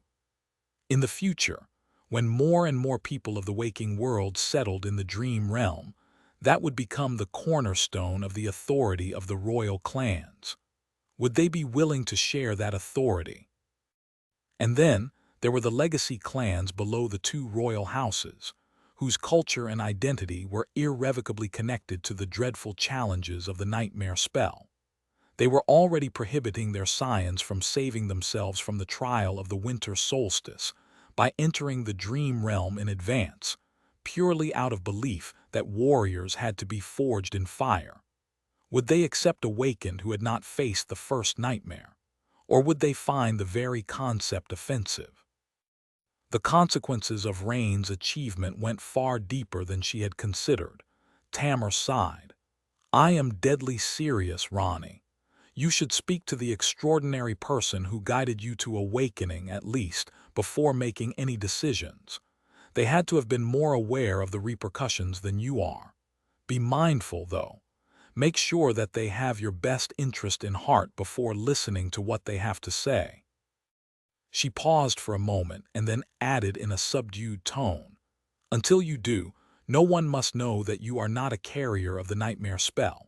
We will tell them that we had no choice but to cross the realm boundary and leave the Song domain while escaping from the tyrant, and that you had your first nightmare as a result. That will work as a temporary measure, at least." Rain looked at her soberly. Tamar was young, but she was a member of a legacy clan as well. She served the queen as a vassal. So she was the exact type of person she had warned Rain against. Can I trust her? After what they had experienced together, Rain wanted to believe that she could, but in a sense, covering the truth would mean betraying the trust of Tamar's clan and Queen Song. Would she really do that? Rain sighed. "One thing I don't understand, Lady Tamar, is why are you willing to hide this secret for me?" The young legacy looked at her from the muddy stretcher. Her face was pale and stern, which was a bit of a comical look for such a young woman. After a while she looked away, remained silent for a moment, and said stiffly, "Well, aren't you a member of my survey team? I am responsible for your well-being as a superior. So if something happens to you, a stain would be left on my reputation, and I value my reputation very much." Rain stared at her silently, keeping a straight face. Adorable. By that time, the night had already fallen, and the 3 moons were high in the sky. So she couldn't see Tamar's expression very well. She did see something else, however. With a sigh, Rain unsheathed her hunting knife. Moonlight glistened on the sharp blade as she bent down. Tamar seemed to flinch when she saw the knife. What are you doing?" Rain cut the harness, separating it from the stretcher, and looked at the young legacy with a neutral expression. "I'm sorry, Lady Tamar. I'm afraid you'll have to go over the edge after all." Tamar's eyes widened. What?" Rain stared at her for a few moments, then laughed and pointed in the direction of the edge. "You might not see it from the ground, but actually, out there in the darkness, far below, a scattering of lights was shining faintly through the water vapor. It was the city built by Tamar's clan on the shores of the Lake of Tears." Rain stood up and started dismantling the harness. "The plan was to reach your clan's citadel, but I don't really know how to cross all the canyons that stand in our way. It would be much easier to climb down from the plateau and reach the city. So summon the brightest luminous memory you have. We're going down." Tamar was looking up at her with a frozen expression. After a while she scowled in outrage. "Ronnie, was that supposed to be funny?" Rain shrugged. "I don't know. I thought it was pretty funny." Soon they left the stretcher behind. Tamar was strapped to Rain's back with the rearranged harness, holding onto her shoulders with trembling hands. Before, Rain would have never dared to climb a slick, sheer slope while carrying such a heavy burden, but now that she was an awakened, nothing seemed impossible for her anymore. With the bright light of the luminous memory illuminating the vertical surface of the weathered stone, she carefully started the descent. Her physical strength seemed inexhaustible, so all she had to do was pay attention and keep in mind how far from the wall her center of gravity was. That said, the Moon River Plateau was terribly high, so reaching the Lake of Tears was taking an eternity. The weeping goddess flowed down on both sides of them, but the stretch of the slope Rain had chosen was relatively dry. At some point, she sensed Tamar's tension and started talking to calm the younger girl down. Rain talked about all the things she was looking forward to after awakening, like not having to do laundry or carry a heavy backpack while climbing mountains. Mainly these two things. And having soft hands. That is what you were worried about. Tamar's voice sounded incredulous. Rain grinned. Listen, Princess Tamar, you might not know it, but humble laborers like me take skincare very seriously. The young legacy remained silent for a while, then sighed in embarrassment. No, actually, I get it. Girls from legacy clans all secretly look forward to becoming awakened. We train really hard, so by 16, your hands are a nightmare in and of itself, Rain laughed. It was already dawn by the time they reached the water. Rain had been worried that she would have to swim to shore, but there was no need. Tamar's luminous memory was very visible in the dark night, so the inhabitants of the city had long noticed a strange spark slowly crawling down the sheer cliffs. So there were boats waiting in a semicircle around the base of the cliffs, with armed awakened on them. Now, their dreadful journey was truly over. Chapter 1830. One abstract concept. Dressed in a comfortable nightgown, Rain was sitting on a bed. The bed was wide and soft. The sheets were immaculately clean and crisp, a far cry from the cold cradle of mud she had been sleeping on for many days. It was also much nicer than her own bed in Ravenheart, so she had nothing to complain about. The room itself was spacious, but austere. The citadel of Clan Sorrow was cut into the cliffside, so the walls surrounding her were that of rough stone. The furniture, however, was quite elegant and beautifully made. There was a single arched window in the room, opening to the pale lilac expanse of the evening sky. The roaring of the weeping goddess seemed quiet here somehow, but also constant, like a persistent hum. The air was fresh and smelled of water. The peaceful, but uniquely austere mood of the somber citadel helped Rain imagine easily where Tamar's overly serious demeanor had come from. She sighed. Things had happened fast after the two of them reached the Lake of Tears. First, Rain and Tamar were brought to the city built on its shore. It was much smaller than Ravenheart, but still lively. The architecture style was distinctly different as well, favoring flat roofs that served as gardens as opposed to the capital, where most roofs were slanted and covered by tiles to avoid snow and ash accumulating on them. They did not spend much time in the city, though. The Saint of Sorrow was currently away, but Tamar's mother was there. After receiving news of her daughter showing up severely wounded, she immediately sent retainers to retrieve her. Rain and Tamar were taken to the citadel, which was cut directly into the vertical side of the great waterfall and oversaw the city from high above. Tamar was treated by an ascended healer. Rain, meanwhile, was welcomed as a guest of Clan Sorrow. She met the matriarch of the clan as well as a few elders. Everyone had treated her graciously, from the awakened retainers and mundane citizens to the members of the direct family. Tamar had briefly shared the story of how the two of them had ended up in such a sorry state, including the fake version of Rain's awakening. Everything seemed fine, and yet Rain was in a heavy mood. That was because she had heard a lot and inferred even more from the conversations with the locals. The war seemed imminent. Some of the people she had talked to were aware of it, while some were not. Nevertheless, everyone was alarmed and uneasy, as if there was invisible tension permeating the air. Many things had happened after the survey team left the construction camp and lost contact with the rest of humanity. The conflict between the two great clans had grown much more dire. Valor continued to demand that Silent Stalker and Master Dar of Maharana clan were handed over, and Song continued to refuse. There were all kinds of unrest on the streets of Bastion and Ravenheart, NQSC, even. There had been protests and violent clashes between the followers of the opposing domains.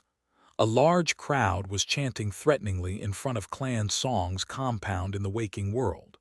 Someone had tossed makeshift incendiaries at the fortress walls surrounding the location of the king's dream gate in the northern quadrant. A few young legacies had already fought openly, devastating a public venue. They were arrested by the agents of the government, but the government itself was behaving strangely, as if frozen by fear, indecision, and internal conflict. And those were only the outward signs. The more dire omen was how deserted the citadel of Clan Sorrow seemed. There were awakened warriors, but too few of them. There were members of the direct family, but only the less powerful ones. Which told Rain one thing: the Queen was secretly mobilizing her forces. The road Rain had helped build was almost complete, and soon, legions of the Song domain would march on it, heading to Godgrave. The war, which was an abstract concept before, was almost palpable now. It was much sooner than she had expected. And so, Rain was sitting quietly on the bed, watching as the sky turned dark beyond the window. Finally, when all sunlight was gone and deep shadows devoured the room, a familiar presence emerged from them. Her teacher leaned on a wall and applauded quietly.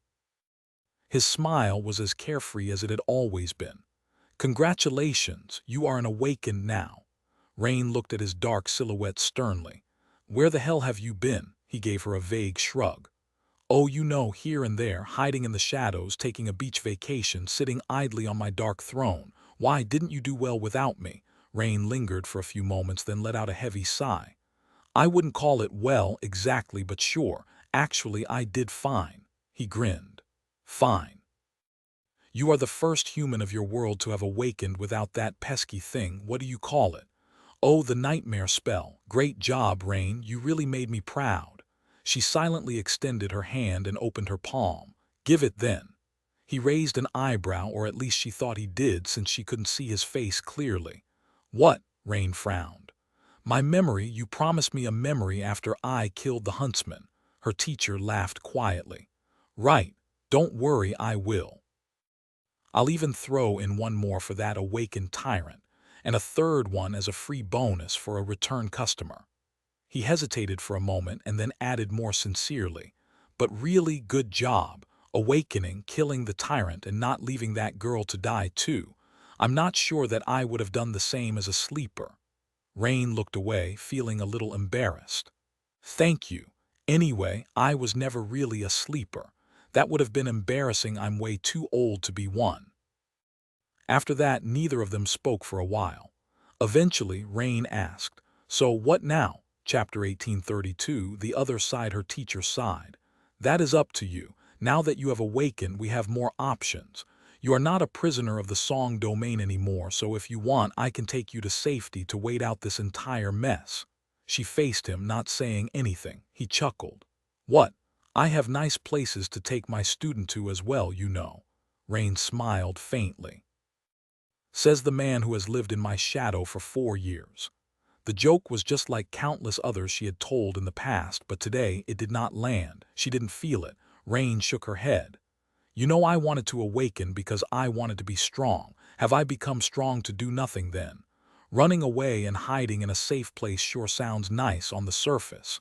But do you really think that I would want to?" Her teacher sighed. "No, not really." He hesitated. "So what do you want to do?" Rain remained silent for a long while. "Tamar told me to consult the person who had guided me to awakening before trying to do anything. So what, was she right? Will I be silenced if I try to share my knowledge with the world?" He walked over to the window and looked outside, his silhouette almost indistinguishable from the shadows. "Well, that kid has some sense. What she tried to tell you was a bit too dramatic and extreme, but fundamentally she is right. Of course, there are ways to go about it. You won't be able to offer this knowledge to the world freely, but the sovereigns will not discard it either. After all, it is another tool they can use. So, as long as you are willing to let them use it as they see fit, and are ready to accept that it will only ever be used sparingly, I can arrange that. He turned around and smiled. Alternatively, you can entrust it to me. Your friend said that this knowledge should not be shared while you are weak and lack backing. However, she is wrong about one thing. You do not lack backing, Rain, since you have me. I might not be capable enough to stand against the sovereigns just yet, but I am more than capable enough to disseminate information without being caught by them. Rain frowned. What would be the point, though? You might be able to avoid them, but people who receive the knowledge from you won't be. So the royal clans will just suppress them instead of me. Even if they fail to uproot the knowledge entirely, there will be countless victims. That is not what I want. Her teacher grinned. Smart girl. Well, actually, that is all beside the point. In truth, you don't really need to hide that knowledge for long. She raised an eyebrow, confused. I don't, he nodded.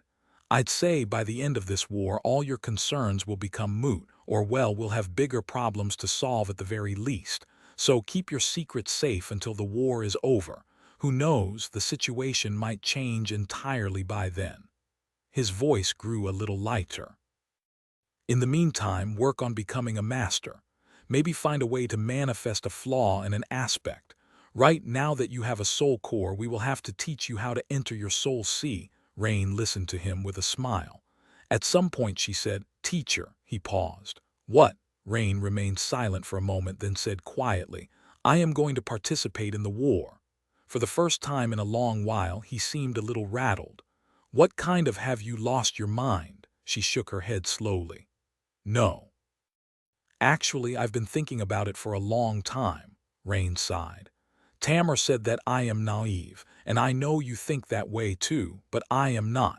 Yes, I tend to assume the best of people, even if some of them don't deserve it, but I am not a fool. He blinked a couple of times. Assuming the best of people who don't deserve it is pretty much the definition of being naive. She looked at her soft hands, illuminated gently by the moonlight.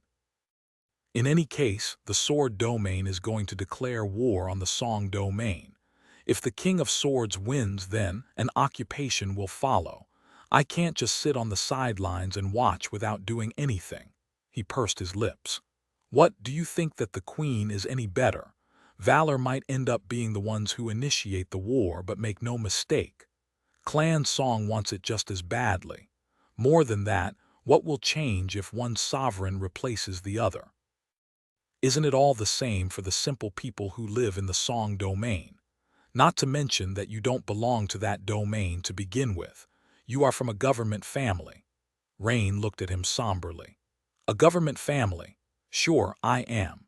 But teacher, for how much longer will the government exist? Once there is only one royal clan instead of two, do you really think that they will allow an independent power to remain without submitting to their rule? Neutrality will become a myth by then.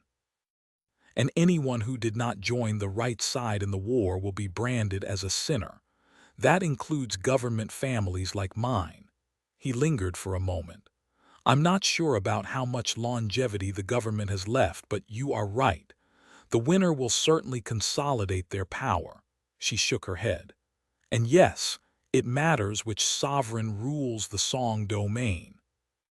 The royal clans might seem the same to you, but do you really think that the King of Swords, who is synonymous with Bastion, will treat Ravenheart the same as his ancestral home? That he won't siphon resources from the conquered lands to feed the central regions? More than that, by the end of the war, many people would have died. Citizens of the losing domain will be occupied by the people who have killed their brothers, sisters, parents, and children on the battlefield. It won't be a peaceful process. Her teacher sighed. Well, you are right. The King of Swords might certainly do something like that, and there will be some tension and therefore some measures of suppression. Rain smiled bitterly. And lastly, I do believe that both sides want the war. But teacher, the people I know are in the song domain.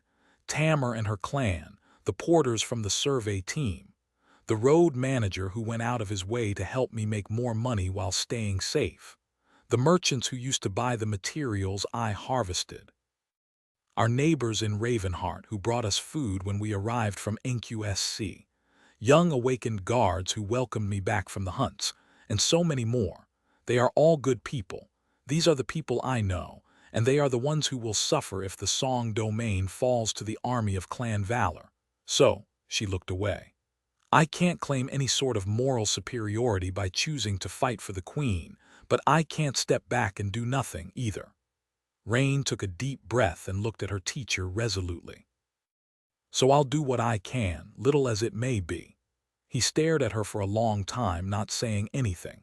Before she could see a hint of his expression, but now his face was entirely shrouded in darkness. Rain suddenly felt nervous. She had never seriously angered her teacher before. Did she do it now? Eventually, though, he let out a long sigh and said in a grumpy voice, "You're not making my job easier, you know that. Bah, what a troublesome student." Her teacher shook his head in dejection. "But I sort of expected that to happen," he cursed. "What can I say? I guess we are joining the army of Clan Song. Why the hell not? One side, two sides, three sides at this point, what's the difference?" Chapter 1833. Honesty is the best policy. Days before, Sonny had been left alone on a peaceful beach. He just stood there motionlessly for a while, holding Neff's dress awkwardly and not knowing what to do with it. Was he supposed to just leave it here, or return it? What would that scene even look like? Simply imagining it was a little terrifying. "Here, your dress. You left it behind the last time." His face slowly turned a beautiful shade of pink. Eventually, Sonny sighed, folded the dress gently, and put it down. He put his own clothes back on, summoned the nebulous mantle, then briefly rinsed the dirty plates in the river and placed it all back into the picnic basket. He placed the blanket there as well, and finally put the folded dress on top of it. By then the velvet sky was illuminated by a scattering of bright stars and the world was bathed in moonlight. He pushed the boat into the water and jumped inside.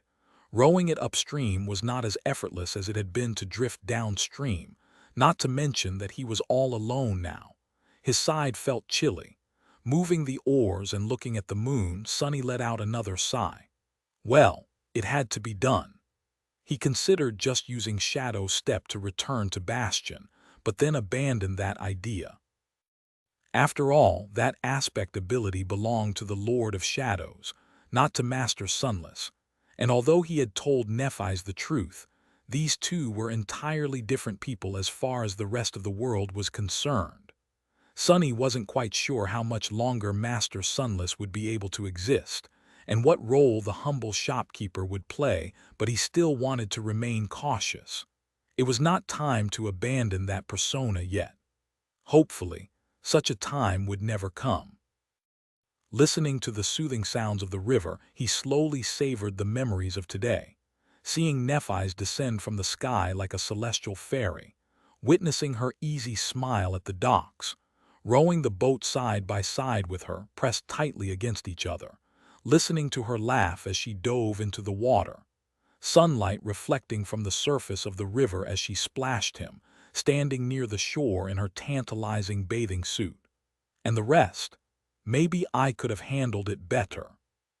He probably could have, but she had caught him by surprise with her somewhat believable but entirely mistaken theory of who Master Sunless really was. Remembering Neff's subtly smug expression, Sonny couldn't help but laugh quietly. What will I do with her? In any case, he had got his point across. He confessed his secret identity, made sure to explain that deceiving her had not been his intention, and expressed the sincerity of his feelings. The rest was up to Nephi's. And speaking of Nephi's, Sonny hesitated for a few moments and then asked silently, "Cassie, are you listening?" There was a stretch of silence, and then her calm voice resounded in his mind. "I am." Sonny froze, then cleared his throat in embarrassment. "Come to think of it, I sort of threw Cassie under the bus, didn't? Well, better not mention it, ever. Sonny pretended not to remember doing anything of the sort and asked, I assume you witnessed everything. She didn't deny it. I did, for what it's worth. I think you did a good job. It was the right decision. Sonny exhaled slowly. I hope it was. But however, before he could finish the sentence, Cassie suddenly interrupted him, which was a bit strange since it was not at all like her. Oh, Sonny raised an eyebrow. What's the matter? There was a long stretch of silence, and then Cassie spoke again, her voice sounding a little strange. Oh my. Sonny frowned. Is something wrong? This time her response came almost immediately. No, of course not. I just. Sorry, can't speak right now. With that, Cassie's voice grew silent and she did not respond again. Sonny continued to row the boat upstream in bewilderment. After a while, thinking about something, he winced. I hope she survives. Far away, on a tranquil heavenly island, an ivory pagoda seemed to shimmer with reflected moonlight. On one of its higher levels, a delicate young woman was sitting behind the desk, tracing her fingers across a parchment. Her lovely face was enchantingly beautiful, and her long hair was like a cascade of pale gold. At that moment, the young woman turned her head to the white stone of the chamber's outer wall. Her expression changed slightly. Oh! In the next moment, something crashed into the island with a resounding boom. Cassie slowly rose from behind her desk. Oh my! Then she walked out from behind the desk and faced the door. Her movements were poised and elegant, but also seemed a little nervous for some reason. She frowned slightly. I'm sure it'll be fine. Sonny's voice resounded in her mind. Is something wrong? Cassie hesitated for a moment. No, of course not. But then the door flew open with a bang and a tall figure appeared on the threshold, clad in an intricate suit of enchanted armor. Cassie gulped. Neff, when did you get Ba? Neph's was already inside, the door slamming shut behind her. Why didn't you tell me? Her face was flushed, and her usually calm eyes were full of scathing intensity. Cassie lingered for a moment. Tell you what? Neff was approaching her with wide strides. Her office, sadly, wasn't that large. Don't give me that. I know that you saw everything. Everything. Cassie made her best effort to flutter her eyelashes innocently. Unfortunately, her eyes were hidden behind a blindfold, so it had no effect. She tilted her head in a flawless imitation of a confused lack of understanding and said, How could I have seen anything? I'm blind. Her tone was soft and elegant. To illustrate her argument, she pointed at the blindfold. Instead of answering, Neff lunged at her. Cassie made her best effort to hold in a frightened squeal and evaded the grab with a graceful step. It wasn't that hard to do, since her awakened ability warned her of danger in advance. Luckily, Neph's was not using her full Titanic speed. Otherwise, Cassie might not have been able to escape even with the forewarning. And now wait a minute, Neff, I can explain. Sure you can. Stop dodging and come here then. I'll let you explain. I'd rather not. Too late. Something crashed loudly inside the office. No, but when did you get so slippery? I'm not slippery, I'm adroit and graceful. Oh yes, you are for now. Wait, there was another loud crash. Stop breaking my furniture. I'll buy you a new desk, that's not the point. Come here or I'll buy you a new shelf too. Firekeepers who had gathered on the lower level of the ivory tower in frightful silence looked at each other. Eventually, one of them said, We didn't hear anything, right? Another nodded. Of course. In fact, I am currently asleep in my cabin on the chain breaker. I was never even here. I am actually in the waking world right now. I think my flaw made me deaf. There were a few moments of silence. Let's just go before she decides to buy a new door too. With that, they quietly dispersed. Chapter 1834.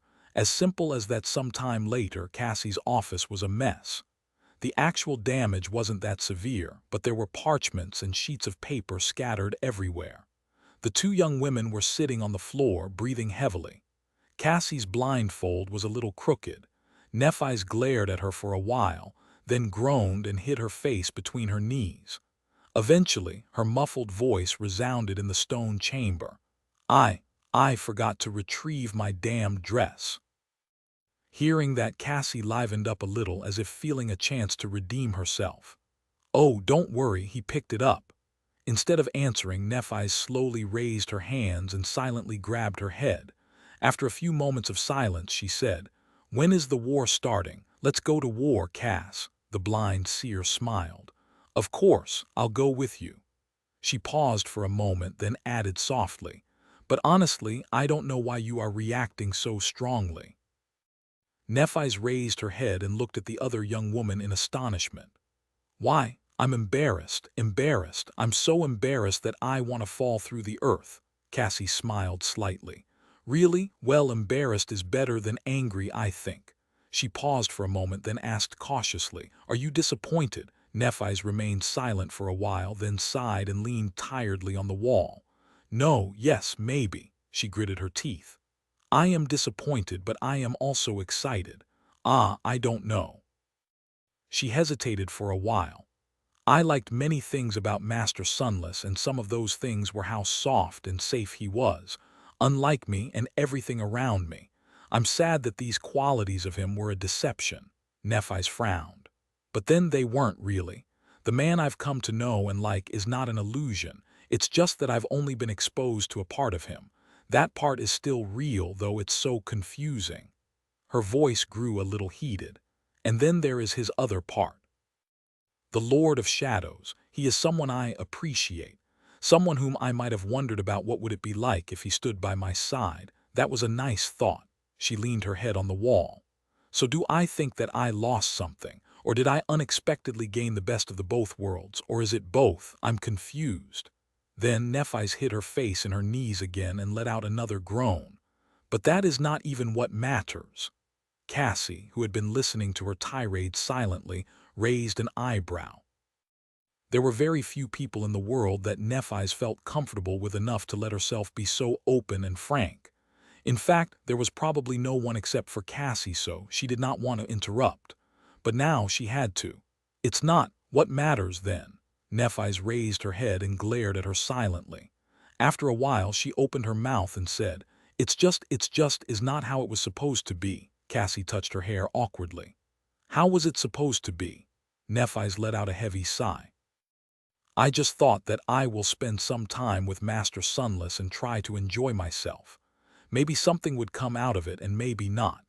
In any case, it was supposed to be a timed entanglement. Soon enough, before anything too serious might have happened, I would have left Bastion and gone to war. And then, by the time it was over, a year or several years later, I would have been able to decide what to do then." She looked at Cassie intently. "Do you see the problem here, Cass? There is no then anymore. Because even if I leave Bastion, he'll still be with me." Cassie pretended to study her expression. She wished dearly to be able to see Neff's face right now, but she couldn't. It was just the two of them in the room, so she could only see herself. Eventually, Cassie chuckled lightly. "I see." She took a deep breath and lingered for a while. "Actually, I knew that Master Sunless and the Lord of Shadows were the same person for a while now. I trusted that he had no ill intentions toward you, and he asked me to keep his secret until he found an opportunity to tell you himself. That was why I kept quiet. But honestly, I wanted you to enjoy yourself as well. I knew that you would go into the changing star of the immortal flame mode as soon as you learned that he was a powerful saint. You tend to forget that you are a human too, Neff, and humans need repose sometimes." Cassie paused, the light smile disappearing from her lips. "There were some other reasons as well, but there is no point in talking about it. In any case, he promised me that he would tell you before the war, and now he did. So that secret is in the open." Cassie remained silent for a while and then sighed. "So you need to make a decision now." Nephi looked at her somberly. Eventually she asked in a quiet tone, "But how do I decide what to do? You know that I am not good with these things, feelings, bonds, and distractions." Cassie couldn't help but laugh.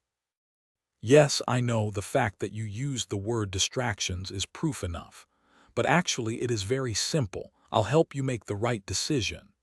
Nephi looked at her with subtle hope. Cassie spoke softly. "Follow my lead. Close your eyes. Now, imagine meeting Master Sunless tomorrow and telling him that whatever there is between you two cannot continue and you are ending it immediately. That you will be nothing but colleagues in the future, fighting side by side as allies, and nothing more. Nephi's followed her advice. Cassie could not see, but she felt her friend's shoulder slump a little. She smiled. "How does it feel?" Nephi's remained silent for a while. Eventually she said with a hint of reluctance in her voice, "Terrible," Cassie sighed in satisfaction. "Then don't do that. Instead, do the opposite. There, it's as simple as that." Nephi's opened her eyes and looked at the blind seer silently. Her expression must have been a little startled. Cassie shrugged with a smile. "Feelings, bonds, and distractions are not that complicated. Haven't you been studying passions recently? Just follow your passion and things will work out. Even if they don't, you won't regret making the effort. The only thing you'll regret is never giving it your best." Nephi's blinked a couple of times, staring at her strangely. Cassie frowned. "What?" Her friend shook her head. "No, nothing. It's just that, how are you so good at this? You've never had a boyfriend either." Cassie faced her with an expression of horror. What do you mean, never had a boyfriend? I was very popular in school, you know." Nephi's raised an eyebrow. "Sure, but did you have a boyfriend?" Cassie opened her mouth. "That's beside the point. And by the way, when are you going to buy me a new desk?" Nephi's rose to her feet, patted down her armor, and headed for the door. "No, really, I need a desk." Neph paused at the threshold, looked back for a moment, and said before disappearing in a subtly rushed manner, "I mean, you are in charge of finances. Put a request for a new desk on my behalf. Anyway, see you later. I think I know what to do now." A moment later, her receding voice resounded from the corridor. "Good night." Chapter 1835. Next morning Sonny reached Bastion in the dead of night. He tied the boat to the pier, climbed ashore, and walked slowly in the direction of the brilliant emporium. There was a lot on his mind, so he was not in a hurry to get home. Eventually, though, he did. The marvelous mimic opened its door unprompted to welcome him back. It even retracted the terrifying fangs, which were usually out at night, back inside the door frame. Sonny patted the lintel, walked into the dining hall absent-mindedly, placed the picnic basket on a table, and sighed. He was a bit tired, but doubted that he would be able to sleep tonight. And indeed, Sonny wasn't able to douse the flames blazing in his mind for a long time. He tossed and turned in the bed, only falling asleep shortly before dawn. As a result, he overslept, only waking up from the sounds of Aiko entering the shop. Since his petite assistant had showed up for work, the morning crowd wasn't far behind, either. Sonny sat up and rubbed his face, then went about washing up for the long day ahead. Will she come? He figured that Nephi's would need a long time to sort her feelings out, but still put extra effort into making himself look presentable on the off chance that she would not. Aiko's voice resounded from downstairs while he was in the middle of his routine. "Hey, boss, what should I do with the basket?" Sonny swept his wet hair back and responded casually. "Ah, there are some dirty dishes inside. Give them a rinse." He washed them in the river yesterday, but everything still needed to be cleaned properly. Sonny continued to get himself ready. There were no mirrors inside the mimic, so he used the gloomy shadow to look at himself instead. Needless to say, the shadow was not amused by having to stare at his mug first thing in the morning. Or ever, really. That guy never changes. It was then that Sonny froze, opened his eyes wide, then dashed down while summoning the nebulous mantle. "No, Aiko, wait." But it was too late.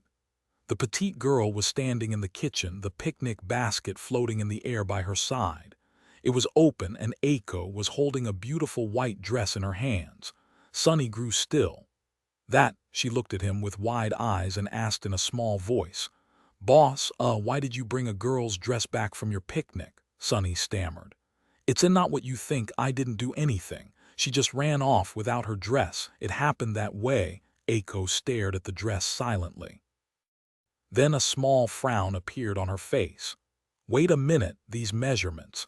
In the next moment she was standing next to Sonny, poking him in the chest with a finger. That is changing Star's dress. You debaucherous scoundrel, what did you do to Nephi's? Sunny softened the onyx shell, afraid that Aiko would bruise her finger, and pretended to reel back from her jabs. I didn't do anything. We were just escaping the heat in the river. And what do you mean, scoundrel? Weren't you the one who encouraged me to strike while the iron was hot? When did I ever? Ouch, I don't remember, but you definitely did. It was then that the silver bell hanging above the door rang and they both froze. Someone was standing at the entrance, looking at them calmly. Tasteful white clothes, beautiful figure, lustrous silver hair. Sunny's heart skipped a beat. It was Nephi's. She lowered her gaze and looked at the dress which Aiko was still holding in her hand. Nephi smiled politely. Oh, I've been looking for that. Walking into the kitchen, she took it from the petite girl's hand and looked at Sunny with sparkling eyes. Thank you for picking it up, Master Sunless. He inhaled slowly. Ah, why yes, sure. Why was she acting so nonchalant? What was she thinking? Did she come here to condemn me or to embrace me? He gulped and asked cautiously. I hope everything is fine after what happened yesterday. Nephi's nodded curtly. It's fine. Then she frowned a bit and mumbled quietly. No, actually, now that I think about it, after what happened last night, I'll need to replace some furniture. Sunny flinched. What? At the same time, Aiko's eyes widened even more. What? Nephi's looked at them in confusion. Oh, sorry, I was just talking to myself. She paused for a moment, noticing their expressions, and then added hesitantly, did I say something wrong again? Eventually, Sunny managed to leave the stunned Aiko behind and lead Nephi's to somewhere more private. And now that they were there, he was silently cursing himself. No, but am I an idiot? Why didn't I go downstairs to the memory shop? Why did I bring her upstairs instead? Currently, they were in his bedroom. While Sunny was berating himself, Nephi's looked around with curiosity. Is that where you sleep? This version of you, I mean.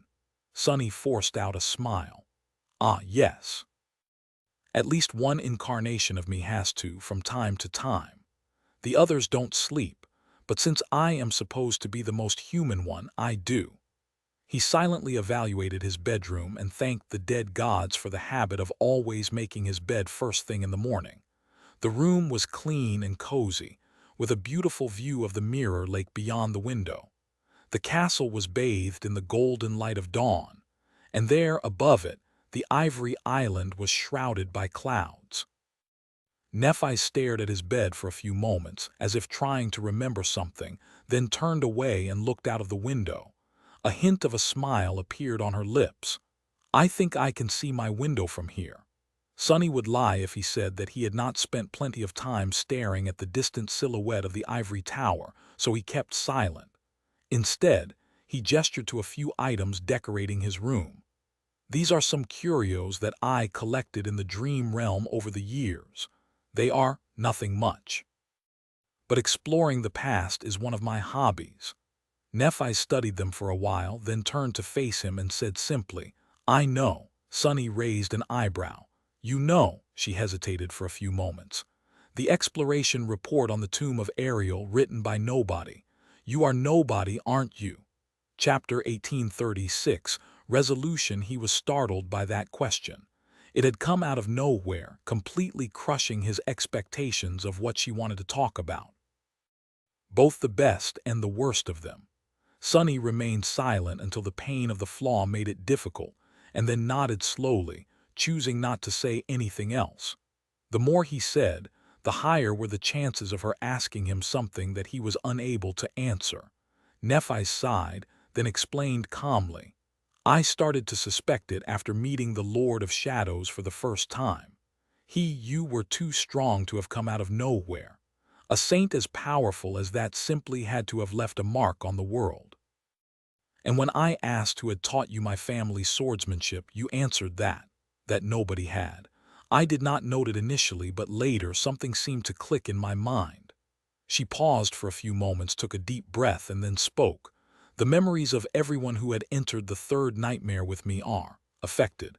We don't really know every detail of what happened there, but there in Godgrave I guessed something. Nephi's paused before adding, The tomb of Ariel, you were. However, before she could form the question, Sonny interrupted her by raising his hand. There was a complicated expression on his face. Inside, he was full of intense happiness at the thought of Nephi's knowing that they had challenged the third nightmare together. It was not exactly the same as remembering him, but it was something, at least. Something infinitely more meaningful than the nothingness of his current situation. But he also knew that she would not be able to remember his answer. And unlike Cassie, who was able to retain the memory of having forgotten something due to her aspect, Nephi's would not be able to do even that.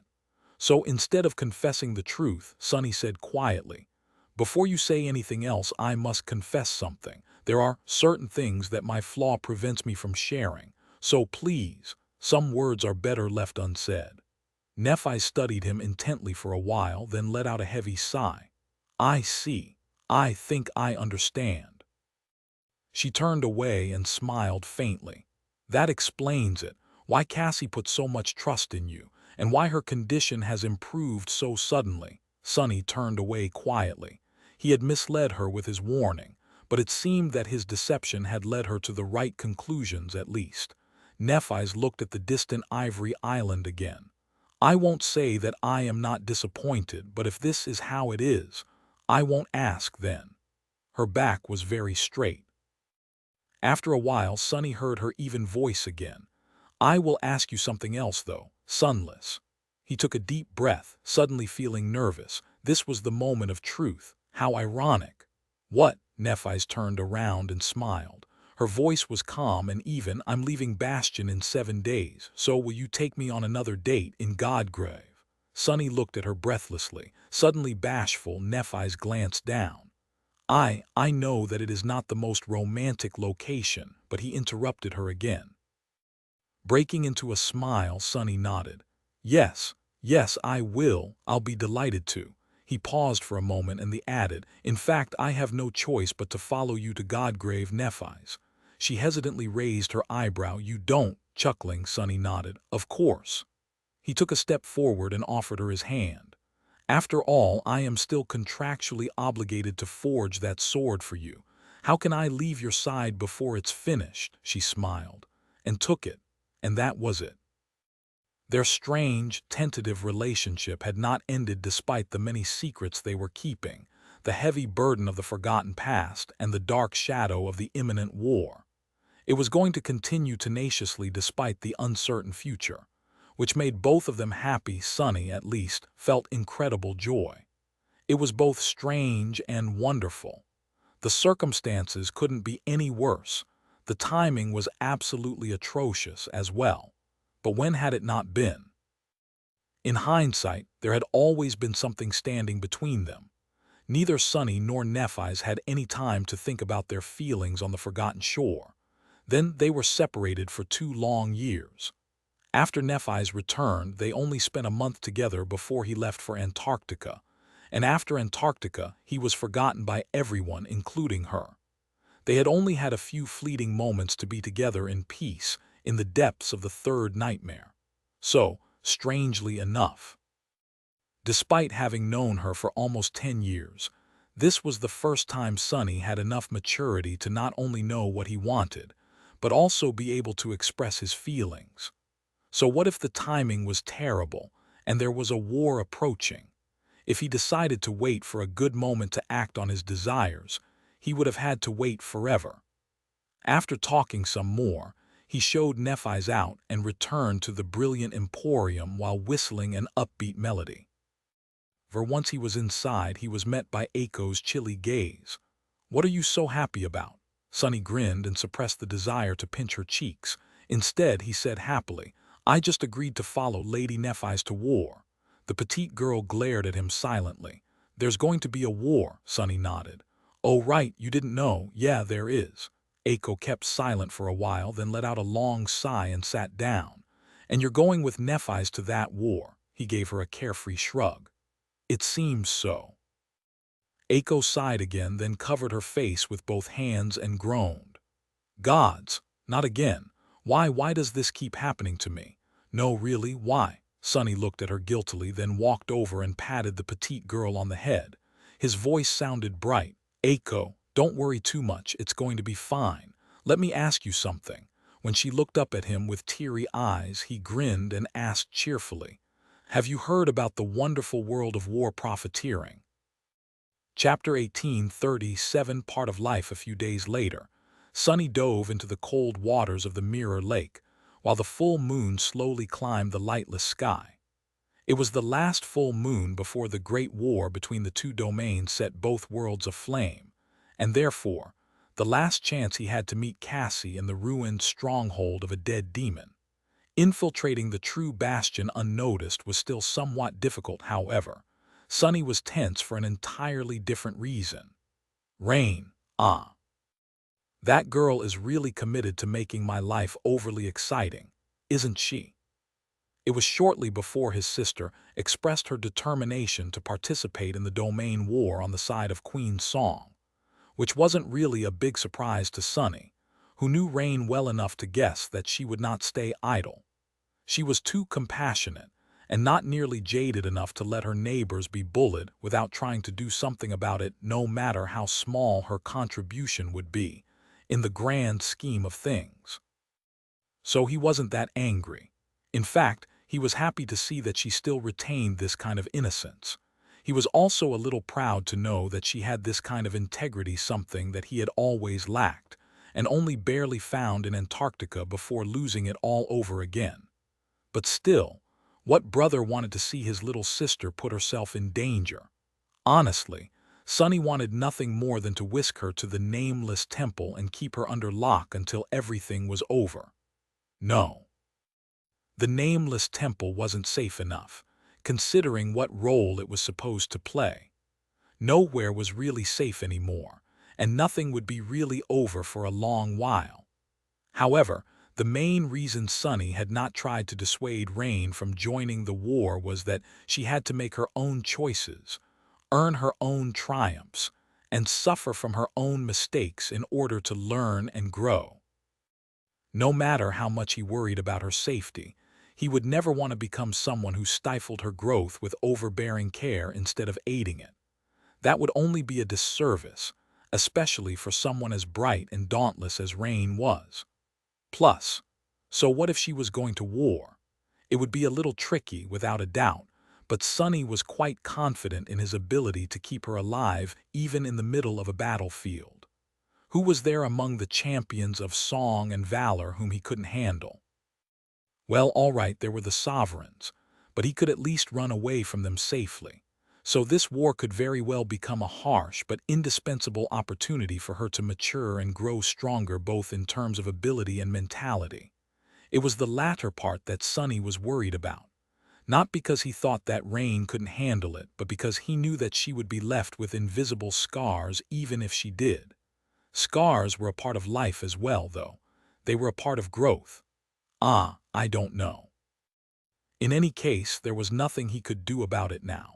So Sonny tried to forget his worries and concentrate on the task at hand. Cassie was waiting for him near the collapsed tower, her beautiful hair glistening in moonlight like pale gold. She was in one piece and seemingly alive. There were no visible bruises anywhere either. So Sonny felt a little less guilty about exposing her to Neff's wrath. I'll make it up to her later somehow. Rising from the water, he climbed onto the remains of the fallen tower. Hey, Cassie. Cassie smiled faintly. Hey, Sonny. It was still strange and heartwarming to hear someone call him by his name. Sonny enjoyed the feeling and looked at the crumbling walls of the ruined fortress. They seemed even more deserted than before.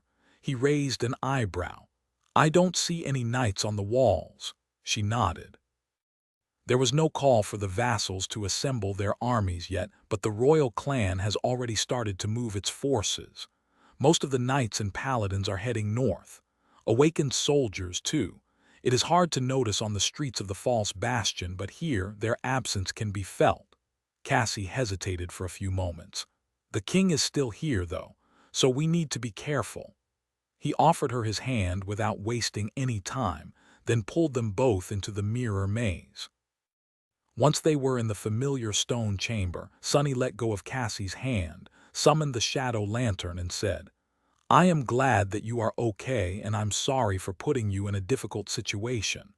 Well, I am sure that Nephis was her usual composed and restrained self, but still, the two of you must have had a heated conversation. Cassie faced him, and for a moment there was a strange expression on her face. Oh yes, indeed, she was her usual composed self. With that, she turned to the door and smiled. "It's all right. I was actually glad to see her a little flustered. You did a fine job, by the way, telling her. Now that this obstacle is behind the two of you, the future seems a little brighter." Sunny sighed quietly. "I hope so too. But to tell you the truth, I am as worried and apprehensive about it as I am relieved and elated. There are things I simply can't tell her after all. Can we really be together when we can't even be honest with each other?" "I am worried," Cassie smiled. "Of course you can. Honesty is important, but it is also overrated. If people were entirely honest with each other, there would have been no romance in the world. What do you think a relationship is? At the start, everyone hides their true selves and only shows the other person their best side. And by the time two people come together, even if some details remain hidden, the important truths shine through. I think you showed her the important truth splendidly." Sunny stared at her silently for a while. It was strange, but after hearing her words, he suddenly felt a lot better. Sensing his reaction, Cassie raised an eyebrow. "What?" He shook his head. "Nothing, really. It's just that, how are you so good at giving advice? You've never been in a relationship before yourself. It's weird." Cassie seemed mortified. "Who said that I've never?" Sunny gave her a dubious look. "Please." The young woman remained motionless for a few moments, then slowly turned her back to him.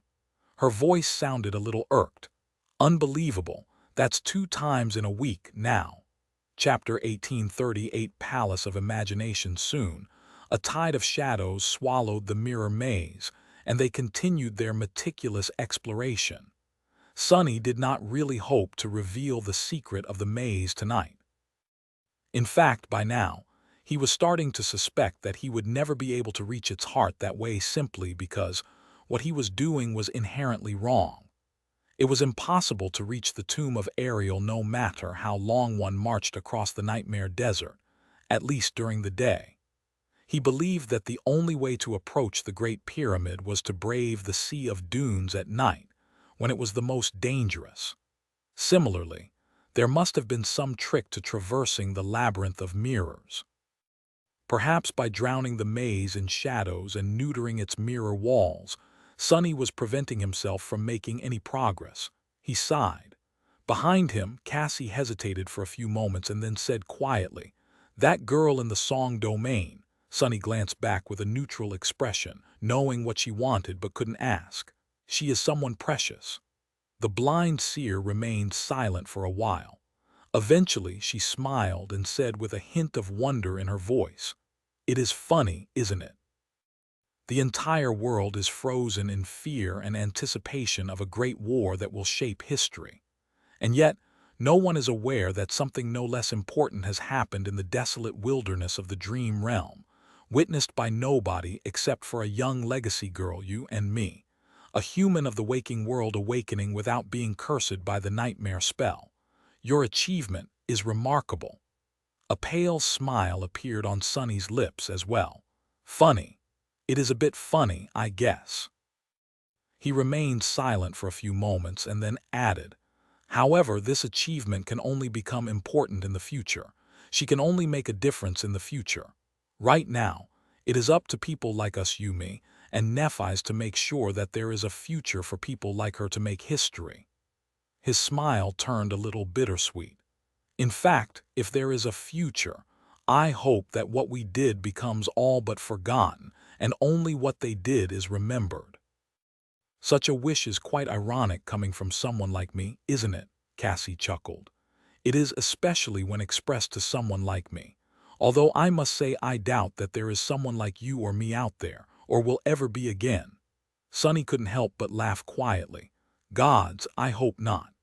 It would be quite sad if someone in the future had to suffer like him and was forced to do the same terrible things that he had done or was yet to do still. Just then they made another turn and froze. His eyes widened. I'll be damned. Sonny had not expected to discover anything in the mirror maze tonight, but unexpectedly he did. Out there in front of them, the narrow corridor opened into a vast hall. The mirror walls that had been pressing down on them expanded, disappearing into the distance. The floor of the underground chamber was sloping downward like a bowl, and the ceiling was out of sight. The spherical hall was so vast that Sonny could not see the other end of it. In fact, he couldn't see anything, as if something was obscuring his vision. His shadow sense was similarly suppressed. All he could feel was that the hall was enormous, ancient, and dangerous. Sonny's instincts were screaming that he needed to retreat. This sense of dire danger reminded him of the worst horrors he had experienced in his life. Then, there was a sound in the darkness. Chilled to the bone, Sonny looked down and felt something that did not make any sense, and yet filled him with a sense of terror. A wave of cold water rolled over the floor and licked his boots, pieces of ice drifting in the foam, then receded, as if he was standing on the shore of a freezing ocean. Then there was another sound, the rustle of countless leaves and the creaking of enormous branches. Wisps of mist drifted in the darkness, brushing against his skin like cold tendrils. The ghastly smell of the outskirts assaulted his nose. Before anything happened, Sonny grabbed Cassie and pulled her back into the corridor. Then, feeling that it was not enough, he stepped through the shadows and brought them back to the stone chamber. Letting go of the blind seer, he leaned on the wall heavily. His vision returned. Both of them were deathly pale and trembling. What the hell was that? Cassie's voice was subdued. Sonny forced himself to calm down and let out a stifled laugh. It wasn't easy to scare two saints, and yet here they were. The demon of imagination, damn. Cassie raised her eyebrow. What do you mean? Sonny slowly straightened his back and brushed his hair back. This castle was created by the demon of imagination once, wasn't it? So there have to be traces of her power left here. The mirrors are one such relic. The hall we found, I think it is another. The blind seer frowned. The icy water, the rustle of countless leaves, the mist, what do they have to do with the demon of imagination? Sonny slowly shook his head. Nothing, but when we entered the hall, I felt a sense of danger and couldn't help but remember some of the most harrowing encounters of my life. And so, he hesitated for a few moments, struggling to believe in the theory that had formed in his mind. Eventually, though, Sonny finished his thought in a low tone. And so the hall made them real. Cassie's face paled. You mean to say that that place can make what we fear into reality? Sonny lingered for a while, then shook his head again. No. If I am right, then it is not what we fear. He shivered and added in a somber tone, it's what we imagine. Come to think of it, he must have gone blind there because of Cassie. Damn demons. Why did every one of them have to be scarier than the next? Cassie seemed a little shocked by his suggestion too. She hesitated for a while, then asked in a small voice, Then do you want to go try again? There is still time before dawn. Sonny laughed. Are you crazy? Just think about what is hidden there in our heads. Let's not even mention that one of us might accidentally think about having their limbs severed or skin peeled off. Can you control your thoughts completely? What if you imagine that cursed tyrant, condemnation? What if you think about the forgotten God? He took a deep breath. I knew that there would be some kind of challenge at the heart of the mirror maze, but this is beyond what I have imagined. Pun intended. Conquering that hall is a lethal task even for us. No, especially for us, because we have seen too much and remember too much. It definitely wasn't something that could be accomplished in a day. If he wanted to reach the heart of the Hall of Imagination, he would need to prepare thoroughly. Sadly, there was no time. Sonny looked at the door of the stone chamber with regret and then sighed. It doesn't matter. I had a small hope of finding what I seek here before the war, but I can find it after we win, too. By then there will be no king of swords and no clan valor. I won't need to hide in the darkness and come here only once a month, so I will return to this eerie place then." With that, Sonny offered Cassie his hand and forced out a smile. "Let's leave for now. There is a lot I have to do in these next few days." It was true, because these would be the last days of peace.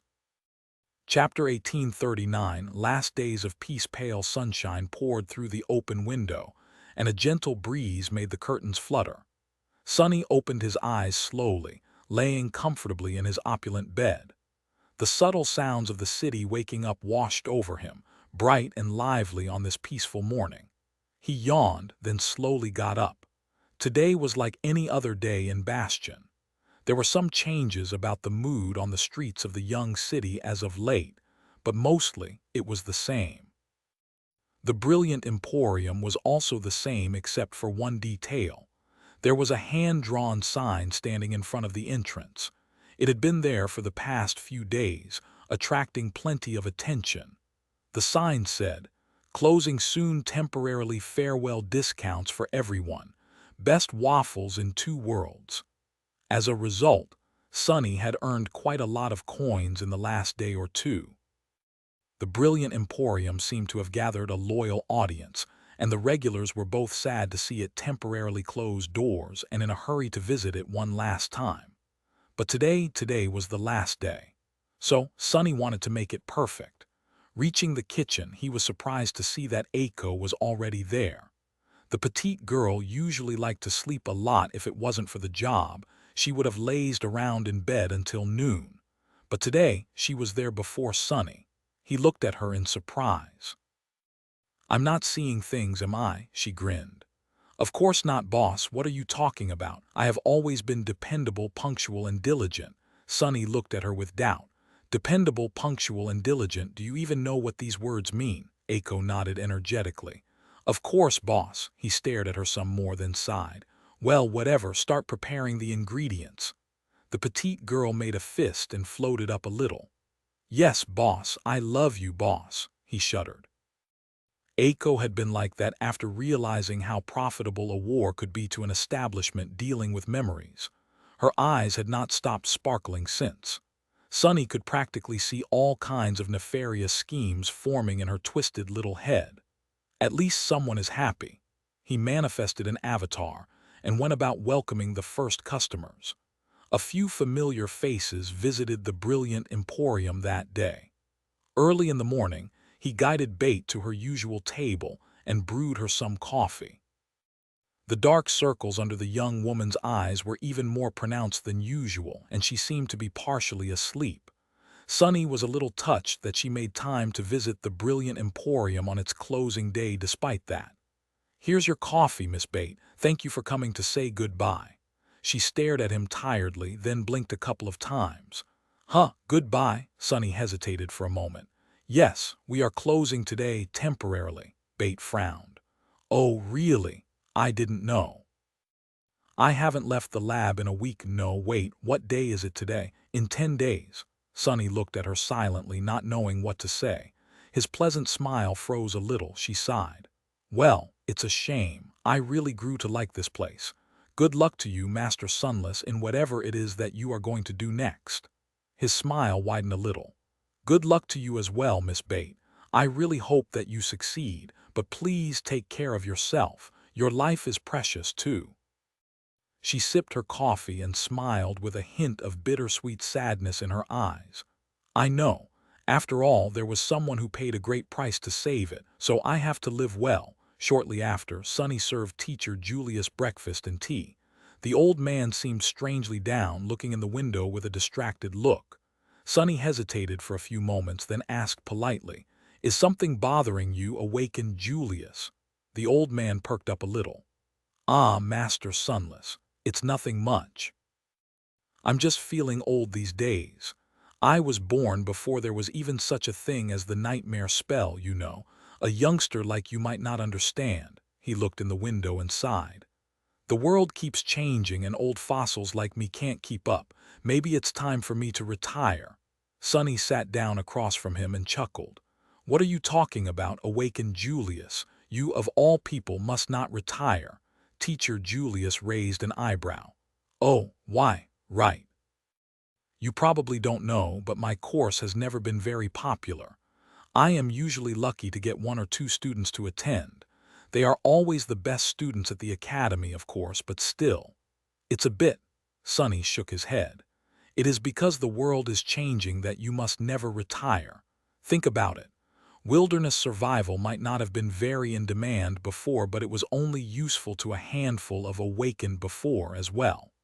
He gestured to the quiet street outside. Now there are many more awakened out there. There are mundane people living in the dream realm too. There are roads being built between new cities and trade routes being established. We are not just surviving in the wilderness anymore, we are trying to conquer it. So experts like you will become more precious than gold very soon. Teacher Julius stared at him with a strange expression for a while. Then his eyes glistened. You think so? Sonny nodded. Of course. The old man was suddenly full of energy and smiled. No, but you are right. The development of civilization is like a conquest of the wilds. Now that civilization is developing in the dream realm, youngsters like you will need someone with a bit of sense to guide them. I might not have a lot of sense, but I do know a thing or two about the dream realm. Let's see. I just need to change my approach a little. It was the same infectious enthusiasm Sonny was familiar with. Smiling, he quietly left Teacher Julius to contemplate and left to serve other customers.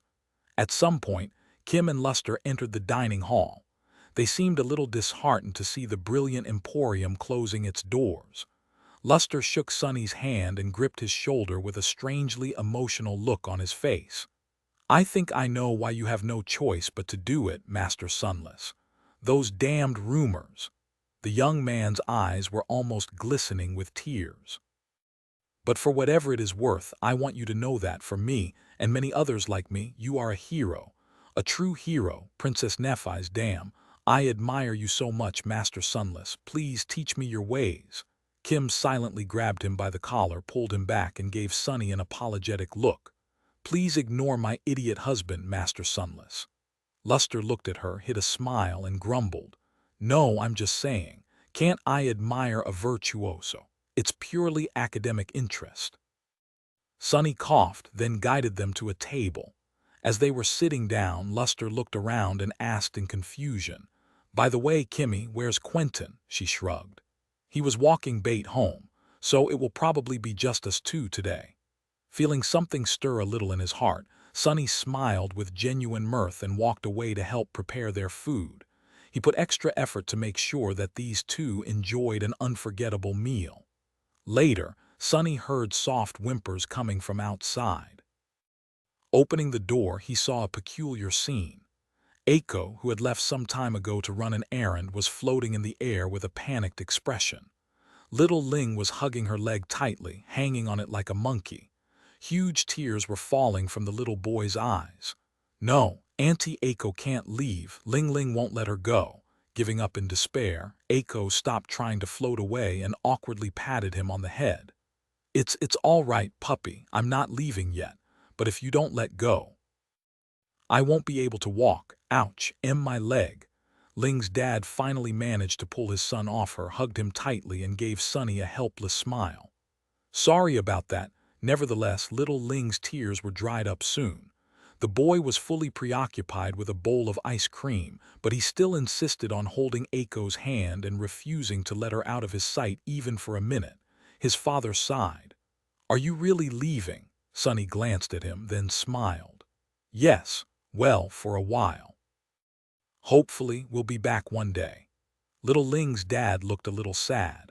The two of them were on friendly terms and spent quite a bit of time together due to the cooperation between the Beast Farm and the brilliant Emporium.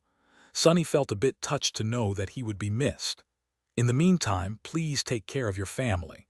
Most people do not know, but you should be aware that we are in for some tough times. His former soldier nodded somberly. I know. I will. You take care too, Master Sunless.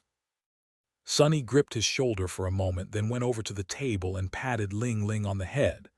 The little boy looked up at him and smiled shyly. "Uncle," Sunny smiled as well. "I'm sorry, Ling Ling. This is the last bowl of ice cream I'll be able to treat you with for a while." Little Ling's tiny face instantly turned downcast. His doleful expression was both incredibly cute and comical. I see," Sunny sighed. "But when I return, I'll give you two, no, three entire bowls of ice cream, and a huge mug of hot chocolate, and even a cake." The little boy's eyes widened. "Really?" Sunny nodded. "Of course, in the meantime, take care of your mom. She looks tough, but she is actually a huge softie. You need to treat her well." Little Ling grinned. "Ling Ling treats mommy the best." Then he giggled and added with excitement, "Mommy is huge, Uncle said so." Sunny's expression faltered. "No, wait a second, don't say that. Most importantly, don't say that I said that. Not huge, a huge softie. Repeat after me, Ling Ling. Softy, softy." But the little boy was already distracted by something else and refused to listen. Looking at him, Sunny paled a little and then sighed. "Maybe it's a good thing that I am leaving Bastion. I need to get the hell out of here before Effie hears that." There were more customers after that as well. A lot of female customers in particular were sighing as they threw secretive glances at Sunny. He was even worried that there was something wrong with his cooking today, but Aiko simply rolled her eyes and assured him that everything was fine. Sunny could only carry on in bewilderment. I guess people get really attached to their favorite cafes. But then, eventually, it was time to close the doors. It was already dark by then, and the young moon was slowly rising in the sky. Sunny remained on the porch for a while, looking at the city and breathing deeply. He had grown used to the scent of Bastion in the past year without even knowing that he had. In hindsight, it had been a wonderful year. But now it was time to leave. He sighed. "I'm going to miss this." With that, Sunny turned around, walked inside, and closed the door behind him. Chapter 1840 bathed in starlight high in the sky above Bastion. A beautiful island was hovering, shrouded in the veil of clouds. Illuminated by pale starlight, a white pagoda stood upon it, piercing the heaven. Nobody noticed when the flying island started to move. Not only because it was dark, and most of the citizens were already asleep, but also because a perfect illusory copy of the island remained in its place when it did. Due to the attempted assassination of Changing Star, Clan Valor gained leverage over the government. They used some of that leverage to summon Saint Thane, a government transcendent who held power over dreams and illusions, to Bastion. His task was to hide the fact that the Ivory Island had left the sky above Mirror Lake. In truth, it was heading for Godgrave. Before that, however, the flying island made a stop. Descending from the great heights, it reached the shore of the lake and landed on the water. A tall wave rose, flooding a few streets that were closest to the shore for a few moments. Among them was a quiet street where a cozy brick cottage stood. At that moment, something bizarre happened. The cottage stirred and then rose, revealing countless metal legs that were attached to its bottom. Turning around, it trotted to the shore and then nonchalantly dove into the water. The cottage swam surprisingly well for a brick building.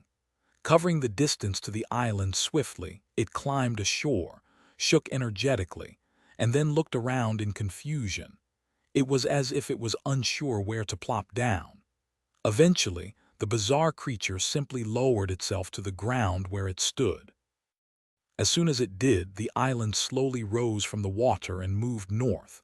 Soaring into the sky to hide behind the clouds, it flew above the sleeping city and left it behind.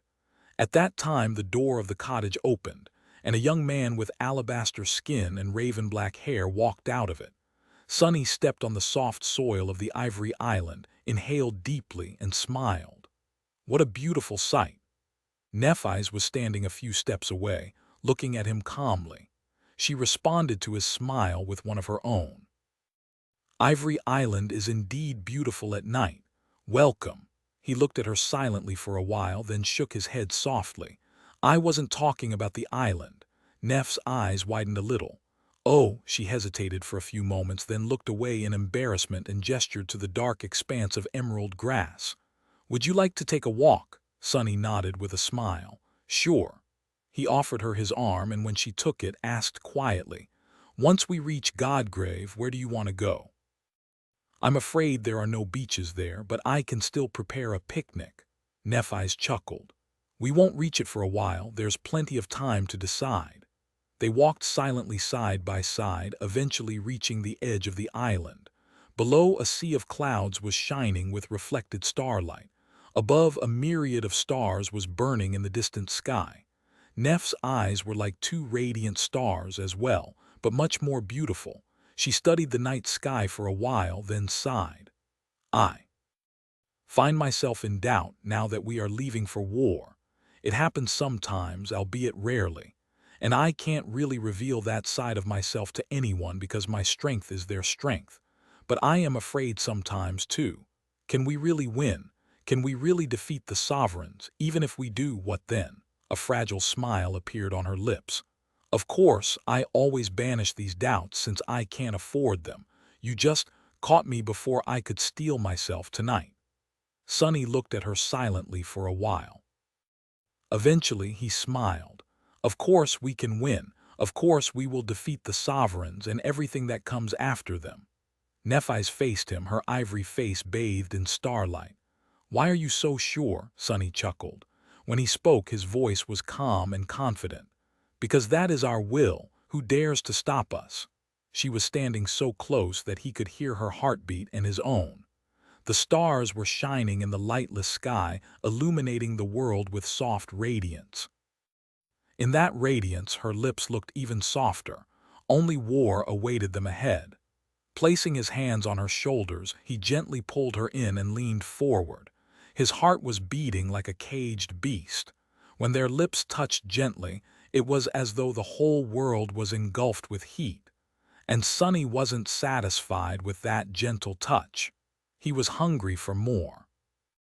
Wrapping his hands around her, he pulled her closer until their bodies were pressed tightly against each other, with no space for anything except passion between them. Nephi slowly raised her hands and embraced him, as well, responding to his kiss. At the same time, their kiss grew more passionate, as if both had been starving for each other's lips for a long, long time, and intoxicated by the taste of her. Sonny finally felt complete.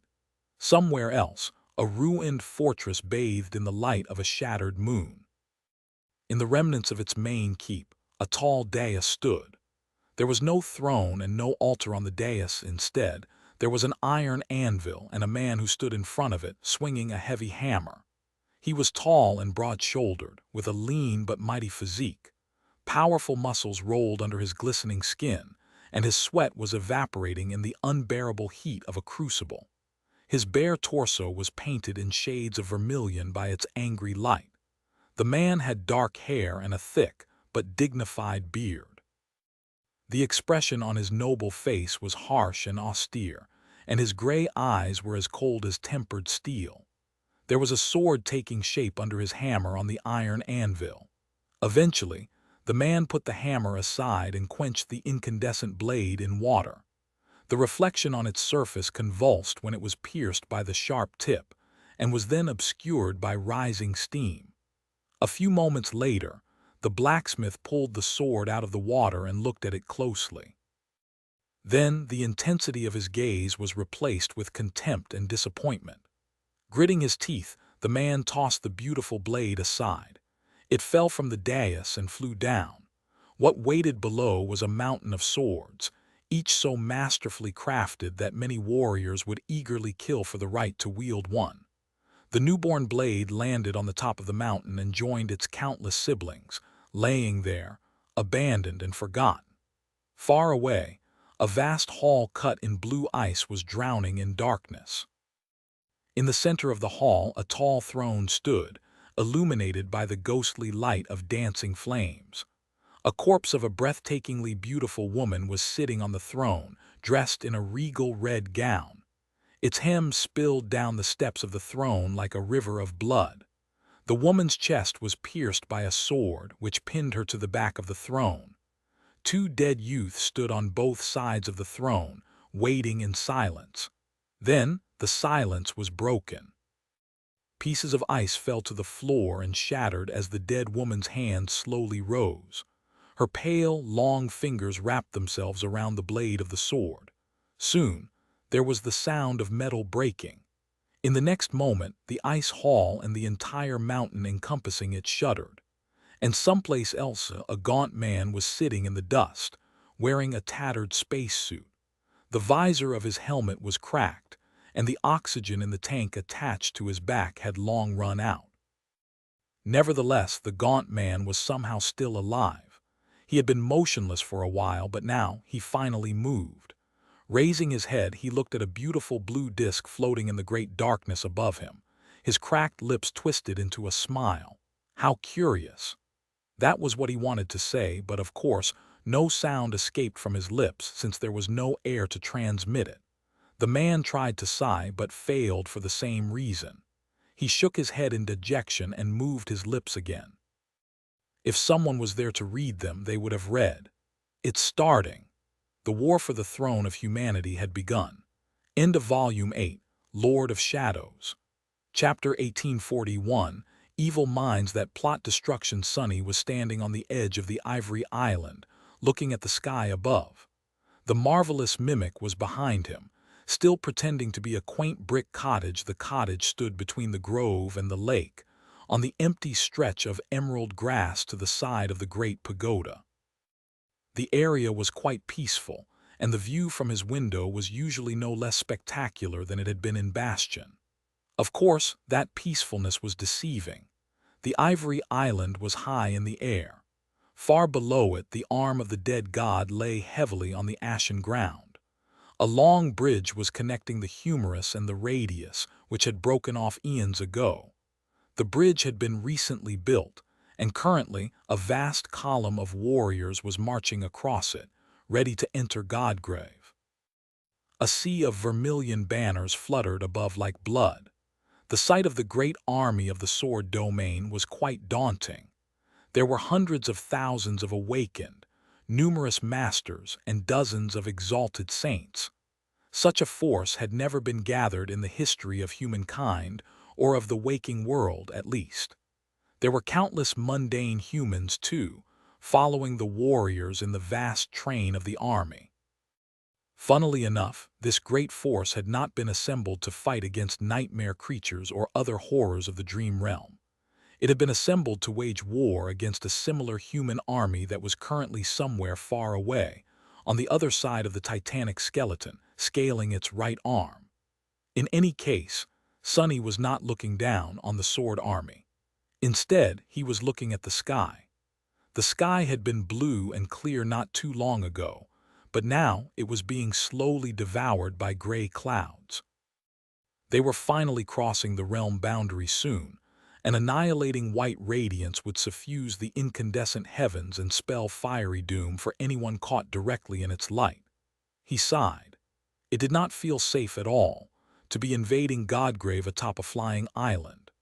No matter how powerful its enchantments were, the ivory island was enormous and immensely heavy due to inertia. It would not be able to stop instantly should the veil of clouds break, which meant that all of them would become ash. What a way to start a war! Technically, the war had already begun. The official declaration had happened soon after the ivory island left Bastion, almost a month ago. Back then, Nephi's and Cassie had been summoned to the waking world. Sonny had been invited as well, albeit as the Lord of Shadows, not the memory purveyor of the Fire Keepers. There was a historic meeting in the stronghold of Clan Valor in NQSC. All the saints of the sword domain were present, as well as the heads of those vassal clans that did not possess a transcendent member at the moment. What made it historic, though, was not the illustrious company. It was the fact that the King of Swords himself attended.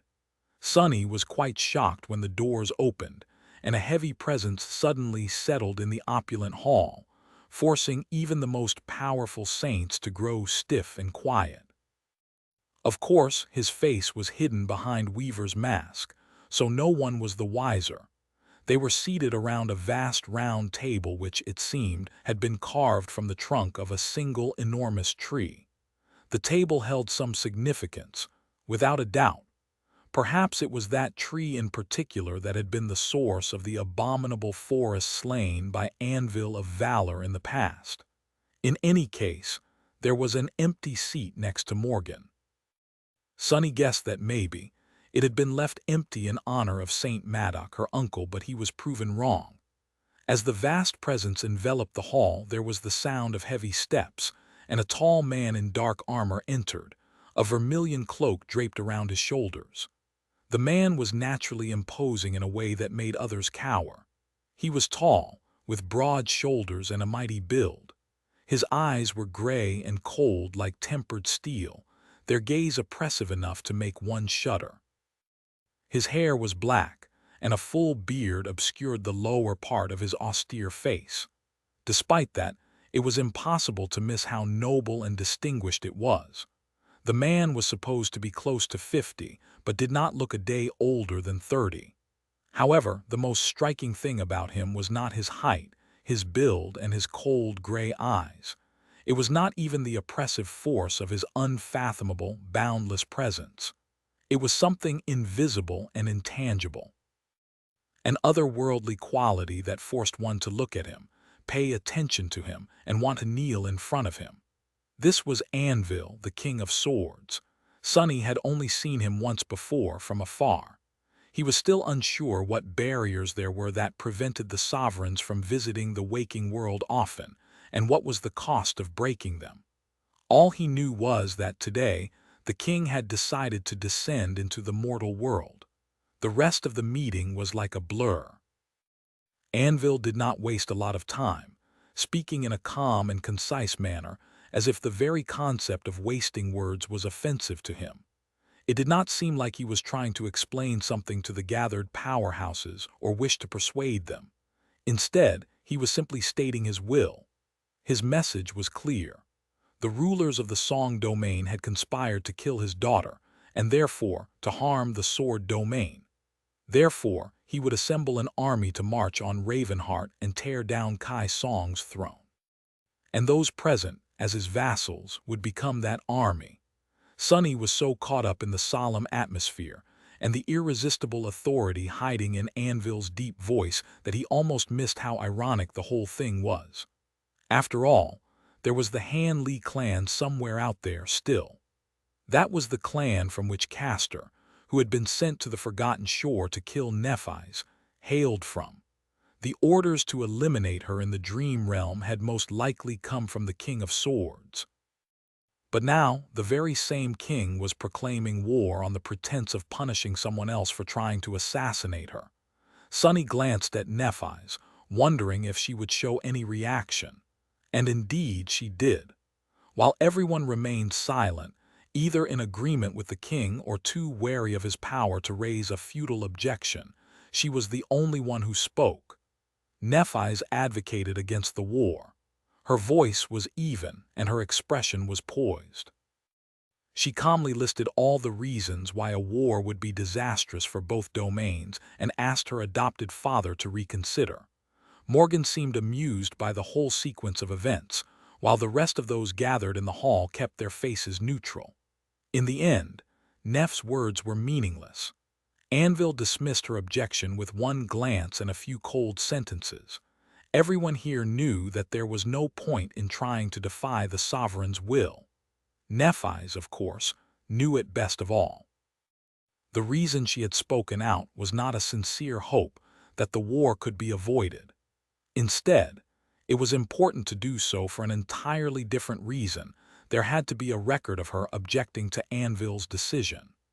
There had to be rumors that Changing Star of the Immortal Flame clan had been against the bloodshed, the waste of human life, and the ghastly ugliness of the civil war between humans from the very start, even if it was all to avenge her against those who had conspired to kill her. Those rumors were needed to pave a way for her to slay both her adopted father and Kai Song, and then usurp their thrones without being branded as a tyrant. When the time came, she had to be welcomed as a savior instead. Sunny smiled behind his mask. What a treacherous world we live in. Not long after that, the Sword Domain declared war on the Song Domain. The news was broadcasted in the waking world, as well as announced by heralds in the cities of the dream realm. Both worlds seemed to explode. Sunny was far away from civilization and too busy to observe the immediate reaction of the people, but it must have been intense. In an instant, the very foundation of the world was shaken. The government tried to handle the situation somehow, but it was powerless against the influence of the great clans. People in the waking world were terrified and paralyzed by shock. So were many in the dream realm. There were plenty of those who welcomed the news, though, having been prepared by meticulous propaganda to feel exactly that way. On both sides, many were burning with militant zeal and thirsting to punish the enemy. And so, two great armies were gathered and marched to war. It did not happen in a day, but it also did not take a lot of time. The preparations of the two sovereigns had been extensive. Today, finally, the Sword Army was ready to enter Godgrave. Chapter 1842. First Blood. As Sunny watched the sky, there was the sound of light steps behind him. Then Nephise approached and stopped by his side, clad in a suit of lustrous steel armor. She looked at him and smiled. Despite the sinister clouds above and the vast army marching to a calamitous war below, he couldn't help but feel his heart race at the sight of that smile. Sunny had read somewhere that people often described this feeling as having butterflies in their stomach. The image of a swarm of dark butterflies tearing at the walls of his stomach seemed more dreadful than romantic, so he really doubted the literary sense of those people. But still, even though a month had passed since their first kiss, he still felt excitement every time he saw her. It was odd and improper to feel so blessed on the eve of a disastrous war. But he did. Life was strange that way. A smile appeared on his face as well. "Do you have enough spare time to visit a humble enchanter today, Lady Nephise?" She lingered for a moment, then shrugged. "I might have a little time." With that, she turned her head and looked at the sky as well. "Are you worried about the sun?" Sunny nodded slowly. "I am indeed a little nervous. Do you think that the clouds will hold until we land?" Nephise inhaled deeply. "Someone will make sure that they do. In fact, she should be arriving any moment now, actually." Sunny raised an eyebrow. Then a subtle spark ignited in his eyes. There was the sound of fluttering wings, and a vast shadow fell on the emerald grass. A moment later, a woman was standing in front of them. She was tall and slender, with long hair that fell down like a cascade of pale gold. Her posture was perfectly straight, and her cold face was dazzlingly beautiful. The woman was wearing a suit of light steel armor, with pauldrons and greaves decorated with stylized feathers.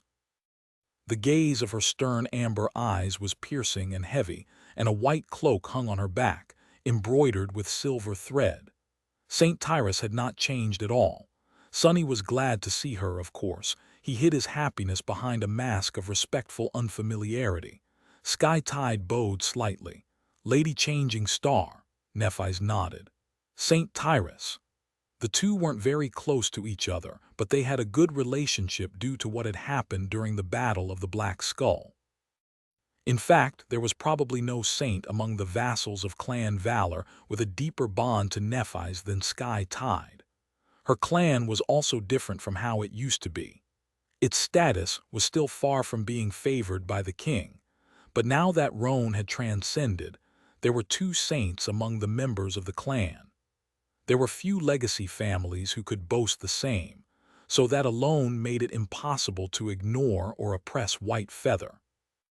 Much more importantly, Sky Tide's status soared now that the war was imminent.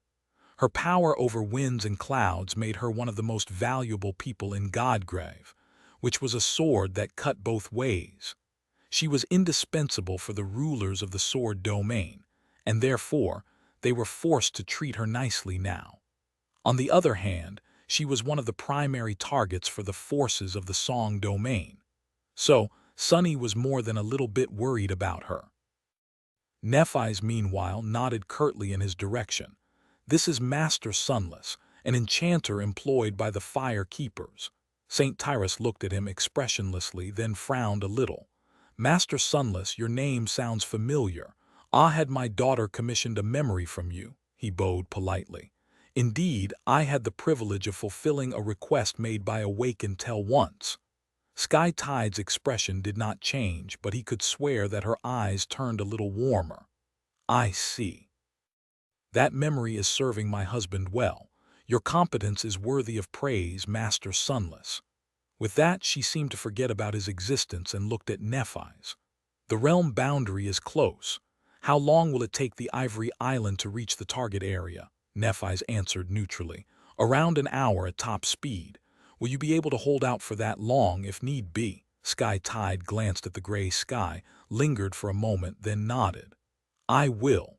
I won't be able to assist with anything else, though. The immolating sky was not the only threat that waited for them in Godgrave. It was the most dire one, though, so everything else was beside the point. Nephi's gestured for St. Tyrus to follow her and headed for the ivory tower. We will handle the rest. Allow me to guide you. As they were walking away, she threw a poignant look at Sunny. He smiled and nodded subtly, telling her not to worry about him. As Master Sunless, he was not supposed to participate in any battles, so he could only observe today. It was a strange situation to be in, but he could not complain. There would be plenty of battles for him to fight before too long, anyway, perhaps more than he could handle, even with his 7 bodies. Letting out a heavy sigh, Sunny turned to the edge of the island and looked down. At some point, the door of the marvelous mimic opened, and Echo walked out, yawning as she looked around with sleepy eyes. Noticing him, the petite girl floated off the porch and flew around the cottage, eventually landing on the grass near the edge. She looked down and made a face. Damn, boss, there are so many of them, so many potential clients. Sunny gave her a dark look. Cover your arms. Despite the seriousness of the situation, Echo was wearing mundane clothes and not even formal ones at that. Her black t-shirt had some kind of nightmare creature printed on it with a band name written above in bold letters. Which wasn't really a problem, except for the fact that the intricate tattoo of a snake that coiled around her right arm was almost fully revealed. She grinned sheepishly and summoned a green memory tunic. Sunny hesitated, then said quietly, Are you sure you don't want me to bring you away to the waking world? Echo looked up at him and blinked a few times. And miss all the fun, miss such a historic event. No, thanks. Plus, I know these guys well. Don't worry, boss, they'll be fine, they have survived worse. He stared at her for a few moments, wondering if she would change her mind after witnessing Godgrave. In the end, he didn't say anything. Together, they watched as the shoulder of the colossal skeleton grew closer and closer. The Ivory Island accelerated, leaving the ascending army far behind. Soon, the sky was entirely hidden by a veil of clouds, and the air grew warmer, the daylight changing subtly. They were heading for the collarbone of the dead deity, where the base camp of the Sword Army was supposed to be established. And they, the Fire Keepers, were meant to be the vanguard of the human invasion into Godgrave. Their task was not only to clear out the nightmare creatures populating the area and serve as a bulwark that protected the slow advance of the army from the arm of the titanic skeleton. What they had to do was much more important. It was to bring the authority of the King of Swords and the power of his domain to this cursed land. Soon, the vast range of the ancient collarbone was beneath them.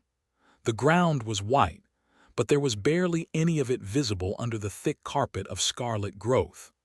Moss, grass, and grotesque towering plants were all red, as if bloody marrow had exploded from the cracks and fissures in the ancient bone.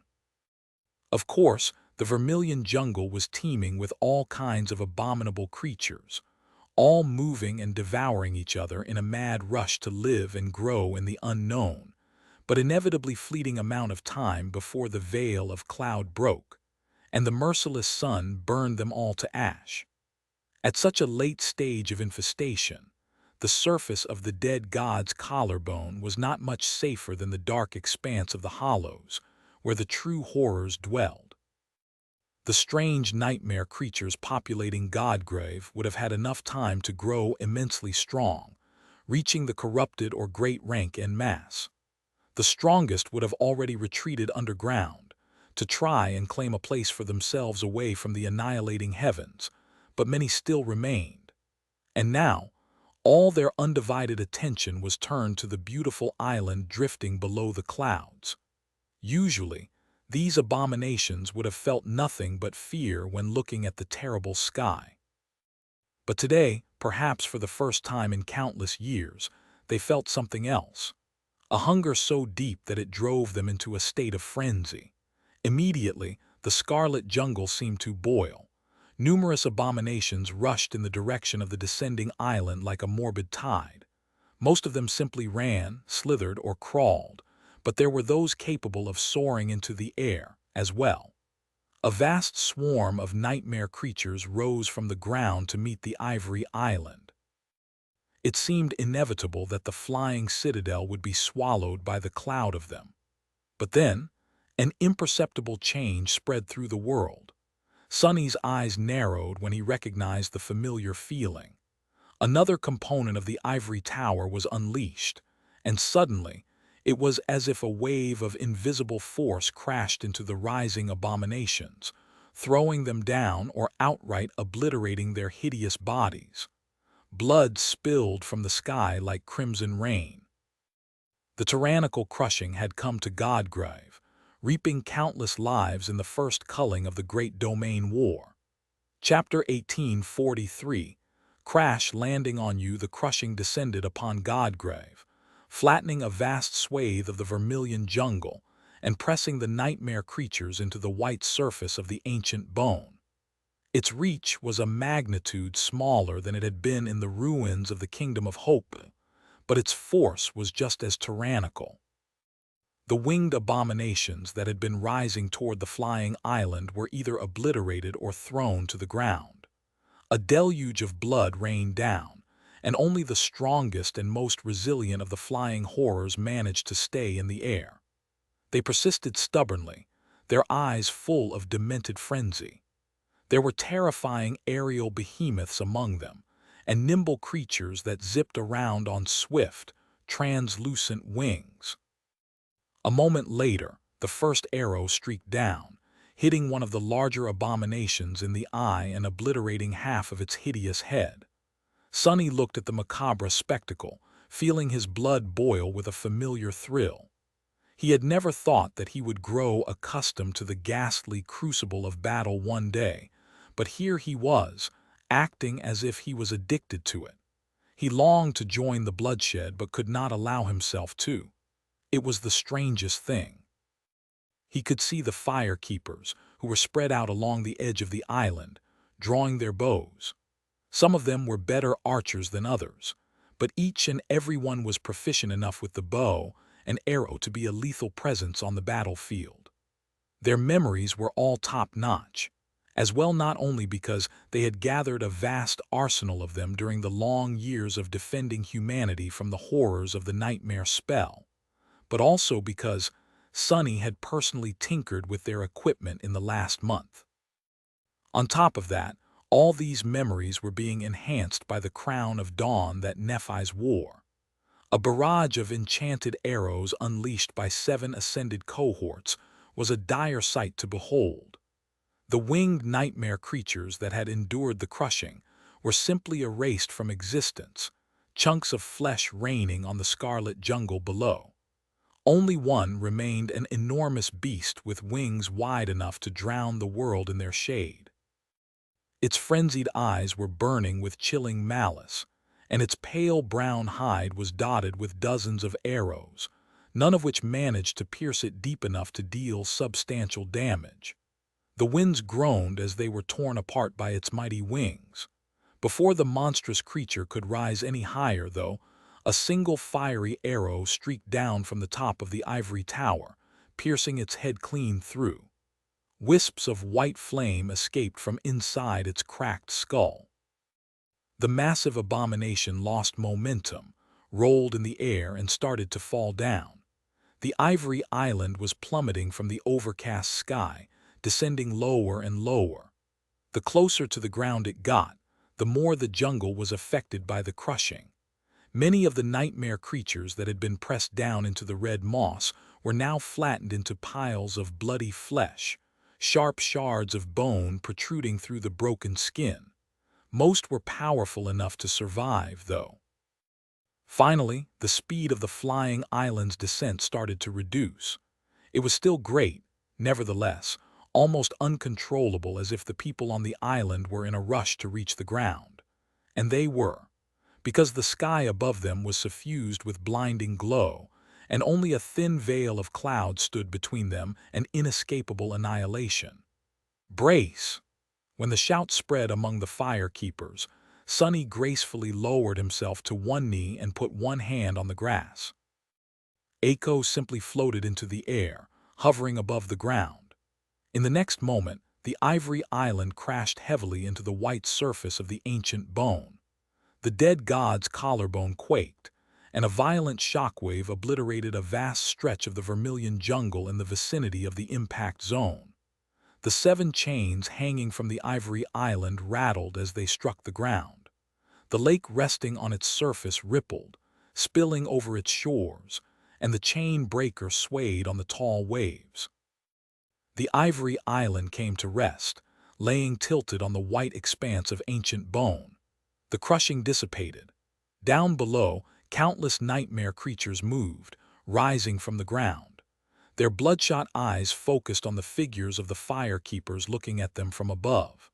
The cloud of debris raised into the air by the impact had not settled yet when they started to move, flowing toward the invading island from all sides. However, the fire keepers were moving too. The closest to Sonny was Sid, who had been Neff's driver on the day of the assassination attempt. Clad in a light armor and armed with a sword and shield, she stepped up to the edge and looked at the tide of abominations with a grin. Then, before the sparks of light swirling around her head manifested into a helmet, she raised her sword and kissed the flat of its blade.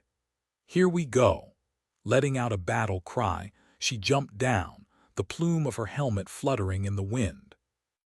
All along the edge, those fire keepers who were proficient in melee were doing the same.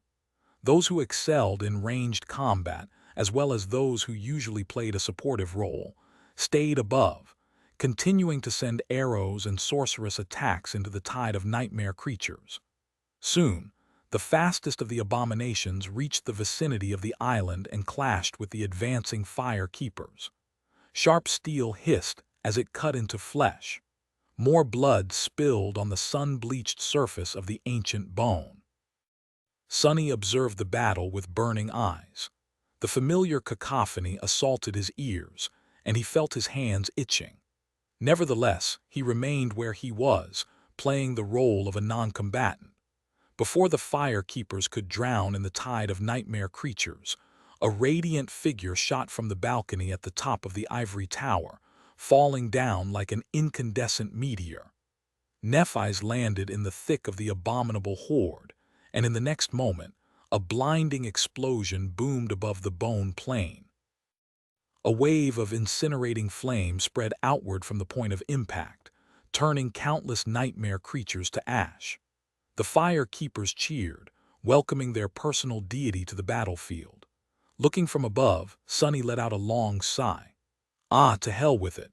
Then he took control of the gloomy shadow and used Shadow Step to send that incarnation of his far away, under the canopy of the scarlet jungle.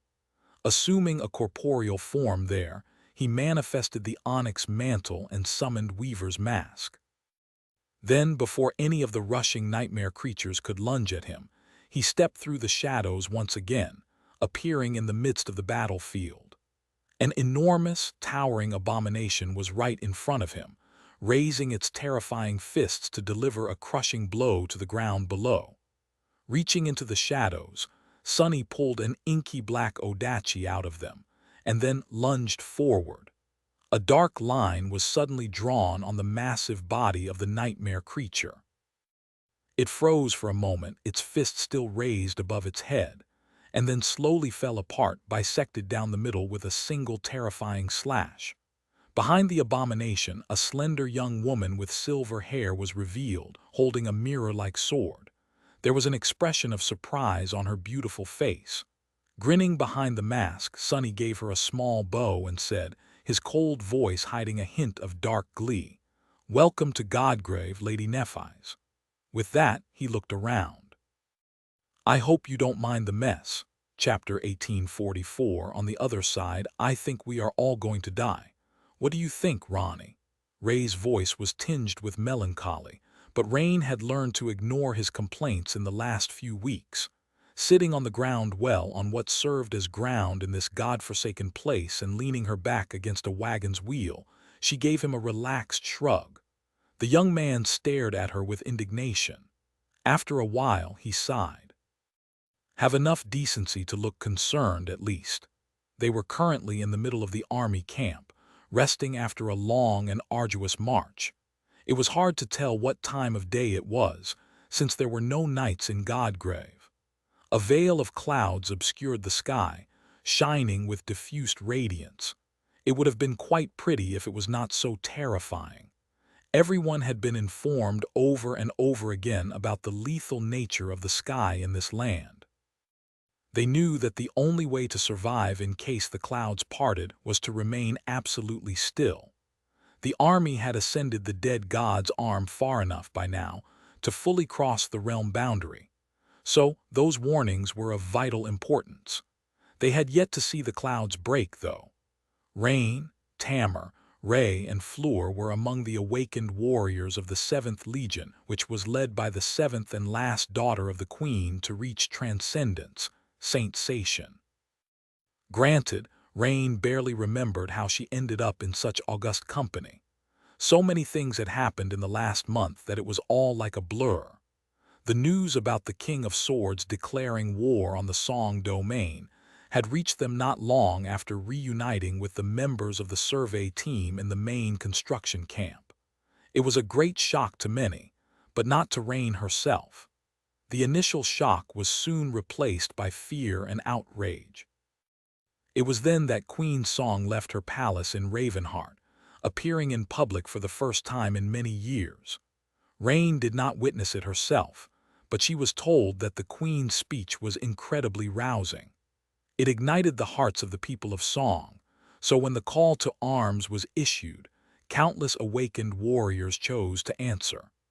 The vassals of the Queen responded to the call, as well, gathering their armies to help defend the Song domain against the tyranny of the King of Swords. Rain was one of those awakened warriors. She was made a soldier right there and then, in the construction camp, as a member of Tamar of Sorrow's cohort. Tamar's father was leading his own war party, but he sent his daughter to serve under Song Satian, and her blood sister's Rain wasn't entirely sure why, but she had no reason to complain.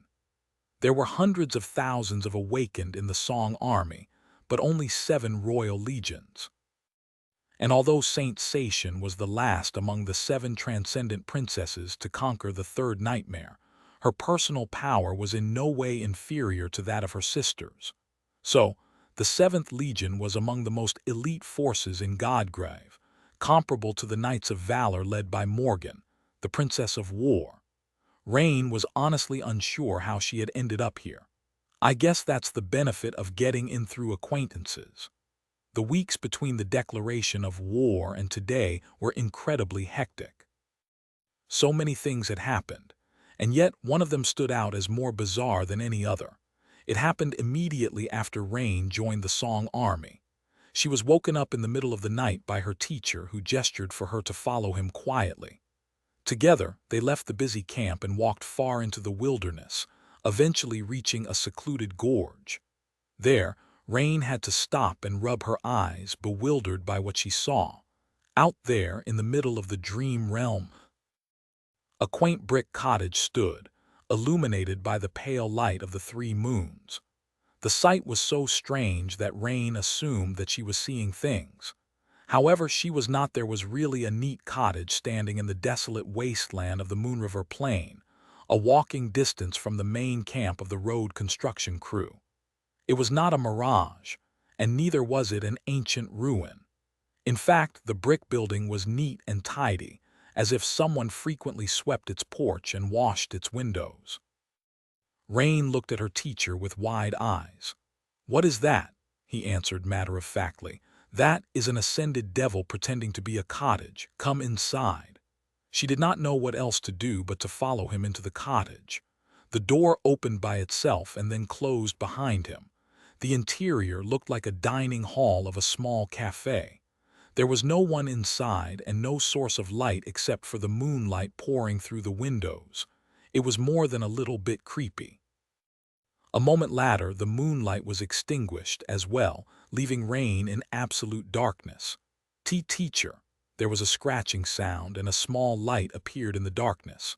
Her teacher was standing near a shelf, holding a burning candle in his hand. "Come." With that, he turned around and went back to the door. Rain had no idea why they had come inside only to leave with a candle, but she obediently followed. To her shock, however, the Moon River Plain was gone. When they came out, there were no moons, no stars, and no wind. The floor was perfectly flat, as if cut from black marble. She couldn't quite see where they were, but it felt as if they were underground. And there was someone else there as well. "Goddamn it, it's so creepy. Boss, you're back. Where the hell did you, Who's that?" Rain had the same question. Out there in front of her, sitting on the black marble floor, was a little girl who had a very dirty mouth and addressed her teacher as boss for some reason. Rain raised a hand and pointed to the strange child. "Who's the brat?"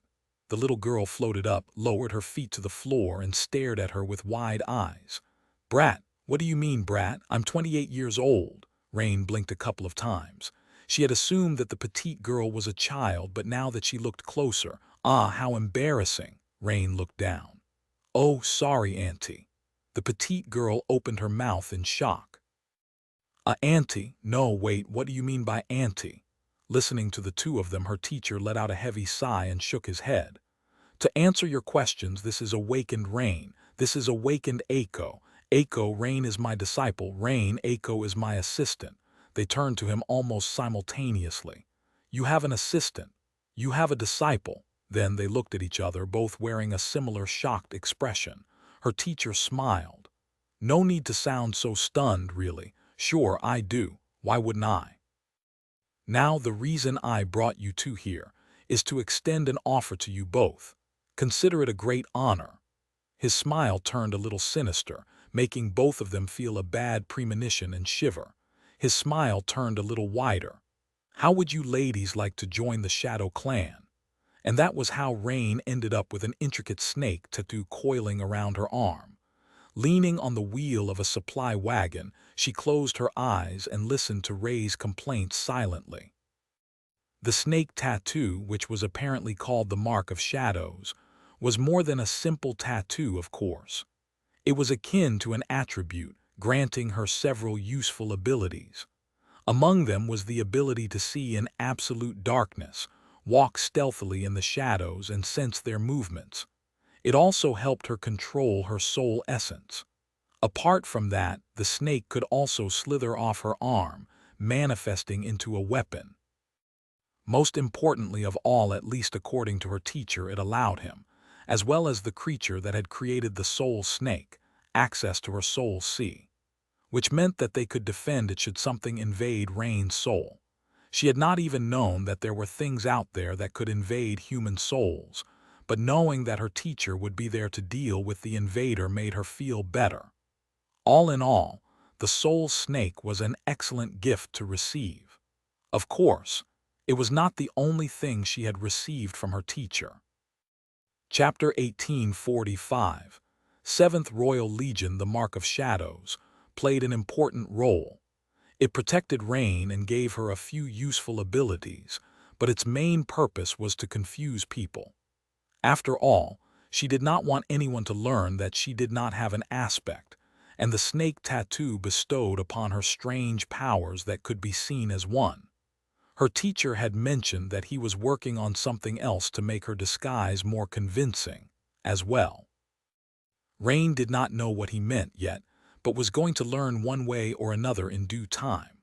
What excited her the most was not the mark of shadows, though. It was the memories her teacher had given her. Oh, the joy and delight of having memories. Rain held a strong opinion that all the rest of the awakened in the world had no idea how good they had it.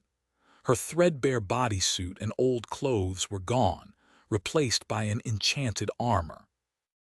It was so soft and light that she did not feel any burden at all, but more resilient than her mundane equipment had ever been. The armor was made of dark gray fabric and lusterless black leather, fitting her perfectly. It was an awakened memory of the fifth tier that was what she had been told, at least called the puppeteer's shroud. Its enchantments increased her mental endurance and resistance against mind attack, as well as allowed her to recover from mental fatigue faster. The armor looked suspiciously similar to what her teacher used to wear, so she suspected that it had not been, in fact, crafted specifically for her. But even if the puppeteer's shroud was a hand-me-down, Rain did not mind. The euphoria of having a wonderful suit of incredibly light but resilient armor that adjusted to fit her body perfectly, cleaned and repaired itself, and could be summoned at any moment was simply too great. It was the reward for slaying the awakened tyrant. There were two other memories that she had received from her teacher as well. One was a powerful bow made of green metal. In fact, Rain knew that metal all too well. It seemed that her teacher had smelted the blade of the huntsman's axe to forge the limbs of the bow, while the string was made from some strange black material. The bow was called the Beast of Prey, and was an awakened memory of the third tier. Its enchantment allowed Rain to enhance the damage dealt by her arrows, as well as infuse one arrow with devastating force at the cost of most of her essence. However, the bow was also able to absorb and store her essence. Somehow so, with sufficient preparation, Rain could use the deadly shot twice. She received the Beast of Prey in exchange for the memory coupon her teacher had given her for slaying the huntsman. The third memory she received, however, was a free bonus. It was a quiver of enchanted arrows that never seemed to run out. The arrows did not really possess any special qualities, apart from the fact that their flight was absolutely noiseless. They were also incredibly sharp and could pierce thick armor. All in all, Rain was quite happy with her little arsenal. Of course, it was only the beginning. She expected to receive many more memories in the future. Sadly, her teacher seemed determined to only award her memories that fit her kills. He could have given her something much more powerful without a doubt, but then people would start asking questions about her identity. How could a newly awakened girl with no backing be walking around with a soul arsenal that put even the legacies to shame? That sort of thing. Get up. Rest is over. Tamer's voice drew Rain from her pleasant thoughts. Opening her eyes, she sighed and rose to her feet. All around them, the Song army was stirring. After ascending the right arm of the dead deity, they were finally ready to delve into the jungle growing on its white surface, and then cross to the colossal skeleton's collarbone. This rest stop was the last one they would be able to enjoy in relative safety. The edge of the jungle was somewhere ahead, a few kilometers from the head of the column. The 7th Legion was marching closer to its tail, so Rain could not see anything. Nevertheless, everyone was tense. That was because everyone knew that they were heading into battle. Not that people like Rain and the members of her cohort could do anything in a battle like that. From what they had heard in the last few days, the jungle had been allowed to grow for long enough that most nightmare creatures populating its depths were of the corrupted rank. Awakened warriors were simply not powerful enough to face them. Today, the battle was only for the masters and the saints, and for the abominations enthralled by Beastmaster. Just as Rain thought about it, A messenger arrived from the head of the column and hurried past them.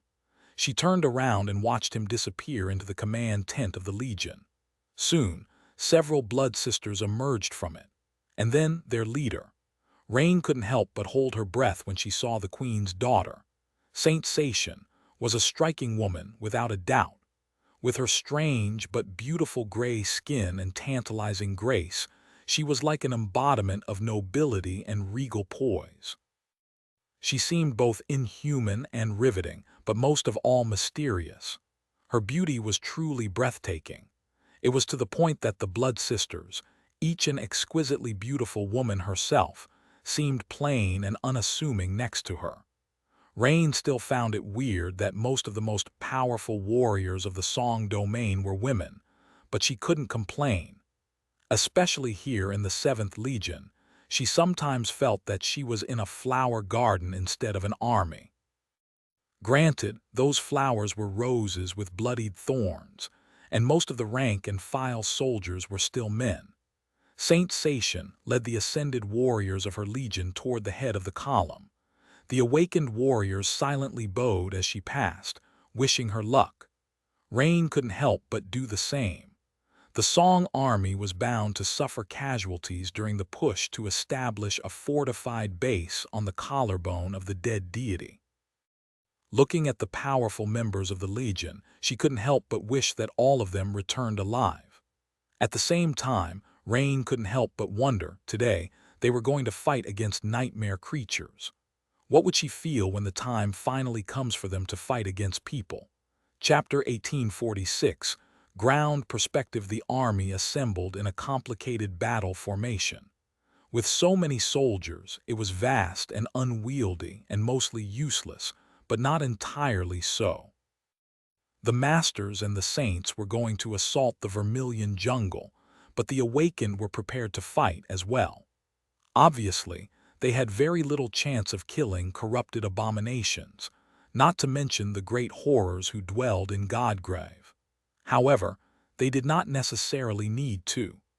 The commanders of the Song army were well aware of the limitations facing their troops, so they had come up with various chilling but effective strategies. If it came to that, the task of the awakened soldiers was not to kill the powerful abominations, but to immobilize them.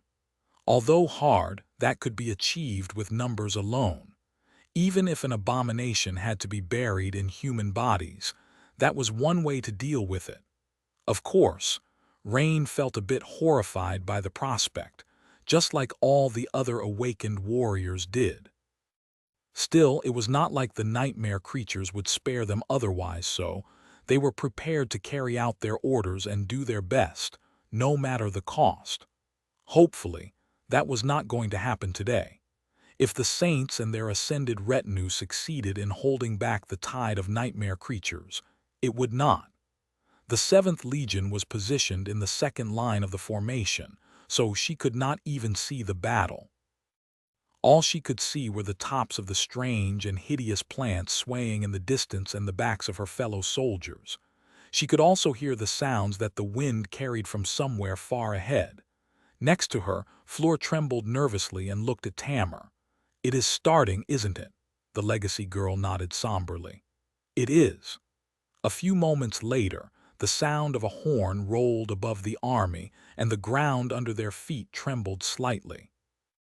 Rain saw vague silhouettes moving forward from the front of the battle formation. The white surface of the ancient bone was still inclined, since they had not reached the collarbone yet, so she could not discern their shape clearly. But she knew that they were the Saints who had assumed their transcendent forms, as well as the larger of the nightmare creatures enthralled by Beastmaster. At the same time, the jungle came alive. She saw the red trees sway, but mostly she heard and felt it. A harrowing choir of bestial roars and sounds too alien to be described with human language washing over the massive army like a tide. The violent trembling of the ground as countless abominations rushed forward at the scent of human souls. She glanced at Tamar. For the rest of them, the fate of the Saints fighting on the front line was an abstract concept. The saints were people whom they admired, looked up to, and maybe even knew as well as the wall separating them from having to face the dreadful horde of nightmare creatures themselves. But it was different from Tamar, whose father was somewhere out there, as well. The Saint of Sorrow was among the warriors whose task it was to make the tide of abomination stop. There were close to 2,000 masters in the Song army, but only around 40 transcendent champions. It did not seem like a lot, but at the same time, the world suddenly quaked. The world suddenly seemed to be on the verge of shattering. The violence of 40 saints unleashing their transcendent power at the same time was staggering. Even far removed from the battlefield, Rain felt blood drain from her face. Next to her, Floor swayed and leaned heavily on Ray. All around them, the awakened soldiers staggered. Only Tamar remained standing straight, seemingly undaunted. She did, however, look at the sky. As Rain's eyes widened, she did as well. Was the clash between the champions of the Song army and the creatures of the Vermilion jungle terrible enough to rip apart the veil of clouds? Luckily, it did not seem so, for now. The sounds of the battle grew much more loud, becoming almost deafening. Rain had to struggle not to raise her hands and cover her ears. To her shame, she found herself trembling. Insane, insane, this is insane. The fear that had risen from some deep primal part of her was almost too powerful to overcome. The inability to see what exactly was happening out there ahead only made it worse. After all, it was the unknown that was the most terrifying. All she could see were the backs of the awakened soldiers that stood in front of the 7th Legion in the formation. They were not faring any better than her. Some were shaking. Some had fallen to their knees. Some had dropped their weapons. There were those who did not, though. There were those who helped their comrades to stand up and supported them, gripping the hilts of their swords tightly. Rain wanted to be one of those brave souls as well. Assaulted by the terrible cacophony of battle, she looked down at her shadow. The sight of it instilled her with strength. Gritting her teeth, she raised a hand and patted Floor on the shoulder. The delicate girl looked at her with frightened eyes. "Our Ronnie," Rain smiled. "Relax. What's the worst thing that can happen?" Floor's beautiful blue eyes widened. "What? Why did you say it out loud?" Tamar and Ray glared at her with resentment, too. Rain grinned. She was still a bit of a stranger in this small cohort, so apart from Tamar, the other 2 members acted a little awkward around her. It was rare to see all 3 united in such a sincere display of emotion. And that emotion was pure outrage, not fear or anxiety. So her job here was done. Rain looked ahead and sighed, although she might have overdone it. From what she could hear, the vanguard of the army had managed to stem the tide of the nightmare creatures. A furious battle was happening somewhere ahead. However, the saints had not managed to stop all abominations. Just then, she heard a litany of human cries and saw bodies flying into the air. It was as if something massive slammed into the front row of the awakened soldiers at the head of the battle formation. Human blood spilled on the white bone. The war horn blared one more time, and the soldiers ahead of her moved forward. Rain shivered and gripped her bow tighter. Far ahead, a strange haze rose above the crimson jungle. It seemed like a haze at first, but soon, she saw that it was a vast swarm of flying abominations rushing from the depths of Godgrave like a cloud. "Gee gods!" One of the awakened soldiers near them pointed at the swarm in horror. Rain sighed and looked at the members of her cohort apologetically. Her grin grew a little forced. "Well, I guess that's the worst thing that could have happened." Chapter 1847, Deadly Equilibrium. On the other side of the Titanic skeleton, the Ivory Island was surrounded by a sea of nightmare creatures. The horde of them flowed forward, tearing the scarlet jungle apart. The jungle itself was moving too.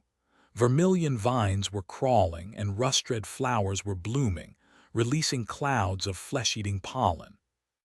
It was as if the whole world had come alive to devour the invading humans.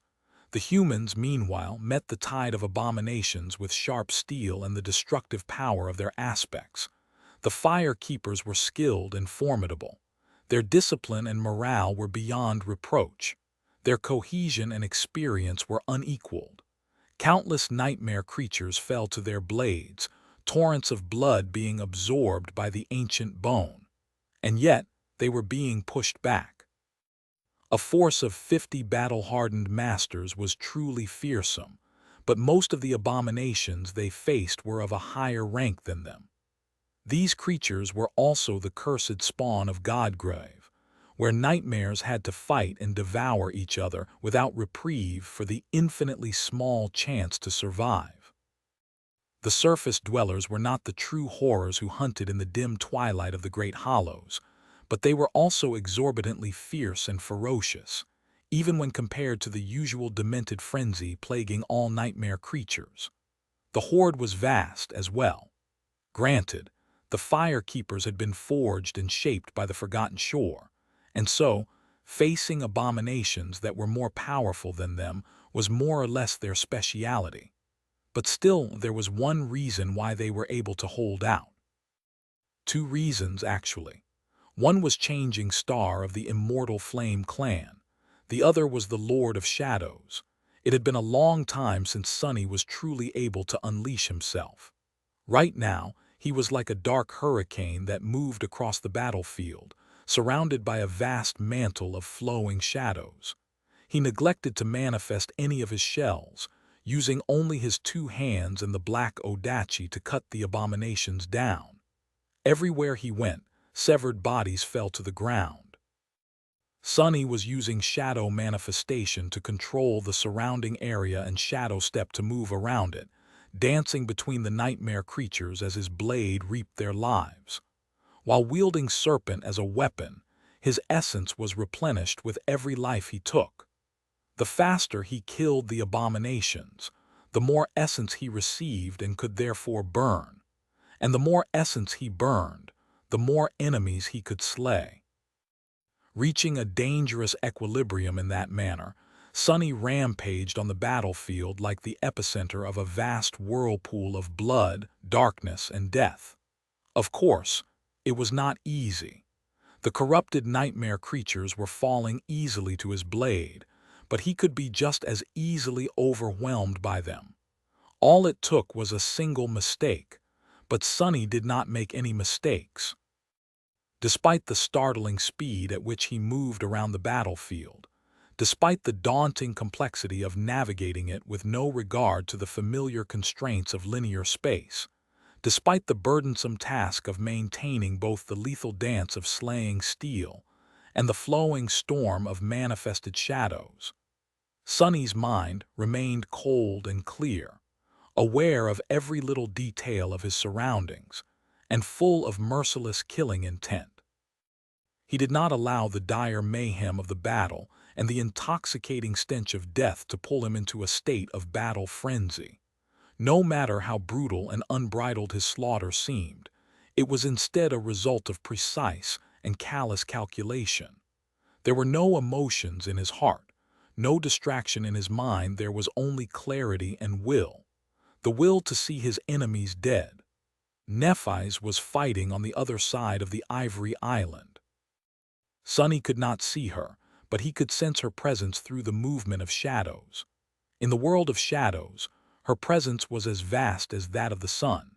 She had unleashed a sea of incandescent flames, turning a swathe of the battlefield into a searing inferno. The flames moved as if possessing a mind and hunger of their own, spreading through the horde of nightmare creatures like a plague.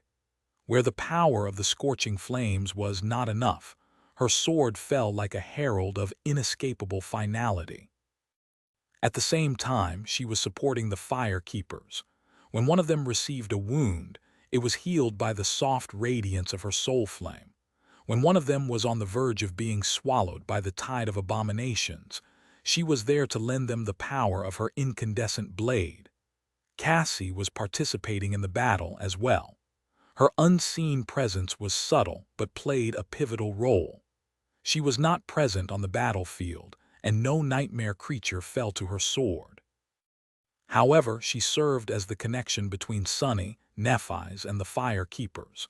She was aware of all and guided them all, helping them fight as a single being. She could also share the traits of the abominations with them, making the task of surviving the dreadful onslaught much easier. It was because of her that Nephis knew when one of her people needed support. The fire keepers knew when to press forward and when to retreat. Sunny knew where the most dangerous enemies were, and in which direction he had to move. Nephis was in command, but Cassie was the person who made sure that the commander had all the necessary information to make good decisions. Sunny had not seen the fire keepers fighting a battle of that scale before, and now that he did, he was quietly impressed. He knew many who were more powerful than them, and a few who were more skilled than them, but he struggled to think of another group of warriors who were capable of showcasing this level of cohesion, combat awareness, and effectiveness in a battle. That said, it was still not enough. It did not matter how skilled and brave the fire keepers were, or how unreasonably powerful he and Nephis had become. At the end of the day, they were still fighting against impossible odds. There were simply too many nightmare creatures, and each of these nightmare creatures was too powerful. Sending 50 masters and 3 saints to face an entire death zone was a suicidal task. They could not even retreat because they were surrounded from all sides. However, this time Clan Valor had not sent Nephis into battle hoping that she would die. This time they desperately needed her to survive, for a while at least. Chapter 1848. Reign of Steel. Sunny sensed it before he saw it, an invisible but undeniable change that spread across the battlefield. He was not affected himself, but the fire keepers certainly were. They did not grow stronger and their swords did not become sharper, and yet suddenly more nightmare creatures were falling to their blades. More blood was flowing to the ground, but less of it belonged to humans. Observing the inexplicable change through shadow sense, Sunny couldn't help but feel a deep sense of confusion. There was no reason for the sudden shift in the cadence of the battle, but it had shifted without a doubt. Lacking any other explanation, he was tempted to think that it was a result of luck. But there was something deeper than that going on.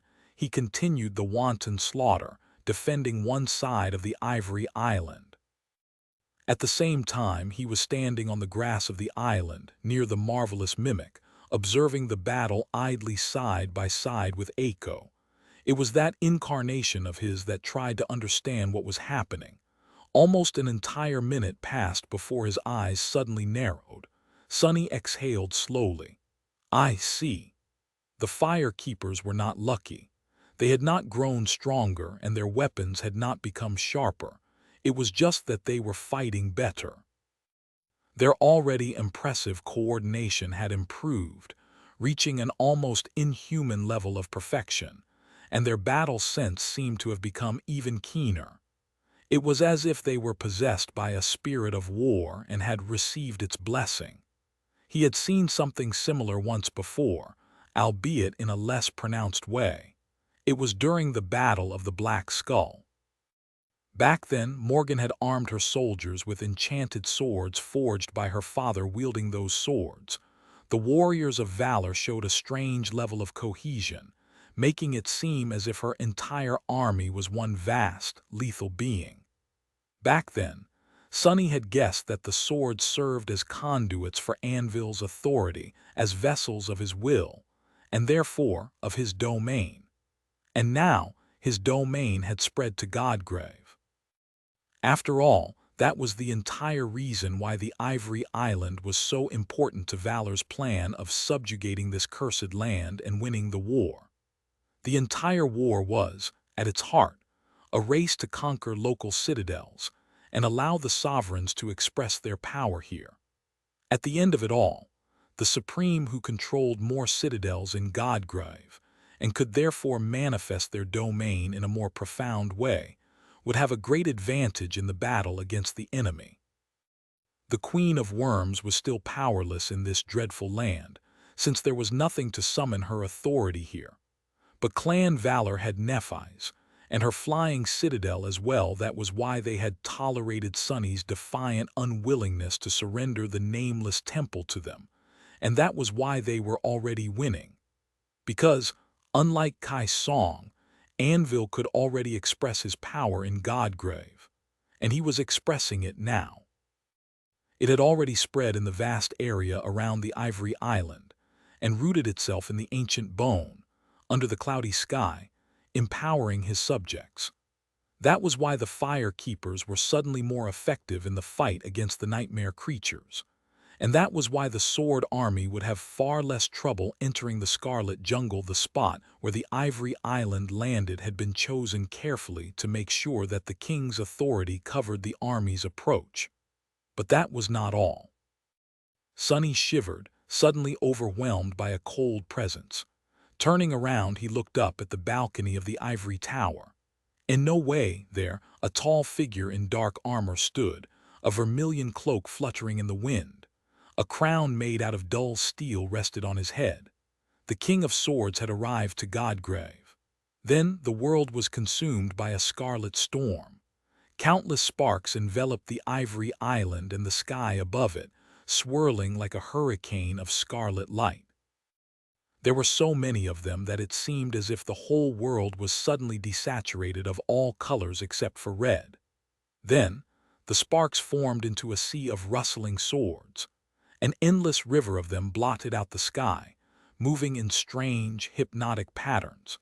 Mesmerized by the sight and drowning in their shadow, Sonny almost forgot about the figure of a man standing on the balcony of the ivory tower. The man did not move, but his cold gaze fell on the horde of nightmare creatures below. In the next moment, the storm cloud of swords exploded with a lethal hail. Countless swords rained down, making the bone plane shudder. Down below, Sonny's avatar lowered the black Odachi and froze. It was a terrifying feeling to see the steel sky fall on him, glistening with countless sharp tips. However, he did not have to feel fear. Although it seemed that the rain of swords would obliterate everything on the surface of the ancient bone, none of the falling blades struck him. Instead, they reaped a terrible harvest of lives, piercing every nightmare creature in sight. In just a few moments, the horde of them was eviscerated. Numerous abominations were violently impaled by the flying swords, while those that survived the first onslaught were either bloodied or petrified, slow to escape the inevitable doom.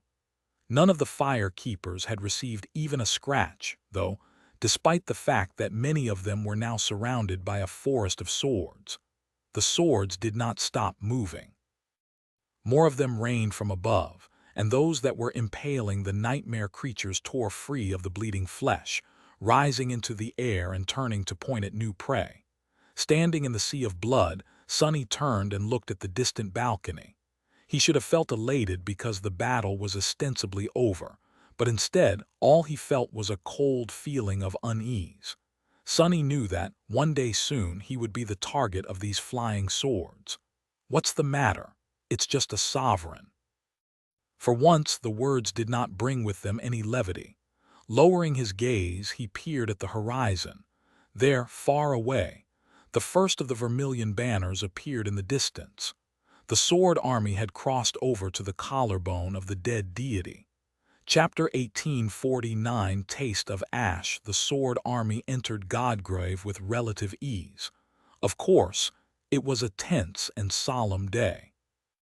The awakened warriors were pale with dread as they ventured into the scarlet jungle and crossed over from the humorous bone of the dead deity to the vast collarbone.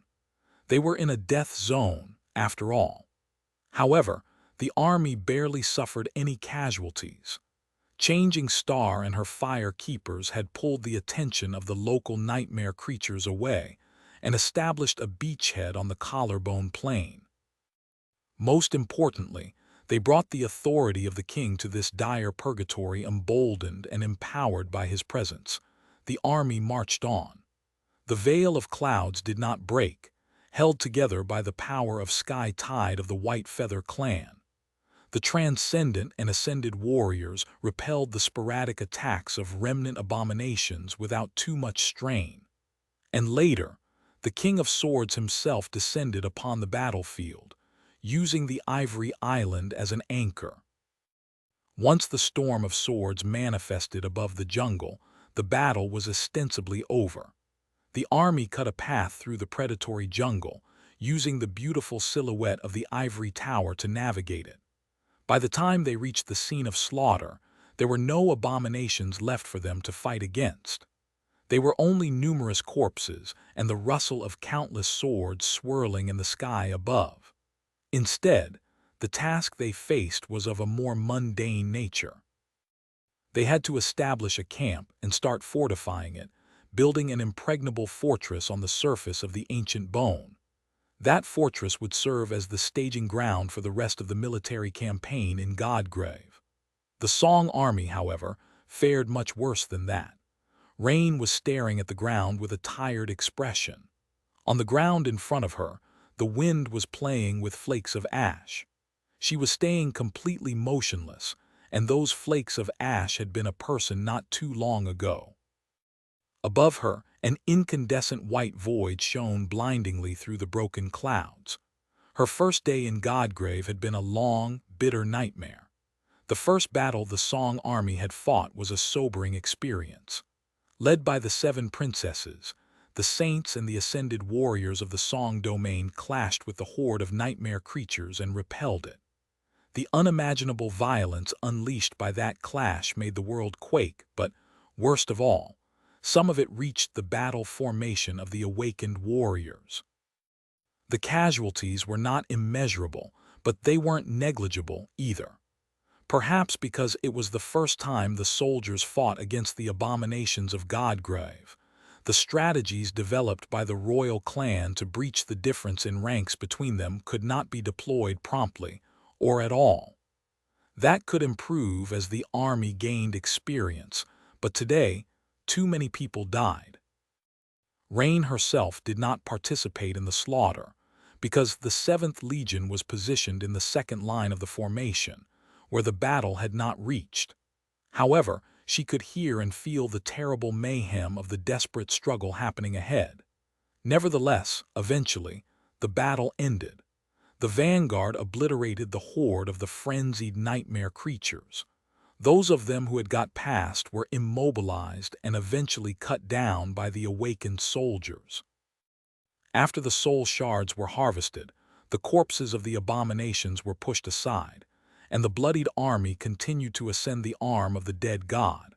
Soon enough, they entered the jungle. The jungle itself was as much of a shock to the invading humans as the horde of nightmare creatures had been. Everything here was not what it seemed, but all of it was insidious, hungry, and chillingly deadly. The grass, the flowers, the vines, the trees, every single thing here wanted them dead. Those of the soldiers who had more experience exploring the dream realm did not seem too fazed, taking the dread of the scarlet jungle in stride. But those who were younger and less experienced, like members of Tamer's cohort, were left shaken. Their mental fortitude was sorely tested, and that was after having already received a painful blow by the recent clash against the vast horde of abominations. If there was one silver lining to the situation, it was that the abominable flora of Godgrave was not as impervious to being damaged by the awakened as the corrupted nightmare creatures were. It was still incredibly tough and tenacious, but they could at least try to contend against the myriad of deadly dangers hiding in the jungle. So they did not feel as helpless, at least. There were still many that died. Some died, screaming, after inhaling a bit of drifting pollen, falling to the ground, then wailed and convulsed as their bodies gruesomely became fertile soil for sprouting blossoms. Some died after being stung by tiny, insect-like vermin that crawled into their armor. The effect of the paralytic poison was instantaneous, making the victims fall down without making a sound. However, it was unclear if they remained conscious and felt excruciating pain when the eggs deposited by the vermin into the wound started to hatch a dozen seconds later. Some were strangled and drained of blood by thorned vines that hid beneath the vermilion moss. Some were pulled below it by what had looked like harmless patches of scarlet grass. It was all like a ghastly nightmare. Rain would have thought that they were invading the very depths of hell, if not for the fact that the dream realm was much more harrowing than any hell imagined by a human could ever be. Luckily, she had no time to drown in terror. The army marched forward in a vast battle formation. The train was absorbed into the formation and protected in its center, while the various legions and divisions took turns defending the outer perimeter. The entire arrangement was spearheaded by the thralls of Beastmaster, who faced the most dire peril and suffered the heaviest casualties. On the flanks, the warriors of higher ranks dealt with the brunt of the danger once again. But awakened soldiers like Rain also had a lot to do both when marching on the outer rim of the formation and when resting closer to its center. She had killed plenty of scurrying pests with her arrows, saving not only her life but also that of others. Her arrows seemed to not know how to miss, striking down even the smallest pests with daunting precision long before they could sink their stingers, mandibles, and beaks into human flesh. In truth, she was a bit safer in this hellish place than most awakened were. It was because she could sense the movement of shadows, and therefore detect dangerous movement even if her sight betrayed her. And yet, Rain was swiftly growing tired, exhausted, even. It was not because of marching or having to draw her bow over and over again. It was not even because of having to climb the steep slope of the dead god's humorous bone without rest. It was due to the mental strain of enduring the horror of Godgrave without allowing herself to break down. Rain had thought that she was accustomed to the dread of the dream realm after hunting in the wilderness around Ravenheart for 4 years. But now, she realized just how tame those settled regions of this terrible world were after being conquered and cleansed by the previous generations of awakened. Compared to Godgrave, Ravenheart was a paradise. She was barely holding on to her composure, if not to her sanity. But even then, after a while, the march became easier. Humans were supremely adaptable after all. The jungle did not change, but the soldiers of the Song army had adapted to its gruesome reality at least a little bit. Eventually, they reached the mountainous shoulder joint that connected the titanic humerus to the collarbone. The engineering corps swiftly established a robust bridge under the protection of the 1st Legion, and then the Song army slowly started to cross over to the other side of the bottomless chasm. The crossing was perhaps the most perilous step of the invasion of Godgrave. Rain felt incredibly tense, while the 7th Legion waited for its turn to enter the bridge. However, in the end, they reached the collarbone plain without any trouble. The jungle on the other side was much the same, but somehow everyone felt safer. That feeling was a lie. No sooner than the last division had crossed over, a strong wind rose, and a loud wailing of a war horn washed over the entire army. That horn was different from the ones that had called them to battle, and much more anxious. "Don't move!" Tamar's shout was quite timely. The members of her cohort remembered the meaning of the wailing horn despite their fatigue and mental exhaustion, but many of the surrounding soldiers were slow to react. Hearing her voice, they recalled their training. The entire army suddenly grew still. A few moments later, the world was suddenly much brighter. The light reflecting from the white surface of the ancient bone was almost painful to look at. A wave of unbearable heat crashed into the human invaders, and the smell of ash filled the air. The jungle burned. Many humans burned, too well. Perhaps burning was not the right word. They just turned to ash, scattering into a cloud of gray flakes in the scorching wind, and disappeared without a trace. Not everyone had ceased all movement in time, and not everyone managed to remain perfectly motionless. Seeing their comrades die, some soldiers recoiled or flinched. They became ash too. Rain could not move, could not look away, and could not even wipe the flakes of warm ash off her face. All she could do was stand still and stare at the ground. It's bitter. The first day in Godgrave was too bitter to swallow. They had not even clashed with the army of the sword domain, and so many people were already dead. Yes, their number was inconsequential in the grand scheme of things, but their deaths were not. Rain couldn't help but feel as if they had been beaten without even entering a battle. She was tired. After a few hours and more deaths, the veil of clouds finally repaired itself. The Song army took a short rest, most soldiers sitting on the ground quietly, despondent and unable to say anything. Then they continued the march. By evening, or whatever constituted evening in this eternally sunlit hell, they finally reached the area where the army base camp was supposed to be established. Not everyone had made it that far, but for those who had, the war was only starting. Chapter 1850. War Council. The camp of the Sword Army resembled a fortified city that was like a dark stain on the sun-bleached surface of white bone, adorned by a sea of scarlet banners. The vicious jungle had been pushed back and incinerated some days ago, and was only now spreading tentatively from the fissures of the titanic collarbone.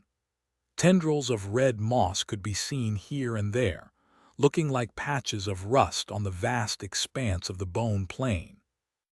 The sky above was gray and cloudy, yet suffused with blinding light. Tall walls surrounded the sprawling avenues of the base camp, and protected by their impregnable barrier, countless barracks and tents crowded the relatively limited space. The camp was a cauldron of activity, with thousands of soldiers going about their business in a tense atmosphere. When one looked at the fortress of the Sword Army, they could hardly imagine that it had not existed just a week ago. However, it was true the entire city had been built in a matter of days, not decades or centuries. That was what hundreds of thousands of awakened were capable of when brought together by a common goal. There were many among them who possessed potent utility aspects, and many more who could lend their physical strength and unique abilities to hasten the construction. So the city had risen from the ground with a speed that was in no way inferior to how fast the scarlet jungle grew and propagated after being reduced to ash. There were two towering landmarks in the sprawling fortress. One was the Ivory Island, which hovered a few meters above the ground, anchored to it by 7 colossal chains to remain completely still. The beautiful white pagoda standing on its soil was like a beacon of hope for the soldiers of the Sword Army, raising their spirits every time they saw it. The other was the dark rift of the Dream Gate, which tore the fabric of reality apart some distance away.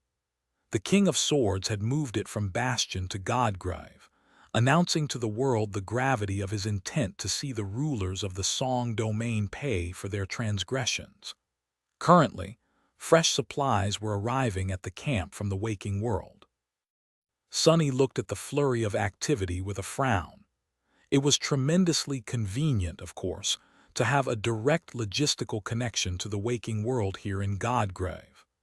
The Song army lacked that advantage, still, which was why they had to scavenge provisions in the jungle or wait for heavily guarded convoys to deliver them across the Moonriver Plain and up the left arm of the dead deity. The road rain had helped build drastically shorten the time needed for each convoy to arrive, true, but it was still a point of vulnerability, one that he personally would be exploiting in the near future, perhaps, by launching raids to break the supply chains established by the Song army.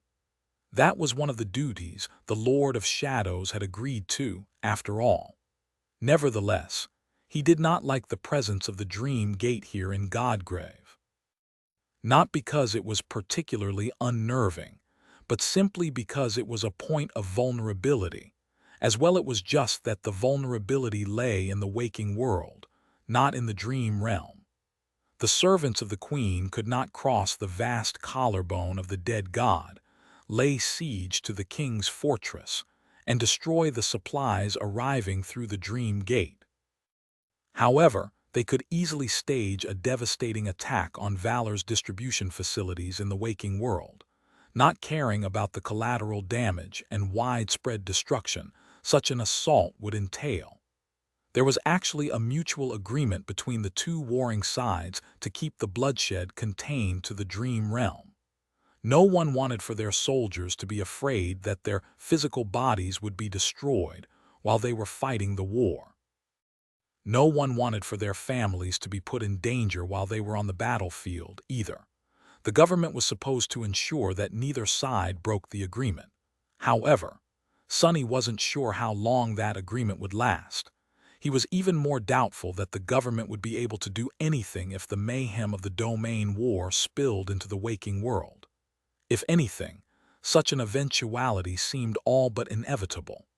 Shaking his head, he looked away from the dream gate and hurried his steps. No matter his opinion, he could not be late today. This is not going to be strange at all. Wearing the vermilion cloak of a Valor Knight, he was following Nephi's and Cassie to the center of the camp.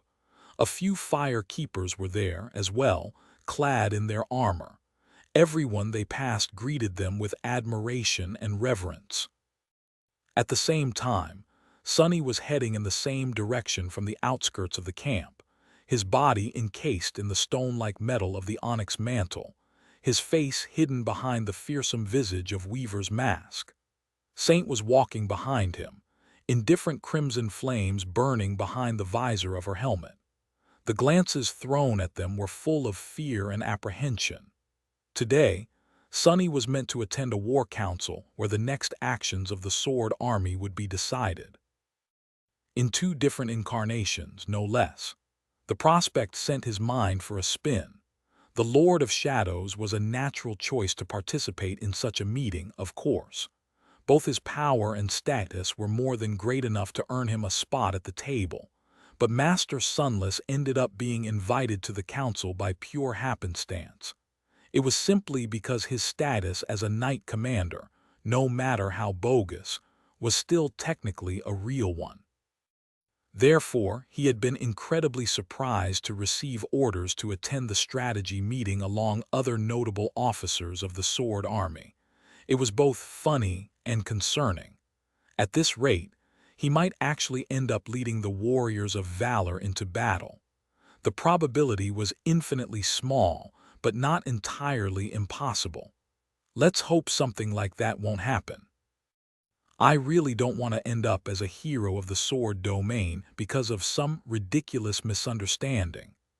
Just then, they finally reached the stone stronghold that stood at the heart of the camp, towering above every structure except for the ivory tower and the dream gate and resembling a castle. That stronghold was where Anvil of Valor, the King of Swords, held court.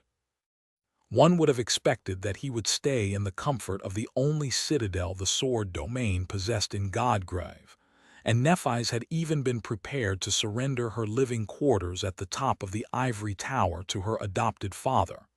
But Anvil chose to reside in a simple tent while the camp was being constructed, and then moved to this stone keep.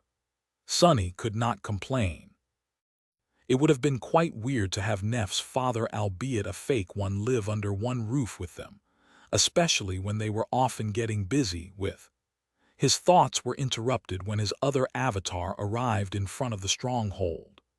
Sonny stared at the enigmatic and unmistakably sinister figure clad in an onyx armor, the very air around it suffused with coldness and arrogance. At the same time, Sonny stared at a delicate young man wearing a vermilion cloak on top of an elegant black mantle, his handsome face practically screaming of softness and lack of strength. He remained motionless for a few seconds and then thought, edgy idiot, pampered fool.